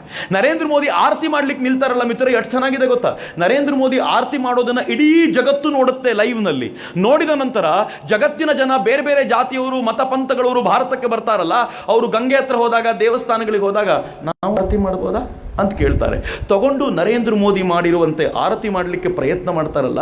ನರೇಂದ್ರ ಮೋದಿ ನಮ್ಮ ದೇವರ ಪೂಜೆಯನ್ನು ಜಾಗತಿಕ ಮಟ್ಟದಲ್ಲಿ ಬ್ರ್ಯಾಂಡಿಂಗ್ ಮಾಡಿದ್ದಾರೆ. ಏನು ಮಾಡಿದ್ರು ಅಂತ ಸಲೀಸಾಗಿ ಕೇಳ್ಬಿಡ್ತೀವಲ್ಲ. ನರೇಂದ್ರ ಮೋದಿ ಜಪಾನಿನ ಅಧ್ಯಕ್ಷರನ್ನ ಭಾರತಕ್ಕೆ ಕರ್ಕೊಂಡು ಬಂದರು. 5 ಸ್ಟಾರ್ ಹೋಟೆಲ್ಗಳಲ್ಲಿ ಕೂರಿಸ್ಕೊಂಡು ಊಟ ಮಾಡಿಸ್ಕೊಂಡು ಕಳಿಸಿದ್ರೆ ಏನಾಗೋದಿರಲಿಲ್ಲ. ಆ ಮನುಷ್ಯ ಏನು ಮಾಡಿದ್ರು ಗೊತ್ತಾ? ಕಾಶಿ ಘಾಟಿಗೆ ಕರ್ಕೊಂಡ್ಬಂದರು. ಕಾಶಿ ಘಾಟ್ನಲ್ಲಿ ಅವ್ರ ಹತ್ರ ಆರತಿ ಮಾಡಿಸಿದ್ರು. ಆರತಿ ಮಾಡೋದನ್ನ ನೋಡಿದ ಜಪಾನಿನ ಜನ ಇವತ್ತು ಹೇಳ್ತಾರಂತೆ, ನಾವು ಕಾಶಿಗೆ ಹೋಗಬೇಕು, ನಾವು ಅಲ್ಲಿ ಗಂಗಾರತಿಯಲ್ಲಿ ಭಾಗವಹಿಸಬೇಕು ಅಂತ. ಅಲ್ಲಿಂದೆಲ್ಲ ಜಗತ್ತಿನ ಜನ ಧಾವಿಸಿ ಬರುವಂತೆ ತನ್ನ ಕ್ಷೇತ್ರವನ್ನು ಟೂರಿಸ್ಟ್ ಮ್ಯಾಪ್ನಲ್ಲಿ ಎತ್ತರದಲ್ಲಿ ಕಾಣುವಂತೆ ಮಾಡಿದ್ರಲ್ಲ, ಇದು ನರೇಂದ್ರ ಮೋದಿ ಮಾಡಿದ ಕೆಲಸ. ಭಾರತವನ್ನ ಜಗತ್ತಿನಲ್ಲಿ ರಾರಾಜಿಸುವಂತೆ ಮಾಡಬೇಕು. ಮಿತ್ರ, ಇದೇ ನರೇಂದ್ರ ಮೋದಿ ಮಾಡಿರೋ ಒಂದು ಕೆಲಸ. ಇವತ್ತು ಹೆಂಗಿದೆ ಅಂದರೆ, ಜಗತ್ತಿನ ಯಾವುದಾದ್ರೂ ದೇಶದ ಜನರನ್ನು, ಯಾವುದಾದ್ರೂ ದೇಶ, ಅಮೇರಿಕಾ, ರಷ್ಯಾ, ಜಪಾನ್, ಜರ್ಮನಿ, ನಿಮ್ಗೆ ಗೊತ್ತಿರೋ ದೇಶದ ಹೆಸರು ಹೇಳಿ, ಅಲ್ಲೊಂದು ಕ್ವಿಜ್ ಮಾಡಿ, ಜಗತ್ತಿನ ಅತ್ಯಂತ ಎತ್ತರದ ಮೂರ್ತಿ ಎಲ್ಲಿದೆ ಅಂತ ಕೇಳಿದರೆ ನಿಸ್ಸಂಶಯವಾಗಿ ಯಾವ ರಾಷ್ಟ್ರ ಇದ್ದರೂ ಅವರು Bharat, Gujarat, Sardar Patel, statue of unity ಅಂತ ಹೇಳಲೇಬೇಕು. ಇದು ನರೇಂದ್ರ ಮೋದಿ ಮಾಡಿದ ಕೆಲಸ ಅಲ್ವೇನು? ಭಾರತ ಎಲ್ಲಿತ್ತು ಜಗತ್ತಿನ ಭೂಪಟದಲ್ಲಿ? ಎಲ್ಲಿತ್ತು ಗೊತ್ತಾ? ಜಗತ್ತಿನಲ್ಲಿ ಅತ್ಯಂತ ಹೆಚ್ಚು ಬಯಲು ಶೌಚಾಲಯ ಇರೋದು ಭಾರತದಲ್ಲಿ. 31% ಮಾತ್ರ ಟಾಯ್ಲೆಟಿಗೆ ಹೋಗ್ತಿದ್ರು, ಉಳಿದವರೆಲ್ಲರೂ ಬಯಲು ಶೌಚಾಲಯಕ್ಕೆ ಕೂರ್ತಿದ್ರು. ಇದು ನಮ್ಮ ರೆಕಾರ್ಡ್ ಇತ್ತು. ನಾನು ಜೈರಾಮ್ ರಮೇಶ್ ಒಂದು ಮಾತು ಕೇಳಿದ್ದೀನಿ. ಜೈರಾಮ್ ರಮೇಶ್ ಹೇಳ್ತಾರೆ, ಬಯಲು ಶೌಚಾಲಯದ ಪ್ರಾಬ್ಲಮ್ ಸಾಲ್ವ್ ಮಾಡೋದು ಭಾರತದಲ್ಲಿ ಕಷ್ಟ, ಭಾಳ ಕಷ್ಟ. ನಮ್ಮ ಅತ್ಯಂತ ದೊಡ್ಡ ಬಯಲು ಶೌಚಾಲಯ, ಜಗತ್ತಿನ ಅತ್ಯಂತ ದೊಡ್ಡ ಟಾಯ್ಲೆಟ್, ಜೈರಾಮ್ ರಮೇಶ್ ಹೇಳಿದ್ದು ಯಾವುದಂತ ಗೊತ್ತಾ? ಇಂಡಿಯನ್ ರೈಲ್ವೆ ಅಂತ. ಜಗತ್ತಿನ ಅತ್ಯಂತ ಉದ್ದದ ಟಾಯ್ಲೆಟ್ ಅದು. ಎಲ್ಲೆಲ್ಲಿ ಹಳಿ ಇದೆಯೋ ಅಲ್ಲೆಲ್ಲ ಜನ ಟಾಯ್ಲೆಟಿಗೆ ಕೂತ್ಕೊಳ್ತಾರೆ. ಇದು ಜಗತ್ತಿನ ಉದ್ದದ, ಅಂದರೆ ಅದು ಹೆಮ್ಮೆಯಿಂದ ಹೇಳ್ಕೊಳ್ಳೋರು. ನರೇಂದ್ರ ಮೋದಿ ಬಂದ ತಕ್ಷಣ ಹೇಳಿದರು ಇದು ಅವಮಾನದ ಸಂಕೇತ. ಅವ್ರ ಭಾಷಣ ನಾನು ಕೇಳಬೇಕಾದಾಗಲ ರೋಮಾಂಚನ ಅನ್ಸುತ್ತೆ. ಅವ್ರು ಹೇಳ್ತಾರೆ, ತಾಯಂದ್ರು ಸಂಜೆ ಕತ್ತಲಾಗುವವರೆಗೂ ಕಾಯಬೇಕಾ ಟಾಯ್ಲೆಟ್ಗೆ ಹೋಗ್ಲಿಕ್ಕೆ? ಏನು ಮಾಡಿದ್ದೀವಿ ನಾವು? ಈ ದೇಶವನ್ನು ಬದಲಾಯಿಸಬೇಕು, ಮುಂದಿನ 4 ವರ್ಷಗಳಲ್ಲಿ ಈ ದೇಶ ಬದಲಾಗಬೇಕು ಅಂತ ನರೇಂದ್ರ ಮೋದಿ ಕೊಟ್ಟಂತ ಸಂದೇಶದ ಪರಿಣಾಮವಾಗಿ ಈ ದೇಶದ ಈ 4 ವರ್ಷಗಳಲ್ಲಿ, 5 ವರ್ಷಗಳ ಹಿಂದೆ 31% ಜನ ಟಾಯ್ಲೆಟ್ಗೆ ಹೋಗ್ತಾ ಇದ್ರು. ಇವತ್ತು 98% ಜನ ಟಾಯ್ಲೆಟ್ಗೆ ಹೋಗುವುದೇ ಮಾಡಿದ್ರು. ನಿಮಗೆ ನಂಬರೇ ಬೇಕು ಅನ್ನೋದಾದ್ರೆ, ನರೇಂದ್ರ ಮೋದಿ ಅಧಿಕಾರಕ್ಕೆ ಬರೋಕ್ಕಿಂತ ಮುಂಚಿನ 65 ವರ್ಷಗಳಲ್ಲಿ ಈ ದೇಶ ಕಟ್ಟಿದ ಟಾಯ್ಲೆಟ್ಗಳ ಸಂಖ್ಯೆ 6.5 ಕೋಟಿ. ನರೇಂದ್ರ ಮೋದಿ 4 ವರ್ಷಗಳಲ್ಲಿ 9.5 ಕೋಟಿ ಟಾಯ್ಲೆಟ್ಗಳನ್ನು ಕಟ್ಟಿದ್ರಲ್ಲ, ಇದು ನರೇಂದ್ರ ಮೋದಿ ಮಾಡಿದ ಮ್ಯಾಜಿಕ್ ಮಿತ್ರರೇ. ನರೇಂದ್ರ ಮೋದಿ, ನಾನು ಇಷ್ಟೊತ್ತು ನಿಮಗೆ ಸೈನ್ಯದ ಮಾತನಾಡಿದ್ನಲ್ಲ, ಇಷ್ಟೊತ್ತು ರಾಜತಾಂತ್ರಿಕ ವಿಚಾರದ ಬಗ್ಗೆ ಮಾತನಾಡಿದ್ನಲ್ಲ, ಇದೇ ನರೇಂದ್ರ ಮೋದಿ ಈ ದೇಶದ ಕಾಮನ್ ಮ್ಯಾನ್ ಬಗ್ಗೆ ಯೋಚನೆ ಮಾಡ್ತಾ ಹೇಳ್ತಾರೆ, ಈ ದೇಶದ 18,000 ಹಳ್ಳಿಗಳಿಗೆ ಕರೆಂಟ್ ಇಲ್ಲ, ಕರೆಂಟ್ ಕೊಡೋದು ನಮ್ಮ ಜವಾಬ್ದಾರಿ, 1000 ಡೇಟ್ ಟಾರ್ಗೆಟ್ ಅಂತ. ಅದೇ KEB, ಅದೇ ಲೈನ್ಮನ್ಗಳು, ಅದೇ ಇಂಜಿನಿಯರ್ಗಳು, ಅದೇ ಸೀನಿಯರ್ ಇಂಜಿನಿಯರ್ಗಳು, ಅದೇ ಪವರ್ ಮಿನಿಸ್ಟ್ರಿ, ಎಲ್ಲರೂ ಅವರೇ. ಲೀಡರ್ ಮಾತ್ರ ಚೇಂಜ್ ಆಗಿತ್ತು. ಅದೇ KEB ಲೈನ್ಮನ್ಗಳು ನರೇಂದ್ರ ಮೋದಿಯವರ ಮುಂದೆ ಶಪಥ ತಗೊಂಡ್ರು, ಮಾಡ್ತೀವಿ ಅಂತ. 1,000 ದಿನದ ಟಾರ್ಗೆಟ್ಟು, 18,000 ಹಳ್ಳಿಗಳು 950 ದಿನಕ್ಕೆ ಕಂಪ್ಲೀಟ್ ಮಾಡಿಕೊಂಡು ಎದುರಿಗೆ ಬಂದು ನಿಂತ್ಕೊಂಡು, ನಿಮಗಿಂತ ಮುಂಚೆ ಮುಗಿಸಿದ್ದೀವಿ ಸರ್ ನಾವು ಅಂತ ಹೇಳ್ತಾರಲ್ಲ, ಇದು ನರೇಂದ್ರ ಮೋದಿ ಸ್ಪೀಡ್ ಕೊಟ್ಟಿದ್ದ ರೀತಿ. ಮಿತ್ರ, ನರೇಂದ್ರ ಮೋದಿ ಅವರು ಈ ದೇಶದ 50% ಜನಕ್ಕೆ ಅಕೌಂಟ್ ಇಲ್ಲ ಅಂತ ಗೊತ್ತಾದಾಗ ಈ ದೇಶದ ಬ್ಯಾಂಕರ್ಸ್ಗಳನ್ನ ಕರೆದು ಕೇಳ್ಕೊಂಡಿದ್ರು, ಯಾರ್ಯಾರು ಬ್ಯಾಂಕಲ್ಲಿ ಉದ್ಯೋಗಿಗಳಿದ್ದಾರೋ ಎಷ್ಟು ದಿನ ಬೇಕಾಗುತ್ತೆ ಈ ದೇಶದ 50% ಜನರಿಗೆ ಅಕೌಂಟ್ ಕೊಡಲಿಕ್ಕೆ? ಅವರಂದ್ರು 10 ಇಯರ್ಸ್ ಮಿನಿಮಮ್ ಬೇಕು. ಮ್ಯಾನೇಜರ್ಗೆ ನಾನು ಕೇಳಿದ್ರು ಎಷ್ಟು ವರ್ಷ ಬೇಕು? ಅವರು 10 ಇಯರ್ಸ್ ಅಂತಾರೆ ಸರ್, ಸ್ವಲ್ಪ ಹಿಂಡಿದ್ರೆ, ಕಿವಿ ಹಿಂಡಿದ್ರೆ 5 ವರ್ಷಕ್ಕೆ ಮಾಡ್ಬೋದು ಸರ್. ಸೀನಿಯರ್ ಮ್ಯಾನೇಜರ್ಗಳು, AGMಗಳನ್ನೆಲ್ಲ ಕರೆದು ಕೇಳಿದರು ಎಷ್ಟು ವರ್ಷ ಬೇಕು? ಮ್ಯಾನೇಜರ್ಗಳು 5 ವರ್ಷ ಅಂತಾರಲ್ಲ ಸರ್, ನಾನು 1 ವರ್ಷ ಹಿಂಡ್ಬಿಟ್ಟು ಮಾಡಿಸ್ತೀನಿ ಸರ್, 4 ವರ್ಷದಲ್ಲಿ ಮಾಡೋಣ ಅಂತ. RBI ಗವರ್ನರ್ ಕೇಳಿದರು, 2 ವರ್ಷದಲ್ಲಿ ಮುಗಿಸ್ಕೊಡ್ತೀನಿ ಸರ್ ಅಂದರು. ವರ್ಕರ್ಸ್ 10 ವರ್ಷ ಅಂದಿದ್ರು, RBI ಗವರ್ನರ್ 2 ವರ್ಷಕ್ಕೆ ತಂದಿದ್ರು. ನರೇಂದ್ರ ಮೋದಿ ಹೇಳಿದರು, ನನಗೆ ಅಷ್ಟೆಲ್ಲ ಟೈಮ್ ಇಲ್ಲ, 1 ವರ್ಷ. ಹೆಂಗಾಯ್ತು ಗೊತ್ತೇನು? ಏನು ಬ್ಯಾಂಕ್ನವರು ಓಡಿದ್ದು ಸಿಕ್ಕವ್ರನ್ನ ಹೇಳ್ಕೊಂಬಂದು, ಅಕೌಂಟ್ ಆಗಿಲ್ವಾ ಬಾ ಅಂತ. ನರೇಂದ್ರ ಮೋದಿ ಹೇಳಿದ್ರು, 0 ಬ್ಯಾಲೆನ್ಸ್ ಅಕೌಂಟು. ನೀವು 500 ರೂಪಾಯಿ ಇಟ್ಟಾಗಲೇ ಗೌರವ ಕೊಡದೇ ಇದ್ದ ಬ್ಯಾಂಕ್ನವರು ಈಗ ಅನಿವಾರ್ಯವಾಗಿ 0 ಬ್ಯಾಲೆನ್ಸ್ ಅಕೌಂಟ್ನವ್ರನ್ನು ಎಳ್ಕೊಂಡು ಬಂದು ಬಾ ಕೂತ್ಕೋ ಅಂತ ಗೌರವ ಕೊಡಬೇಕಾಗಿ ಬಂತು. ಎಲ್ಲಿವರೆಗೂ ಆಯ್ತು ಗೊತ್ತಾ? ಈ ದೇಶದ ಬಡವರನ್ನ ತೋರಿಸಿ ಸಿರಿವಂತರು ಈ ದೇಶ ಉದ್ಧಾರ ಆಗಲ್ಲ ಅಂತಿದ್ರು. ಯಾಕೆಂದ್ರೆ ಇವನಿಗೆ ಬ್ಯಾಂಕಿಗೆ ಬರೋದು ಗೊತ್ತಿಲ್ಲ, ಇವನಿಗೆ ಚಲನ್ ತುಂಬೋದು ಗೊತ್ತಿಲ್ಲ, ದುಡ್ಡು ತೆಗೆಯೋದು ಗೊತ್ತಿಲ್ಲ, ದುಡ್ಡು ಹಾಕೋದು ಗೊತ್ತಿಲ್ಲ. ಇನ್ನು ನೀವು ಎಲೆಕ್ಟ್ರಾನಿಕ್ ಕ್ಯಾಶ್ ಅಂತ ಹೇಳ್ತೀರಾ, ಇವನಿಗೆ ಕಾರ್ಡ್ ಉಪಯೋಗಿಸ್ಲಿಕ್ಕೆ ಬರುತ್ತಾ ಅಂತ. ಇವನಿಗೆ ಪಾಸ್ವರ್ಡ್ ನೆನ್ಪಿಟ್ಕೊಳ್ಳಿಕ್ಕೆ ಬರಲ್ಲ, ದಡ್ಡ ಇವನು ಅಂತಿದ್ರು. ನರೇಂದ್ರ ಮೋದಿ ಏನು ಮಾಡಿದ್ರು ಗೊತ್ತಾ? ನೀನು ಅಕೌಂಟ್ ತಗೋ, ಬಾ ಇಲ್ಲಿಗೆ, ನಾನು ನಿನಗೊಂದು ರೂಪೇ ಕಾರ್ಡ್ ಕೊಡ್ತೀನಿ, 0 ಬ್ಯಾಲೆನ್ಸೇ ಇರಲಿ, ರೂಪೇ ಕಾರ್ಡ್ ಕೊಡ್ತೀನಿ ಅಂತ. ಆಮೇಲೆ ಒಂದು ಸಣ್ಣ ಆಮಿಷ ತೋರಿಸಿದ್ರು. ಅದಕ್ಕೆ ಏನು ತೋರಿಸಿದ್ರು ಗೊತ್ತಾ? ಈ ರೂಪೇ ಕಾರ್ಡನ್ನು 90 ದಿನಕ್ಕೆ ಒಂದ್ಸಲ ಉಜ್ಜು, ಎಲ್ಲಿಗೆ ಹೋಗಬೇಕು ಅಲ್ಲದನ್ನು ಉಜ್ಜಿ, ನಿಂಗೇನು ವ್ಯವಹಾರ ಬೇಕೋ ಅದು ಮಾಡು, 90 ದಿನಕ್ಕೆ ಒಂದ್ಸಲ. ನೀನು ಹಿಂಗೆ ಮಾಡಿದರೆ ನಿನಗೆ ನಾನು ಈ ರೂಪೇ ಕಾರ್ಡಿನ ಜೊತೆಗೆ ನೀನು ಅದನ್ನು ಬಳಸ್ತಾ ಇರೋದ್ರಿಂದ ಒಂದು ಇನ್ಶೂರೆನ್ಸ್ ಕೊಡಿಸ್ತೀನಿ. ನಿನಗೇನಾದರೂ ಆಕ್ಸಿಡೆಂಟ್ ಆದರೆ, ನಿನಗೆ ತಾತ್ಕಾಲಿಕವಾದ ತೊಂದರೆ ಆದರೆ 1 ಲಕ್ಷ ರೂಪಾಯಿ, ನಿನಗೆ ಪರ್ಮನೆಂಟ್ ತೊಂದರೆ ಆದರೆ 2 ಲಕ್ಷ ರೂಪಾಯಿ ಸಿಗೋಂಗೆ ಮಾಡ್ತೀನಿ ಅಂತ ರೂಪೇ ಕಾರ್ಡ್ ಬಳಸೋದಕ್ಕೆ ಒಂದು ಆಮಿಷವನ್ನು ಕೊಟ್ಟು ಅವನಿಗೆ ರೂಪೇ ಕಾರ್ಡ್ ಬಳಸುವಂತೆ ಮಾಡಿದರು. ಮಿತ್ರರೆ, ಮ್ಯಾಜಿಕ್ ಏನಾಯಿತು ಗೊತ್ತಾ? ಯಾವ ದೇಶದಲ್ಲಿ ಕ್ಯಾಶ್ ಕಾರ್ಡಿನ ಮೂಲಕ ವಹಿವಾಟು ನಡೆಯಲ್ಲ ಅಂತಿದ್ರೋ ಅದೇ ದೇಶದಲ್ಲಿ ಡಿಮಾನಿಟೈಸೇಷನ್ ನಂತರ 1600% ಈ ಕ್ಯಾಶ್ ಫ್ಲೋ ಇನ್ಕ್ರೀಸ್ ಆಗಿದ್ದನ್ನು ಇಡೀ ಜಗತ್ತು ಗಮನಿಸ್ತು ಮತ್ತು ಜಗತ್ತು ಹೇಳುತ್ತೆ ಭಾರತ ಬದಲಾಗುವ ಸಾಧ್ಯತೆ ಇದೆ ಅಂತ. ಬದಲಾಗುವ ಸಾಧ್ಯತೆ ಯಾಕಿದೆ ಅಂತಂದರೆ ಆ ಬಡವರನ್ನು ನರೇಂದ್ರ ಮೋದಿ ಅರ್ಥ ಮಾಡ್ಕೊಂಡಿದ್ದಾರೆ ಅಂತ. ನಾನು ನರೇಂದ್ರ ಮೋದಿಯವ್ರ ಬಗ್ಗೆ ಹೇಳಬೇಕಾಗಿರುವಂಥ ಒಂದೇ ಒಂದು ಸಂಗತಿ ಏನು ಗೊತ್ತೇನು? ನರೇಂದ್ರ ಮೋದಿ ಆಕ್ಸ್ಫರ್ಡ್ ಯೂನಿವರ್ಸಿಟಿಯ ಡಿಗ್ರಿ ತಗೊಂಡವರಲ್ಲ, ಹಾರ್ವರ್ಡ್ ಯೂನಿವರ್ಸಿಟಿಯ ಡಿಗ್ರಿ ತೊಗೊಂಡವರಲ್ಲ. ಹಾಗೆ ತೊಗೊಂಡವರೆಲ್ಲ ಭಾರತವನ್ನು ಹೆಂಗೆ ಮಾಡಿಟ್ಟಿದ್ರು ಅಂತಂದರೆ ಗೌರವ ಇಲ್ಲದ ಭಾರತವನ್ನು ಇಟ್ಟಿದ್ರು. ಆದರೆ ಇವತ್ತಿನ ಭಾರತ ಹೆಂಗಿದೆ ಅಂತಂದರೆ ಒಬ್ಬ ಚಾಯ್ವಾಲ ಕಟ್ತಾ ಇರುವಂಥ ಭಾರತ. ಈ ದೇಶದ ಬಡವರನ್ನು ಅರಿತಿರುವಂಥ ವ್ಯಕ್ತಿ ಭಾರತವನ್ನು ಕಟ್ತಾ ಇದ್ದಾನೆ. ಈ ದೇಶದ ಹೆಣ್ಣು ಮಕ್ಕಳನ್ನ, ತಾಯಂದ್ರನ್ನ ಅರಿತಿರುವಂಥ ವ್ಯಕ್ತಿ ಭಾರತವನ್ನು ಕಟ್ತಾ ಇದ್ದಾನೆ. ಹೀಗಾಗಿ ಹೊಸ ಭಾರತ ನಿರ್ಮಾಣ ಆಗ್ತಾ ಇದೆ. ಬ್ಯಾಕ್ ಟು ಸೈನ್ಯ ಅನ್ನೋದೇ ಆದರೆ, ಇವತ್ತಿನ ದಿನಕ್ಕೋಸ್ಕರ ನೆನಪಿಸ್ಕೊಳ್ಳೋದೇ ಆದರೆ ಮಿತ್ರರೆ, ಇವತ್ತಿನ ಸೈನ್ಯ, ನಾನು ಹೇಳಿದ್ನಲ್ಲ ಏರ್ಫೋರ್ಸ್ ಸ್ಟ್ರಾಂಗ್ ಆಗಿಲ್ಲ ಅಂತ, ಅದು 5 ವರ್ಷಗಳ ಹಿಂದಿನ ಮಾತು. ಇವತ್ತಿನ ಏರ್ಫೋರ್ಸ್ನಲ್ಲಿ ಬಲ ಹೆಂಗಿದೆ ಅಂತಂದರೆ, ಇವತ್ತಿನ ಏರ್ಫೋರ್ಸ್ಗೆ ರಫೇಲ್ ಯುದ್ಧ ವಿಮಾನಗಳು ಬರ್ತಾ ಇವೆ. 36 ರಫೇಲ್ಗಳು ಫ್ಲೈ ಅವೇ ಕಂಡೀಷನಲ್ಲಿ ಬರುತ್ತೆ. ಪ್ರಾಬಬ್ಲಿ ಇನ್ನು 2-3 ವರ್ಷಗಳೊಳಗೆ ರಫೇಲ್ ವಿಮಾನಗಳ ಒಂದು ದೊಡ್ಡ ತುಕಡಿ ಭಾರತಕ್ಕೆ ಬರಲಿಕ್ಕೆ ಶುರುವಾಗ್ಬಿಡುತ್ತೆ. 36 ರಫೇಲ್ಗಳು, 18 ರಫೇಲ್ಗಳು ಒಂದು ತುಕಡಿಯಲ್ಲಿ ಇರಬೇಕು ಅಂತಾದರೆ, ಒಂದು ಸ್ಕ್ವಾಡ್ರನ್ನಲ್ಲಿ ಇರಬೇಕು ಅಂತಾದರೆ 36 ರಫೇಲ್ಗಳ 2 ಸ್ಕ್ವಾಡ್ರನ್ ರಫೇಲ್ಗಳ ನಿರ್ಮಾಣ ಆಗುತ್ತೆ.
ಅಟ್ಯಾಕ್ ಮಾಡಬೇಕು ಅಂತಂದ್ರೆ ಆ ಕೋಆರ್ಡಿನೇಟ್ ಅನ್ನು ಗುರುತಿಟ್ಕೊಳ್ಳುತ್ತೆ. ಆ ಡ್ರೋನ್ ಹೋಗ್ತಾ ಇರಬೇಕಾದ್ರೆ ಮನೆಯಲ್ಲಿ ಕೂತ್ಕೊಂಡು ವಿಡಿಯೋ ಗೇಮ್ ಮಾಡೋ ತರ ಅದನ್ನ ಕಂಟ್ರೋಲ್ ಮಾಡಬಹುದು. ಅದು ಅಲ್ಲಿಗೆ ಹೋಗುತ್ತೆ, ಈ ಜಾಗ ಪರ್ಫೆಕ್ಟ್ ಆಗಿದೆ ಅಂತ ಹೇಳಿದ್ರೆ ಅಲ್ಲಿ ಹೋಗಿ ಅಲ್ಲಿ ಗುದ್ದುಕೊಂಡು ತಾನೂ ಪ್ರಾಣ ಬಿಡುತ್ತೆ. ತಾನು ಪ್ರಾಣ ಬಿಡೋಕ್ಕಿಂತ ಮುಂಚೆ ಇರುವ ಅಷ್ಟನ್ನು ಧ್ವಂಸಗೊಳಿಸಿ ತಾನು ಪ್ರಾಣ ಬಿಡುತ್ತೆ. ಈ ತರದ 15 ಸೂಸೈಡ್ ಡ್ರೋನ್ಗಳು ಬರ್ತಿವೆ. ಈ ಸೂಸೈಡ್ ಡ್ರೋನ್ಗಳೇನಾದರೂ ಸರಿಯಾಗಿ ನಾವು ಬಳಕೆ ಶುರು ಮಾಡಿದ್ರೆ ಇನ್ನು ಮುಂದೆ ಸರ್ಜಿಕಲ್ ಸ್ಟ್ರೈಕ್ ಮಾಡಬೇಕಾಗಿಲ್ಲ. ಕೋಆರ್ಡಿನೇಟ್ ಕನೆಕ್ಟ್ ಮಾಡಿ ಪಾಕಿಸ್ತಾನಕ್ಕೆ ದಬ್ಬಿ ಈ ಸೂಸೈಡ್ ಡ್ರೋನ್ಗಳೇ ಪಾಕಿಸ್ತಾನದ ಅನೇಕರನ್ನ ಧ್ವಂಸ ಮಾಡಬಲ್ಲದು. ಪಾಕಿಸ್ತಾನಕ್ಕೆ ಎಚ್ಚರಿಕೆಯ ಸಂದೇಶವಾಗಿ ಭಾರತಕ್ಕೆ ಈ ಡ್ರೋನ್ಗಳು ಬರ್ತಾ ಇವೆ. Indian army, Indian navy, Indian air force ಹಿಂದೆಂದಿಗಿಂತಲೂ ಬಲಿಷ್ಠವಾಗಿ ನಿಲ್ತಾ ಇವೆ. ನಂಗೆ ಅನೇಕರು ಕೇಳ್ತಾರೆ, ಇದು ವಾರ್ ಮಾಂಗರಿಂಗ್ ಅಲ್ವಾ, ಯುದ್ಧ ಮಾಡ್ಲಿಕ್ಕೆ ತಯಾರಾಗ್ತಿರೋದಲ್ವಾ? ಮಿತ್ರೇ, ಯಾವಾಗ ಎದುರಾಳಿ ಸಿದ್ಧನಾಗಿರ್ತಾನೋ ಅವನ ಮೇಲೆ ಯುದ್ಧ ನಡೆಯೋದೇ ಇಲ್ಲ. ಎದುರಾಳಿ ವೀಕ್ ಆಗಿದ್ದಾಗಲೇ ಯುದ್ಧ ಮಾಡೋದು. ಈಗ ಪಾಕಿಸ್ತಾನ ನಮ್ಮ ಮೇಲೆ ಯುದ್ಧ ಮಾಡಲಿಕ್ಕೆ ಸಿದ್ಧವಾಗಲ್ಲ ಅಂತ ಯಾಕೆ ಹೇಳ್ತೀನಿ ಅಂದರೆ, ಭಾರತ ಇವತ್ತು ಸಿದ್ಧವಾಗಿದೆ. ಭಾರತ ಸಿದ್ಧವಾಗದೆ ಹೋದಾಗಲೇ ನಮ್ಮ ಮೇಲೆ ಅಟ್ಯಾಕ್ ಮಾಡಿ ಪಾಕಿಸ್ತಾನ ಸೋತ್ ಹೋಗಿದೆ. ಇನ್ನು ಸಿದ್ಧವಾಗಿರುವಾಗ ಪಾಕಿಸ್ತಾನದ ಕತೆ ಏನಾಗ್ಬೋದು ಅಂತ ನನಗೂ ಗೊತ್ತಿದೆ, ನಿಮಗೂ ಗೊತ್ತಿದೆ, ಇಂಪಾರ್ಟೆಂಟ್ಲಿ ಪಾಕಿಸ್ತಾನಕ್ಕೂ ಚೆನ್ನಾಗಿ ಗೊತ್ತಿರೋದ್ರಿಂದ ಈ ಬಾರಿ ಯುದ್ಧ ನಡೀಲಿಕ್ಕೆ ಸಾಧ್ಯ ಇಲ್ಲ. ಮತ್ತು ಎರಡನೇದು, ಎಲ್ಲಿವರೆಗೂ ಮೋದಿ ಇರ್ತಾರೋ ಅಲ್ಲಿವರೆಗೂ ಸೇಫ್ ಹ್ಯಾಂಡಲ್ಲಿ ದೇಶ ಇದೆ ಅಂತ ಧೈರ್ಯವಾಗಿರಿ, ನಿಶ್ಚಿಂತವಾಗಿರಿ. ಈ ದೇಶವನ್ನು ನರೇಂದ್ರ ಮೋದಿ ಕಾಪಾಡಿಕೊಳ್ತಾರೆ ಅನ್ನುವಂಥ ಭರವಸೆ 100% ನಮಗಿದೆ. ಮಿತ್ರರೇ, ಈ ಬಾರಿ ನಾವು ಓಡಾಟ ನಡೆಸ್ತಿರೋದು ಇದೇ ಕಾರಣಕ್ಕೋಸ್ಕರ, ನರೇಂದ್ರ ಮೋದಿ ಅವರನ್ನು ವಾಪಸ್ ಪ್ರೈಮ್ ಮಿನಿಸ್ಟರ್ ಮಾಡಬೇಕು ಅಂತ. ನಾನು ಸತ್ಯ ಒಂದು ಮಾತು ಹೇಳ್ತೀನಿ ನಿಮಗೆ, ಅಕಸ್ಮಾತ್ ನಾನು ಇವತ್ತಿಂದ ಕೇಳ್ಕೊಳ್ಬಾರ್ದು ಯಾರ ಹತ್ರನೂ ವೋಟ್ ಹಾಕಿ ನರೇಂದ್ರ ಮೋದಿಗೆ ಅಂತ ಡಿಸೈಡ್ ಮಾಡಿಬಿಟ್ಟಿದ್ದೀನಿ. ಯಾಕೆ ಗೊತ್ತಾ? ಇಷ್ಟು ಘಟನೆಗಳಾದ ನಂತರವೂ ನರೇಂದ್ರ ಮೋದಿಗೆ ವೋಟ್ ಮಾಡಬೇಕು ಅಂತ ನಿಮಗೇ ಅನ್ನಿಸ್ತಿಲ್ಲ ಅಂತಂದರೆ, ನಾನು ಕೇಳ್ಕೊಳ್ಬೇಕಾಗಿ ಬಂತು ಅಂತಂದರೆ ಇದಕ್ಕಿಂತ ದೈನೈಸಿಕ ಸ್ಥಿತಿ ಮತ್ತೊಂದಿಲ್ಲ ಅಂತ. ಅದಕ್ಕೆ ನಾನು ಕೇಳ್ಕೊಳ್ಳಲ್ಲ. ಆದರೆ ನಿಮ್ಮ ಹತ್ರ ಒಂದು ವಿಷಯ ಅಂತೂ ನಾನು ಕೇಳ್ಕೊಳ್ತೀನಿ. ಏನು ಗೊತ್ತೇನು? ದಯವಿಟ್ಟು ಇವತ್ತಿನಿಂದ ಆಚೆಗೆ ನರೇಂದ್ರ ಮೋದಿಯವರ ಕುರಿತಂತೆ ಒಂದು ಪ್ರಾರ್ಥನೆ ದೇವರಲ್ಲಿ ಮಾಡಿ. ಆ ಮನುಷ್ಯ ಇನ್ನು 5 ವರ್ಷ ನಮ್ಗೆ ಸಾಕಾಗಲ್ಲ, ಕನಿಷ್ಠ 10 ವರ್ಷ ಆ ಜಾಗದಲ್ಲಿ ಕೂತರೆ ಮಾತ್ರ ಈ ದೇಶದ ಗೌರವ, ಘನತೆ, ಕೀರ್ತಿ ಪತಾಕೆಗಳು ಎತ್ತರಕ್ಕೆ ಹಾರಲಿಕ್ಕೆ ಸಾಧ್ಯ ಆಗೋದು. ಅದಕ್ಕೆ ನಾನು ನಿಮ್ಮನ್ನು ಕಳಕಳಿಯಿಂದ ಕೇಳ್ಕೊಳ್ತೀನಿ, ದಯವಿಟ್ಟು ದೇವರ ಹತ್ರ ಪ್ರಾರ್ಥನೆ ಮಾಡ್ಕೊಳ್ಳಿ. ಆ ಮನುಷ್ಯನ ಆಯಸ್ಸು ಮತ್ತು ಆರೋಗ್ಯವನ್ನು ಭಗವಂತ ಗಟ್ಟಿಯಾಗಿ ಇಟ್ಟಿರಲಿ ಅಂತ ಪ್ರಾರ್ಥನೆ ಮಾಡ್ಕೊಳ್ಳಿ. ನೀವು ವೋಟ್ ಮಾಡೋದಷ್ಟೇ ಅಲ್ಲ, ಇನ್ನು 10 ಜನಕ್ಕೆ 100 ಜನಕ್ಕೆ ಈ ವಿಚಾರವನ್ನು ಹೇಳಿ ವೋಟ್ ಮಾಡಿಸ್ಬೇಕು ಅಂತ ನಾನು ವಿನಂತಿಸ್ಕೊಳ್ತೀನಿ. ಈ ಕಾರಣಕ್ಕೋಸ್ಕರವೇ ನಾವು ಟೀಮ್ ಮೋದಿ ಅಂತ ಕಟ್ಕೊಂಡು ಓಡಾಡ್ತಾ ಇರೋದು. ಈ ಟೀಮ್ ಮೋದಿ ಬರೀ ಇಷ್ಟೇ ಅಲ್ಲದೆ ಈಗ ಮೋದಿ ದೂತ ಅನ್ನುವಂಥ ಒಂದು ಕಾನ್ಸೆಪ್ಟ್ ಅನ್ನು ತಗೊಂಡು ಬಂದಿದೆ. ಈ ಮೋದಿ ದೂತ ಏನು ಗೊತ್ತೇನು? ಹಳ್ಳಿಯಲ್ಲೂ ಶಿವಮೊಗ್ಗದ ವಾರ್ಡ್ಗಳಲ್ಲೂ ಮೋದಿಯ ವಿಚಾರವನ್ನು ಹೇಳಲಿಕ್ಕೆ ಒಬ್ಬ ಮೋದಿ ದೂತನನ್ನು ನಾವು ಸೆಲೆಕ್ಟ್ ಮಾಡ್ಕೊಳ್ತಾ ಇದ್ದೀವಿ. ಅವನಿಗೆ ಮೋದಿಯ ಕುರಿತಂಥ ಎಲ್ಲ ವಿಚಾರಗಳನ್ನು ಹೇಳಿ, ಯಾರು ಏನು ಪ್ರಶ್ನೆ ಕೇಳಿದ್ರೂ ಉತ್ತರ ಕೊಡಬಲ್ಲಷ್ಟು ಮಟ್ಟಿಗೆ ಅವನನ್ನು ತಯಾರು ಮಾಡಿ ನಿಲ್ಲಿಸಿಕೊಂಡು, ಎಲೆಕ್ಷನ್ಗಿಂತ ಮುಂಚಿನ ದಿನ ದುಡ್ಡು ಹಂಚೋರು ಹಂಚಲಿ, ಹೆಂಡ ಹಂಚೋರು ಹಂಚಲಿ, ವೋಟ್ ಮಾಡ್ಲಿಕ್ಕೆ ಹೋಗೋರ ಹತ್ರ ಒಂದು ಸಲ ಮೋದಿ ಅಂತೀವ್ನು ಹೇಳಬೇಕು ಅಂತ. ಯಾಕೆಂದರೆ ಇಷ್ಟು ದಿನ ಅವ್ರ ಜೊತೆ ಹತ್ತಿರದ ಕಾಂಟ್ಯಾಕ್ಟಲ್ಲ, ಒಂದು ಸಲ ಮೋದಿ ಅಂತ ಹೇಳಿ ಅವರನ್ನು ಓಟಿಗೆ ಕರ್ಕೊಂಡು ಬರುವ ಕೆಲಸವನ್ನು ಮಾಡಬೇಕು ಅಂತ. ಯಾರ್ಯಾರು ಹಿಂಗೆ ಮೋದಿ ದೂತ ಆಗಬೇಕು ಅನ್ನೋಂಥ ಆಸಕ್ತಿ ಇದೆಯೋ ದಯಮಾಡಿ ನೀವು ನಮ್ಮ ಜೊತೆ ಸೇರಿಕೊಳ್ಳಿ ಅಂತ. ಹಾಗೆ ಇವತ್ತು ನಾವೊಂದು ಲೋಗೋ ಚೇಂಜ್ ಮಾಡಿದ್ವಿ. ಲೋಗೋ ಲಾಂಚ್ ಎಲ್ಲ ಮಾಡಿದ್ದು. ನಮ್ಮ ಒರಿಜಿನಲ್ ಲೋಗೋ ಹಂಗಿದೆ, ಟೀಮ್ ಮೋದಿ ಅಂತ. ಟೀಮ್ ಇದೆ, ಮೋದಿ ಇದೆ, ಒಂದು ಚಾಯ್ ಕಪ್ ಇದೆ.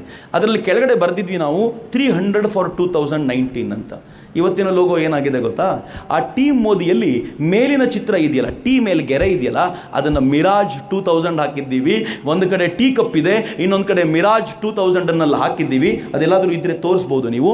ಹಾಗೆ 300 for 2019 ಅಂತ ಏನಿತ್ತು ಅದನ್ನು ಬದಲಾಯಿಸಿ 400 for 2019 ಅಂತ ಮಾಡಿದ್ದೀವಿ. ಇವತ್ತಿನಿಂದ ನಮ್ಮ ಟಾರ್ಗೆಟ್ ದೇವರಾಣೆಗೂ 300 ಅಲ್ವೇ ಅಲ್ಲ. ನರೇಂದ್ರ ಮೋದಿ ಒಳ್ಳೆ ಕೆಲಸ ಮಾಡಿದ್ದಾರೆ. ಕಳೆದ ಬಾರಿ 282 ಕೊಟ್ಟಿದ್ವಿ, ಈ ಬಾರಿ 300 ಕೊಡಬೇಕು ಅಂತ ಮಾತಾಡ್ತಿದ್ವಿ. ಆದರೆ ಈ ಸರ್ಜಿಕಲ್ ಸ್ಟ್ರೈಕ್ 2 ಆದ ನಂತರ ನನಗನ್ಸುತ್ತೆ 300 ಕಡಿಮೆನೆ. ಈ ಮನುಷ್ಯನಿಗೆ 400 ಕೊಟ್ಟು ಹೇಳಬೇಕು, ನೀನು ನಿಶ್ಚಿಂತವಾಗಿ ದೇಶವನ್ನು ನೋಡ್ಕೋ, ನಿನಗೆ ಒಂದು ದಿನ ನಾವು ಕೊಟ್ಟುಬಿಟ್ಟು ನಾವು ವೋಟ್ ಹಾಕ್ಲಿಕ್ಕೆ ಬಂದು ಎಲ್ಲ ವೋಟು ನಿನಗೋಸ್ಕರ ಹಾಕ್ತೀವಿ ಅಂತ ಹೇಳಬೇಕು ಅನ್ನೋ ಕಾರಣಕ್ಕೋಸ್ಕರ ಇವತ್ತಿನಿಂದ ನಮ್ಮ ಲೋಗೋನ್ ಚೇಂಜ್ ಮಾಡಿದ್ದೀವಿ. ಮಿತ್ರರೆ, ನಾವು ಟೀಮ್ ಮೋದಿಯಿಂದ 2 ಪೋಸ್ಟರ್ಗಳನ್ನು ಮಾಡಿದ್ದೀವಿ. ಮೊದಲನೇ ಪೋಸ್ಟರ್, ನನ್ನ ಪಾಲಿನ 15 ಲಕ್ಷ ಅಕೌಂಟಿಗೆ ಬಂತು ಅಂತ. ಭಾಳ ಜನರಿಗೆ ಪ್ರಶ್ನೆ ಇದೆ, 15 ಲಕ್ಷ ಕೇಳ್ತಿದ್ದಾರೆ ಅಂತ. ಕಾಂಗ್ರೆಸ್ಸಿಗರು ಪದೇ ಕೇಳೋರು, ಎಲ್ಲೋದು 15 ಲಕ್ಷ, ಎಲ್ಲೋದು 15 ಲಕ್ಷ ಅಂತ. ಆದರೆ ರಾಹುಲ್ ಗಾಂಧಿ ನಮಗೆ ಸೇವ್ ಮಾಡಲಿಕ್ಕೆ ಯಾವಾಗಲೂ ಬರ್ತಾನೆ. ರಾಹುಲ್ ಗಾಂಧಿ ಒಂದಿನ ಬಂದು, ನೀವು ನನಗೆ ಆಲೂಗಡ್ಡೆ ಕೊಡಿ, ಅದನ್ನು ಮಿಷಿನ್ ಒಳಗೆ ಹಾಕಿ ನಾನು ಚಿನ್ನ ಮಾಡಿಕೊಡ್ತೀನಿ ಅಂದಾಗಲಿಂದ ನಮ್ಮನ್ನು ಕೇಳೋದೇ ಬಿಟ್ಬಿಟ್ಟಿದ್ದಾರೆ 15 ಲಕ್ಷ. ಯಾಕೆಂದರೆ ಭಾಳ ಜನ ಹೇಳಿದ್ದಾರೆ 15 ಲಕ್ಷ ಸದ್ಯಕ್ಕೆ ಬೇಡ, 5 kg ಆಲೂಗಡ್ಡೆ ರಾಹುಲ್ ಗಾಂಧಿ ಕೊಟ್ಟಿದ್ದೀನಿ, ಅದನ್ನು ಚಿನ್ನ ಮಾಡಿಸ್ಕೊಂಡು ಬಾ, ಎಲ್ಲರೂ ತಿನ್ನೋಣ, ಅದನ್ನು ಹಾಯಾಗಿ ಎಲ್ಲರೂ ಹಂಚ್ಕೊಂಡು ತಿನ್ನೋಣ ಅಂತ ಮಾತಾಡ್ತಿಲ್ಲ ಕಾಂಗ್ರೆಸ್ಸು. ಸೈಲೆಂಟ್ ಆಗಿಬಿಟ್ಟಿದ್ದಾರೆ. ಇವತ್ತಿನ ಪರಿಸ್ಥಿತಿ ಹೆಂಗಿದೆ ಅಂದರೆ ನನಗೊಬ್ಬ ಮಿತ್ರ ಹೇಳ್ದ, ಭಾಳ ಚೆನ್ನಾಗಿತ್ತು, ಬಹುಶಃ ಟ್ರೈ ಮಾಡಿ ನೋಡಿ, ನಾನು ಯೋಚನೆ ಮಾಡಬೇಕಿದ್ದೆ. ನಾವು ಹೇಳ್ದ, ಮನೆ ಮುಂದೆ ನೀವು ನಿಂಬೆ ಹಣ್ಣು ಕಟ್ಟಿದರೆ ಭೂತ ಪ್ರೇತಗಳು ಬರಲ್ಲ, ಮನೆ ಮುಂದೆ ಒಂದು ಆಲೂಗಡ್ಡೆ ಕಟ್ಟಿದರೆ ಕಾಂಗ್ರೆಸ್ನವ್ರು ಬರಲ್ಲ. ಸೊ ನಾನು ನಮ್ಮಮ್ಮಂಗೆ ಹೇಳ್ತೀನಿ, ನಮ್ಮ ಮನೆ ಮುಂದೆ ಒಂದು ಆಲೂಗಡ್ಡೆ ಕಟ್ಟು, ಯಾರಾದರೂ ಬರ್ತಾರ ನೋಡೋಣ ಅಂತ. ಯಾಕೆ ಕಾಂಗ್ರೆಸ್ ಅವ್ರು ಬರಲ್ಲ ಅಂತಂದರೆ, ಈ ಆಲೂಗಡ್ಡೆ ತೊಗೊಂಡೋಗಿ ಬಂಗಾರ ಕೊಡು ಅಂದರೆ ಎಲ್ಲಿಂದ ಕೊಡಬೇಕು ಅವನು, ಅವನ ಪರಿಸ್ಥಿತಿ ಅದಿದೆ ಅಂತ. So we will try. ಅದಕ್ಕೆ ನಾವೇನು ಮಾಡಿದ್ವಿ, ನನ್ನ ಪಾಲಿನ 15 ಲಕ್ಷ ಅಕೌಂಟಿಗೆ ಬಂತು ಅನ್ನೋಂಥ ಈ ಕರಪತ್ರ ಮಾಡಿದಾಗ, ಈ ಕರಪತ್ರ ಈ ಪೋಸ್ಟರ್ನಲ್ಲಿ ಒಂದಷ್ಟು ಪ್ರಶ್ನೆಗಳಿವೆ. 15 ಲಕ್ಷ ಹೆಂಗೆ ಬಂತು ಅಂತ. ನನ್ನ ರಕ್ಷಣೆಗಾಗಿ ಬಡದಾಡೋ ಸೈನಿಕನಿಗೆ bullet proof jacket, bullet proof helmet Modi ಕೊಡಿಸಿದ್ದಿನಾನೆ ನನ್ನ ಅಕೌಂಟಿಗೆ 15 ಲಕ್ಷ ಬಂತು ಅಂತ. ಮಿತ್ರ, ಪಾಕಿಸ್ತಾನದ ಗಡಿಗೆ ಲೇಸರ್ ಬೇಲಿಯನ್ನು ಹಾಕಿ ಅಷ್ಟಾಗ್ಯೂ ಒಳಗೆ ನುಸುಳಿ ಬಂದ 600ಕ್ಕೂ ಹೆಚ್ಚು ಉಗ್ರರನ್ನ ನೋಡ್ತಾ ನೋಡ್ತಾ ನಾಶ ಮಾಡ್ತಲ್ಲ ಈ ಸೈನ್ಯ, ಅವತ್ತು ಬಂತು 15 ಲಕ್ಷ ನನ್ನ ಅಕೌಂಟಿಗೆ ಅಂತ. ನಕ್ಸಲರೆಲ್ಲ ಬಾಲ ಮುದುರ್ಕೊಂಡು ಬಿದ್ದಿದ್ದಾರೆ. ಇದು ಆ್ಯಕ್ಚುಲಿ ಸರ್ಜಿಕಲ್ ಸ್ಟ್ರೈಕ್ 2 ಅಲ್ಲ, ಸರ್ಜಿಕಲ್ ಸ್ಟ್ರೈಕ್ 3. ನಾವು ಯಾವುದನ್ನು ಸರ್ಜಿಕಲ್ ಸ್ಟ್ರೈಕ್ ಅಂತ ಹೇಳ್ತೀವೋ ಅದಕ್ಕಿಂತಲೂ ಮುಂಚೆ ಮಯನ್ಮಾರಿಗೆ ನುಗ್ಗಿ 200 ಜನ ನಕ್ಸಲರನ್ನು ಹತ್ಯೆ ಮಾಡಿತ್ತು ನನ್ನ ಸೇನೆ. ಆವತ್ತೇ ಈ ದೇಶಕ್ಕೆ 15 ಲಕ್ಷ ನನ್ನ ಅಕೌಂಟಿಗೆ ಬಂತು ಅಂತ. ಸದಾ ದೇಶವನ್ನು ಕಾಡ್ತಾ ಇದ್ದ ಪಾಕಿಸ್ತಾನ ನಾವು ಡಿಮಾನಿಟೈಸೇಷನ್ ಮಾಡಿದ ನಂತರ ಭಿಕ್ಷಾ ಪಾತ್ರ ಹಿಡ್ಕೊಂಡು ತಿರುಗಾಡ್ತಿದ್ಯಲ್ಲ, ನನ್ನ ಅಕೌಂಟಿಗೆ 15 ಲಕ್ಷ ಬಂತು ಅಂತ. ಸಾಲವಿಲ್ಲದೆ ಸರ್ಕಾರ ನಡೆಸಿ ಜಗತ್ತಿನ ರಾಷ್ಟ್ರಗಳಿಗೆ ಸಾಲ ಕೊಡುವ ಮಟ್ಟಿಗೆ ಭಾರತವನ್ನು ತೆಗೆದುಕೊಂಡು ಹೋಗಿ ನಿಲ್ಲಿಸಿದ್ರಲ್ಲ. ಒಂದು ಕಾಲದಲ್ಲಿ ಫ್ರೆಜೈಲ್ 5 ಕಂಟ್ರಿ ಆಗಿತ್ತು ಭಾರತ, ಇವತ್ತು ಜಗತ್ತಿನ 6ನೇ ದೊಡ್ಡ ಎಕಾನಮಿಯಾಗಿ ಭಾರತವನ್ನು ಕಟ್ಟಿದ್ದಾರಲ್ಲ ಮೋದಿ. ನನ್ನ ಅಕೌಂಟಿಗೆ 15 ಲಕ್ಷ ಬಂತು ಅಂತ. ಮಿತ್ರ, ಗರೀಬಿ ಹಟಾವೋ ಅನ್ನೋದು ಹೇಳಿಕೆ ಅಷ್ಟೇ ಆಗಿದ್ದಾಗ ಈ ದೇಶದ ಬಡವರಿಗೆ ಮನೆ, ಕರೆಂಟು, ಗ್ಯಾಸ್ ಅನ್ನು ಕೊಟ್ಟು, ಈ ದೇಶದ ಬಡವರಿಗೆ ಕೈಗೊಂದು ಜನ್ಧನ್ ಅಕೌಂಟ್ ಕೊಟ್ರಲ್ಲ, ನನ್ನ ಅಕೌಂಟಿಗೆ 15 ಲಕ್ಷ ಬಂತು ಅಂತ. ಮೊದಲೆಲ್ಲ ಫೋನ್ ಕಾಲ್ ಮಾಡುವಾಗ ಮಿಸ್ ಕಾಲ್ ಕೊಡ್ತಿದ್ವಿ, ಬಿಲ್ ಎಷ್ಟಾಗ್ಬಿಡುತ್ತೋ ಅಂತ. ಸತ್ಯ ಹೇಳಿ, ನರೇಂದ್ರ ಮೋದಿ ಬಂದಾಗಲಿಂದ ಮಿಸ್ ಕಾಲ್ ಅನ್ನೋ ಪದಕ್ಕೆ ಅರ್ಥ ಉಳಿದಿದೆಯಾ? ಯಾವನಾದರೂ ನಿಮ್ಮಲ್ಲಿ ಈಗಲೂ ಕೊಟ್ಟ ಅಂದರೆ ಮಹಾ ಕಂಜೂಸು ನೀವು ಅಂತ, ಈಗಲೂ ಮಿಸ್ ಕಾಲ್ ಕೊಡ್ತಾರೆ ಅಂತ. ಆದರೆ ಗೊತ್ತಿರಲಿ ಮಿತ್ರರೇ, ಜಗತ್ತಿನಲ್ಲಿ ಡಾಟಾ ಫ್ರೀ, ಕಾಲ್ ಫ್ರೀ ಅಂತ ಯಾವುದಾದ್ರೂ ಒಂದು ದೇಶ ಇದ್ದರೆ, ನನಗೆ ಗೊತ್ತಿರುವಂತೆ ಕಾಲ್ ಫ್ರೀ ಭಾಳ ದೇಶಗಳಲ್ಲಿ ಇರ್ಬೋದು, ಡಾಟಾ ಫ್ರೀ ಇರೋದು ಭಾರತದಲ್ಲಿ ಮಾತ್ರ. ಅದು ನರೇಂದ್ರ ಮೋದಿ ಮಾಡಿರುವಂಥ ಮ್ಯಾಜಿಕ್ಕು. ಜನರಿಕ್ ಔಷಧಿಗಳನ್ನು ತಂದು 100 ರೂಪಾಯಿ ಔಷಧಿ 20 ರೂಪಾಯಿಗೆ ಸಿಗುವಂತೆ ಮಾಡಿದರು. ನಿಮ್ಗೆ ಗೊತ್ತಾಗಬೇಕು ಅನ್ನೋದಾದರೆ ಹೇಳ್ತೀನಿ, 1,98,000 ರೂಪಾಯಿ ಇದ್ದಂಥ ಈ ಹಾರ್ಟಿನ ಸ್ಟಂಟ್, ಮೆಡಿಕೇಟೆಡ್ ಸ್ಟಂಟನ್ನು ನರೇಂದ್ರ ಮೋದಿ ಬಂದ ಮೇಲೆ 25,000ಕ್ಕೆ ಇಳಿಸಲಾಯಿತು. 37,000 ರೂಪಾಯಿ ಇದ್ದಂಥ ನಾರ್ಮಲ್ ಸ್ಟಂಟನ್ನು, ಹಾರ್ಟ್ ಸ್ಟಂಟನ್ನು 7,000 ರೂಪಾಯಿಗೆ ಮಾರಾಟ ಮಾಡಿ ಎಲ್ಲ ಖರ್ಚುಗಳು ಕಡಿಮೆ ಆಗುವಂತೆ ನರೇಂದ್ರ ಮೋದಿ ಬಡವರ ಪರವಾಗಿ ನಿಂತರಲ್ಲ, ಆವತ್ತೇ 15 ಲಕ್ಷ ನನ್ನ ಅಕೌಂಟಿಗೆ ಬಂತು ಅಂತ. ದ ಬೆಸ್ಟ್ ಒನ್ ಇದರಲ್ಲಿ ಹುಡುಗರು ಬರೆದಿರೋದೇನು ಅಂದರೆ, ಪ್ರತಿಭಾವಂತ ದಲಿತರೊಬ್ಬರನ್ನ ನರೇಂದ್ರ ಮೋದಿ ರಾಷ್ಟ್ರಪತಿ ಪಟ್ಟದಲ್ಲಿ ಕೂರಿಸಿ ತಲೆಬಾಗಿ ನಮಿಸಿದ್ರಲ್ಲ, ಅವತ್ತು ಈ ದೇಶಕ್ಕೆ 15 ಲಕ್ಷ ಅಲ್ಲ, ಶತಶತಮಾನದ ಕಳಂಕವೂ ತೊಡೆದೋಯ್ತು ಅಂತ. ಮಿತ್ರರೇ, ಮೊನ್ನೆ ನರೇಂದ್ರ ಮೋದಿ ಕುಂಭಮೇಳದ ಸಫಾಯಿ ಕರ್ಮಚಾರಿಗಳ ಕಾಲಿಗೆ ಪಾದಪೂಜೆ ಮಾಡಿದ್ರಲ್ಲ, ಎಂಥ ಭಾವುಕವಾದ ಕ್ಷಣ ರೀ. ಯಾವನಿಗಾದರೂ ಯೋಚನೆ ಬಂದಿತ್ತ ಇಂಥದ್ದೊಂದು? ಯಾಕೆ ಪಾದಪೂಜೆ ಮಾಡಿದ್ರು ಗೊತ್ತಾ? ಕಾಂಗ್ರೆಸ್ಸಿಗರು ಅನೇಕರು ನಾಟಕ ಅಂತಾರೆ, ಅವ್ರ ಮುತ್ತಿಗಿಷ್ಟು ಏನು ಹೇಳಬೇಕು, ನಂಗಂತೂ ಏನು ಹೇಳಬೇಕು ಅಂತ ಗೊತ್ತಾಗಲ್ಲ, ನಾಟಕ ಅಂತ ಕರೀತಾರೆ. ಆದರೆ ಗೊತ್ತಿರಲಿ, ಸಫಾಯಿ ಕರ್ಮಚಾರಿಗೆ ಯಾಕೆ ಮಾಡಿದರು ಅಂತಂದರೆ, ಅವನು ಇರೋದ್ರಿಂದಲೇ ಅದಷ್ಟು ಕ್ಲೀನ್ ಆಗಿದೆಯಲ್ಲ, ಅದನ್ನು ಗುರುತಿಸ್ಕೊಂಡು ನರೇಂದ್ರ ಮೋದಿ ಮಾಡಿದ್ದು. ಒಂದು ಹೆಣ್ಮಗಳು ನರೇಂದ್ರ ಮೋದಿಯವ್ರ ಹತ್ರ, ಆ ಹೆಣ್ಮಕ್ಳ ಭಾಗ್ಯನೂ ಹೇಳಬೇಕ್ರಿ. ನರೇಂದ್ರ ಮೋದಿಯವ್ರ ಹತ್ರ ಪಾದಪೂಜೆ ಮಾಡಿಸ್ಕೊಂಡಂಥ ಆ ಹೆಣ್ಮಗಳು ಹೇಳ್ತಾಳೆ, ನನ್ನ ಜೀವಮಾನದಲ್ಲಿ ನನಗಿಷ್ಟು ಗೌರವ ಸಿಗುತ್ತೆ ಅಂತ ನಾನು ಯಾವತ್ತೂ ಅಂದ್ಕೊಂಡಿರಲಿಲ್ಲ ಅಂತವ. ಏನು ಪ್ರಧಾನಿ ರೀ ಈ ಮನುಷ್ಯ, ಏನಂತ ಕರಿಬೇಕು ಈ ಮನುಷ್ಯನ ಅಂತ ನನಗೆ ಅರ್ಥ ಆಗಲ್ಲ. ನಾನು ತುಂಬ ಹೇಳ್ತಾ ಇದ್ದರೆ ತುಂಬ ಭಾವುಕನಾಗ್ಬಿಟ್ಟಿದ್ದೀನಿ ಅಂತ ತಿಳ್ಕೊಳ್ತೀರಾ ಅಂತ ಸುಮ್ಮನೆ ಆಗ್ಬಿಡ್ತೀನಿ ಅಷ್ಟೇ. ಎರಡನೇದೊಂದು ಪೋಸ್ಟರ್ ಇದೆ, ಮೋದಿಯನ್ನು ನಾವು ಯಾಕೆ ವಿರೋಧಿಸಬೇಕು ಅಂತ. ಇವ್ರಿಗೆ, ಕಾಂಗ್ರೆಸ್ನವ್ರಿಗೆ ಯಾಕೆ ವಿರೋಧ ಮಾಡಬೇಕು ಅಂತಲೂ ಗೊತ್ತಿಲ್ಲ. ನಾನು ಹೇಳ್ತೀನಿ ನಿಮಗೆ, ಕಳೆದ 5 ವರ್ಷಗಳಲ್ಲಿ ಕಂಪ್ಲೀಟ್ ಗೌರ್ಮೆಂಟನ್ನು ಮೋದಿ ಮಾಡಿದ್ದಾರಲ್ಲ,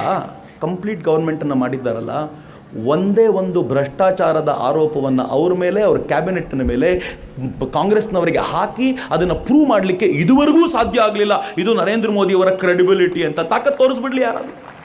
ಅವ್ರ ಕ್ಯಾಬಿನೆಟ್ ಮೇಲೆ, ನರೇಂದ್ರ ಮೋದಿ ಬಿಡಿ, ಅವ್ರ ಕ್ಯಾಬಿನೆಟ್ನ ಮೇಲೆ ಒಂದು ತರಲಿಕ್ಕಾಗಲಿಲ್ಲ ಅಂದರೆ ಇಡೀ ಟೀಮನ್ನು ಹೆಂಗೆ ಇಟ್ಕೊಂಡಿರಬೇಕು ಆ ಮನುಷ್ಯ. ಆರೋಪ ಏನು ಮಾಡ್ತಾರೆ ಗೊತ್ತಾ? ನರೇಂದ್ರ ಮೋದಿಯವ್ರ ಹೆಂಡತಿ ಅವ್ರ ಜೊತೆ ಇಲ್ಲ ಅಂತ. ಇವ್ರಿಗೇನು ಪ್ರಾಬ್ಲಮ್? ಅವರಿಲ್ಲ ಅಂದರೆ ನಿಮಗೇನು ಸಮಸ್ಯೆ ಆಗಬೇಕು? ನರೇಂದ್ರ ಮೋದಿಯವ್ರ ಹೆಂಡತಿ ಆ ಮನುಷ್ಯ ಇನ್ನೊಮ್ಮೆ ಪ್ರಧಾನಿ ಆಗಲಿ ಅಂತ ಅವರು ಅಷ್ಟು ವೃತ ನಿಯಮ ಎಲ್ಲ ಮಾಡ್ಕೊಂಡಿದ್ದಾರೆ. ಇವ್ರಿಗೆ ಪ್ರಾಬ್ಲಮ್ ನರೇಂದ್ರ ಮೋದಿ ಹೆಂಡತಿ ಜೊತೆಲಿಲ್ಲ ಅಂತ. ನರೇಂದ್ರ ಮೋದಿ ಅವರು ಅಣ್ಣ ತಮ್ಮಂದ್ರೆ ಅವ್ರ ಜೊತೆ ಇಲ್ಲಿ ಅಂತ. ನರೇಂದ್ರ ಮೋದಿ ಅವ್ರ ಅಣ್ಣ ತಮ್ಮ ಹೆಂಗಿದ್ದಾರೆ ಗೊತ್ತಾ? ನರೇಂದ್ರ ಮೋದಿ CM ಆಗೋದಕ್ಕಿಂತ ಮುಂಚೆ ಯಾವ ಸ್ಟೇಟಸ್ನಲ್ಲಿದ್ದರೋ ಅವರು ಪ್ರಧಾನಮಂತ್ರಿ ಆದರೂ ಅದೇ ಸ್ಟೇಟಸ್ಸಲ್ಲಿದ್ದಾರೆ. ಇದು ನರೇಂದ್ರ ಮೋದಿ ಅವರ ಕೆಪಾಸಿಟಿ. ಮನೆಯನ್ನು ಹತ್ತಿರಕ್ಕೆ ಬಿಟ್ಕೊಳ್ಳಿಲ್ಲ ಅವರು. ಅವ್ರು ಕೇಳಿದ್ರು ಹೆಂಗೆ ಅಂತ. ಈ ದೇಶದ ಕೆಲವು ಜನ ಇದ್ದಾರೆ ಹೆಂಗೆ ಅಂತಂದರೆ, ಅಪ್ಪ ಪ್ರಧಾನಿಯಾಗಿದ್ದಾರೆ, ಅದಕ್ಕೆ ಮಗ CM ಆಗಬೇಕು. ಮಗ CM ಆದರೆ ಅಣ್ಣ ಸುಮ್ಮನಿರ್ತಾನ, ನಾನೇನು ನೀನು ಒಂದು ಮಂತ್ರಿ ಆಗು. CM ಹೇಳ್ದ ನನ್ನ ಹೆಂಡತಿಗೊಂದು MLA ಮಾಡಬೇಕಲ್ಲ, ಹಂಗೆ ಹೇಳಿದ ತಕ್ಷಣ ಅಣ್ಣನ ಹೆಂಡತಿ ಹೇಳಿದ್ದು ನಾನು ಯಾಕಿಲ್ಲ, ನೀನೂ ಆಗು. CM ಮಗ ಹೇಳ್ದ ನಾನು MP ಆಗಬೇಕು, ಅಣ್ಣನ ಮಗ ಹೇಳ್ದ ನಾನು ಯಾಕಿಲ್ಲ, ನೀನೂ ಆಗು. ಇವರಿಗೆಲ್ಲ ಪರಿವಾರವೇ ದೇಶ. ಆದರೆ ನರೇಂದ್ರ ಮೋದಿಗೆ ದೇಶವೇ ಪರಿವಾರ ಅನ್ನೋದನ್ನು ಮರಿಬೇಡಿ ಮಿತ್ರರೆ. ಭಾಳ ಖುಷಿ ಇದೆ ನನಗೆ, ಭಾಳ ಹೆಮ್ಮೆ ಇದೆ. ಯಾಕೆ ಹೆಮ್ಮೆ ಅಂತಂದರೆ ನರೇಂದ್ರ ಮೋದಿಯವರ ಪರಿವಾರದಲ್ಲಿ ನಾನು ಒಬ್ಬ ಇದ್ದೀನಿ, ನೀವು ಇದ್ದೀರಾ ಅಂತ. ನಮ್ಮ ಪರಿವಾರ ಅದು ಅಂತ ಏನು ಚೆನ್ನಾಗಿದೆ. ಎಷ್ಟು ದೊಡ್ಡ ಅದ್ಭುತವಾಗಿರುವಂಥ 128 ಕೋಟಿ ಜನರ ಪರಿವಾರ ನರೇಂದ್ರ ಮೋದಿ ಕಟ್ಕೊಟ್ಟಿದ್ದಾರಲ್ಲ, ಅವ್ರ ಮೇಲೆ ಆರೋಪ ಏನು ಮಾಡಬೇಕು ಅಂತ ಕಾಂಗ್ರೆಸ್ಸಿಗೆ ಗೊತ್ತಿಲ್ಲದೆ ಅವ್ರು ಹೇಳ್ತಾರೆ ನರೇಂದ್ರ ಮೋದಿ ಒಳ್ಳೊಳ್ಳೆ ಬಟ್ಟೆ ಹಾಕ್ತಾರೆ ಅಂತ.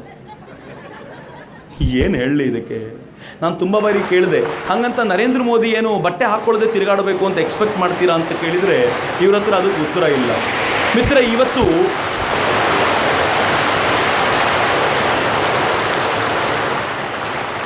ಫೈನ್, ನಾನು ನರೇಂದ್ರ ಮೋದಿ ಅವರನ್ನ ಯಾಕೆ ವಿರೋಧಿಸಬೇಕು ಅಂತ ನಾನು ಕಾರಣ ಪಟ್ಟಿ ಮಾಡ್ತೀನಿ, ನೀವು ಅದಕ್ಕೆ ಉತ್ತರ ಕೊಡಬೇಕು. ಪ್ರಶ್ನೋತ್ತರದ ರೂಪದಲ್ಲಿದೆ, ಎಲ್ಲರೂ ಜೋರಾಗಿ ಉತ್ತರ ಕೊಡಿ. ಶಿವಮೊಗ್ಗದ ಜನತೆಯ ನರೇಂದ್ರ ಮೋದಿಯವರ ಕುರಿತಂಥ ಜ್ಞಾನ ಎಷ್ಟಿದೆ ಅಂತ ಒಂದು ಟೆಸ್ಟ್ ಮಾಡಿಬಿಡೋಣ. ಆದರೆ ಪ್ರಶ್ನೆಗೆ ಉತ್ತರಕ್ಕೆ ಹೇಳಲಿಕ್ಕೆ ಎರಡೇ ಆಪ್ಷನ್, ಹೌದು ಅನ್ಬೇಕು ಅಥವಾ ಇಲ್ಲ ಅನ್ಬೇಕು. Will do that? ಫೈನ್, ಜೋರಾಗಿ ಉತ್ತರ ಕೊಡಿ ನನ್ನ ಜೊತೆ. ಮೋದಿ ವಿದೇಶದವರ?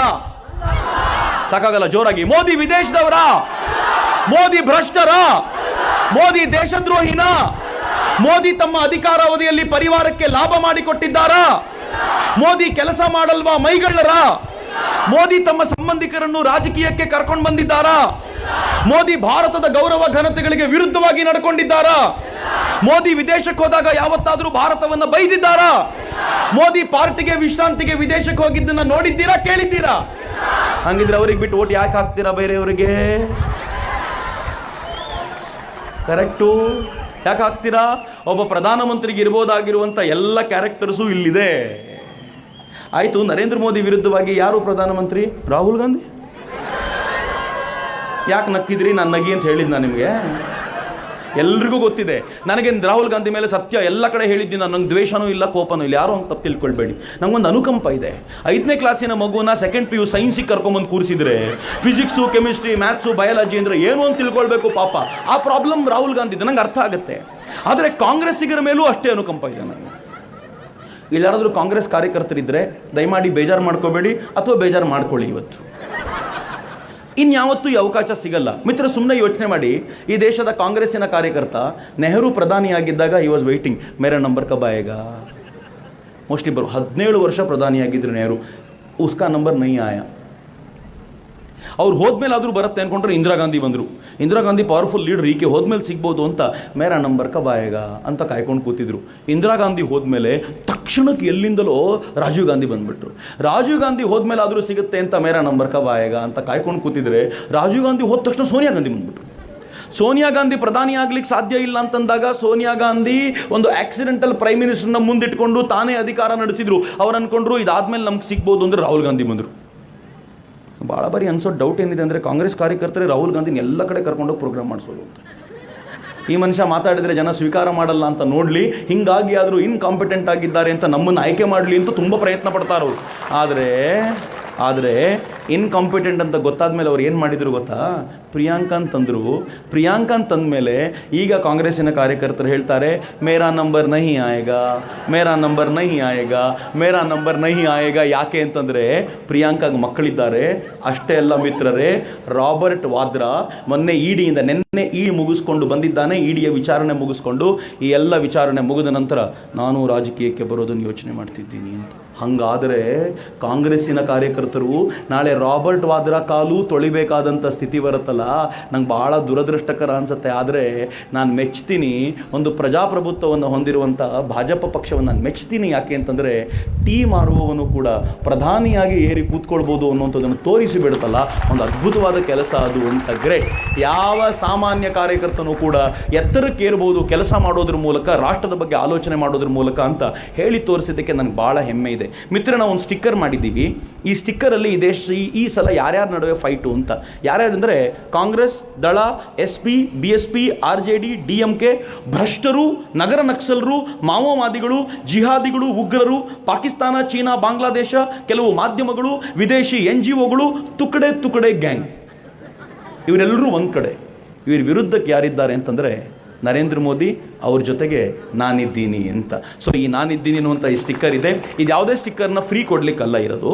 ಇದನ್ನು ಯಾರು ಇದಕ್ಕೆ ದುಡ್ಡು ಕೊಟ್ಟಿದ್ದಾರೆ ಅಂತಂದರೆ ಯಾವುದೇ ಪೊಲಿಟಿಕಲ್ ಪಾರ್ಟಿ ಅಲ್ಲ. ನಾನು ವೇದಿಕೆ ಮೇಲೆ ತುಂಬ ಧೈರ್ಯವಾಗಿ ಹೇಳ್ತೀನಿ, ಹೆಮ್ಮೆಯಿಂದ ಹೇಳ್ಕೊಳ್ತೀನಿ.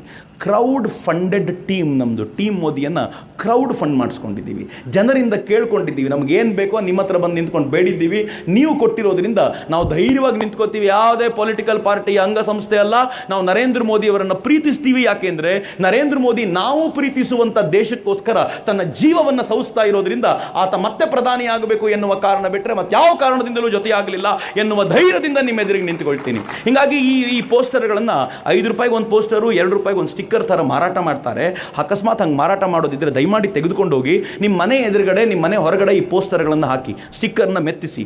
ಯಾರಾದರೂ ಬಂದು ನಿಮ್ಮನ್ನು ಪ್ರಶ್ನೆ ಕೇಳಿದರೆ ಮೋದಿ ಅದು ಮಾಡಲಿಲ್ಲ ಇದು ಮಾಡಲಿಲ್ಲ ಅಂತಂದರೆ ಆ ಪೋಸ್ಟರ್ ಓದ್ಕೋ, ನಂಗೆ ತುಂಬ ಪುರುಸೊತ್ತಿಲ್ಲ, ಓದ್ಕೊಂಡು ಹೋಗು ಅಂತ ಹೇಳಿ. ಆ ಪೋಸ್ಟರ್ ಓದಿದ ಮೇಲೂ ಅವನು ಬಂದು ನರೇಂದ್ರ ಮೋದಿ ಏನೂ ಮಾಡಲಿಲ್ಲ ಅಂದರೆ ಅವನನ್ನು ಗಟ್ಟಿಯಾಗಿ ತಬ್ಕೊಂಬಿಡಿ. ಕುರುಡುತನವೇ ಕಷ್ಟ ಕಣೋ, ಇನ್ನು ಕಿವಿಡುತನವೂ ಇದ್ದು ಬಿಟ್ಟರೆ ಬದುಕು ಭಾಳ ಕಷ್ಟ ಕಣಪ್ಪ. ದೇವರು ನಿನಗೆ ಒಳ್ಳೇದು ಮಾಡಲಿ ಅಂತ ಬೆಂತಟ್ಟಿ ಕಳಿಸ್ಬಿಡಿ. ಇಂಥವ್ರಿಗೆ ಇನ್ನೇನೂ ಮಾಡ್ಲಿಕ್ಕೆ ಸಾಧ್ಯ ಇಲ್ಲ. ಅವರು ಪರಿವಾರದ ಸೇವೆ ಮಾಡಲಿಕ್ಕೆ ಅಷ್ಟೇ ಲಾಯಕ್ಕು, ನಾವು ದೇಶದ ಸೇವೆಗೆ ನಿಂತ್ಕೊಳ್ಳೋಣ ಅಂತ. ಇಲ್ಲಿ ಯಾರಾದರೂ ಅನ್ಯ ಪಕ್ಷಗಳ ಅಥವಾ ಬೇರೆ ಪಕ್ಷಕ್ಕೆ ವೋಟ್ ಮಾಡಬೇಕು ಅಂತ ಆ ಪಕ್ಷಗಳ ಕಾರ್ಯಕರ್ತರಿದ್ದರೆ ಅವರನ್ನು ನಾನು ಕೇಳ್ಕೊಳ್ತೀನಿ, ಮಿತ್ರರೇ, ನೀವು ಅನಿವಾರ್ಯಕ್ಕೋಸ್ಕರ ಆ ಪಕ್ಷದ ನಾಯಕರುಗಳಂತೆ ಓಡಾಡಿ, ಫೈನ್. ಆದರೆ ಎಲೆಕ್ಷನ್ನು ಗುಪ್ತ ಮತದಾನ. ನೀವು ಒಳಗೆ ಹೋದಾಗ ಯಾರಿಗೂ ಕೇಳಬೇಡಿ, ನರೇಂದ್ರ ಮೋದಿಗೆ ವೋಟ್ ಮಾಡಿಬಿಡಿ. ಯಾಕೆ ಅಂತಂದರೆ ದೇಶಭಕ್ತನಾಗೋ ಅವಕಾಶ ಪದೇ ಪದೇ ಸಿಗಲ್ಲ. ರೇರ್ ಆಪರ್ಚುನಿಟಿ ಅದು. ಈ ಆಪರ್ಚುನಿಟಿ ಉಳಿಸ್ಕೊಳ್ಳಿ ಅಂತ. ಈ ಆಪರ್ಚುನಿಟಿನ ನಾವೆಲ್ಲರೂ ಬಳಸ್ಕೊಳ್ಳೋಣ. ಮೋದಿನ ಆಯ್ಕೆ ಮಾಡೋದು ಅಂತಂದರೆ ನಾವು ಗೆಲ್ಲೋದು ಅಂತ ಅರ್ಥ. ನಾನು ಈ 28 ಜನ ನಿಂತ್ಕೊಂಡು ಕೈ ಎತ್ಕೊಂಡು ನಿಂತುಬಿಟ್ಟಿದ್ರಲ್ಲ ಈ ಮಹಾಗಠಬಂಧನವರು, ಒಂದು ಸ್ವಲ್ಪ ಟೆನ್ಷನ್ ಆಗಿತ್ತು ನನಗೆ. ಒಂದು ಹಳ್ಳಿ ಹೆಣ್ಮಗಳಿಗೆ ನಾನು ಹೋಗಿ ಕೇಳಿಕೊಂಡೆ, ಅಮ್ಮ ಈ 28 ಜನ ಹಿಂಗೆ ನಿಂತುಬಿಟ್ಟಿದ್ದಾರೆ, ಮೋದಿ ಗೆಲ್ತಾರಾ? ಅಜ್ಜಿ ಏನು ಹೇಳ್ತು ಗೊತ್ತಾ, ಮಗ ತಲೆ ಕೆಡಿಸ್ಕೋಬೇಡ, 100 ಕತ್ತೆ ಸೇರಿದ್ರು ಒಂದು ಕುದುರೆ ಆಗಲ್ಲ ಅಂತು ನನಗೆ. ಈ ಹಳ್ಳಿ ಜನ ಏನು ರಿಯಾಕ್ಷನ್ ಕೊಡ್ತಾರೆ ಅಂದರೆ ನನ್ನ ಬಾಯಿಂದ ಮಾತೇ ಹೊರಡಲಿಲ್ಲ. ಆಮೇಲೆ ನನಗನ್ನಿಸ್ತು, ಕರೆಕ್ಟ್ ಅಲ್ಲ, 100 ಕುರಿಗಳು ಒಟ್ಟಾದರೂ ಒಂದು ಸಿಂಹ ಆಗಕ್ಕೆ ಸಾಧ್ಯ ಇದೆಯಾ ಅಂತ ನನಗೆ ಆವಾಗ ಅನ್ನಿಸ್ತಾ ಇತ್ತು. ಈಗ ನನಗನ್ಸುತ್ತೆ ಮಿತ್ರರೇ, ಇವತ್ತು ನಾವು ಒಂದು ಸಂದೇಶವನ್ನು ಈ ಶಿವಮೊಗ್ಗದಿಂದ ಕೊಡಬೇಕು ಈ ಎಲ್ಲ ಮಹಾಗಠಬಂಧನದವ್ರಿಗೆ. ಹೆಂಗೆ ಅಂತ ನಾನು ಹೇಳ್ತೀನಿ. ನಾವೆಲ್ಲರೂ ನಮ್ಮ 2 ಕೈಗಳನ್ನು ಮೇಲೆ ಕೆತ್ತೋಣ. ಮಹಾಗಠಬಂಧನವರು ಹೇಗೆ ಕೈ ಜೋಡಿಸಿದ್ರು, ಈಗ ನಾವು ಹಂಗೆ ಕೈ ಜೋಡಿಸಿದ್ದೀವಿ. ಈ ಬಾರಿಯ ಹೋರಾಟ ಮಹಾಗಠಬಂಧನ್ ವರ್ಸಸ್ ಮೋದಿ ಅಲ್ಲ, ಮಹಾಗಠಬಂಧನ್ ವರ್ಸಸ್ ಶಿವಮೊಗ್ಗದ ಮಹಾಜನತೆಯೊಂದಿಗೆ ಫೈಟು ಅಂತ. ಈ ಮಹಾಜನತೆ, ನಾವು ಮಹಾಗಠಬಂಧನಕ್ಕೆ ಸಮರ್ಥವಾದ ಉತ್ತರ ಕೊಡಬೇಕಾದಂತ ಅಗತ್ಯ ಇದೆ. ಮಿತ್ರರೇ, ನೆನಪಿಟ್ಕೊಳ್ಳಿ, ಈ ಬಾರಿ ಮಹಾಜನತೆ ಗೆದ್ರೆ ದೇಶ ಗೆಲ್ಲುತ್ತೆ, ಮಹಾಜನತೆ ಸೋತ್ರೆ ದೇಶ ಸೋಲುತ್ತೆ. ನಾವು ಗೆಲ್ಲೋಣ, ದೇಶವನ್ನ ಗೆಲ್ಲಿಸೋಣ. ಒಂದು ಸಲ 2 ಕೈಗಳನ್ನ ಗಾಳಿಗೆ ಬೀಸಿ ಜೈಕಾರ ಕೊಡಿ. ಬೋಲೋ ಭಾರತ್ ಮಾತಾ ಕೀ, ಬೋಲೋ ಭಾರತ್ ಮಾತಾ ಕೀ. ವಂದೇ ವಂದೇ. ಜೈ ಹಿಂದ್.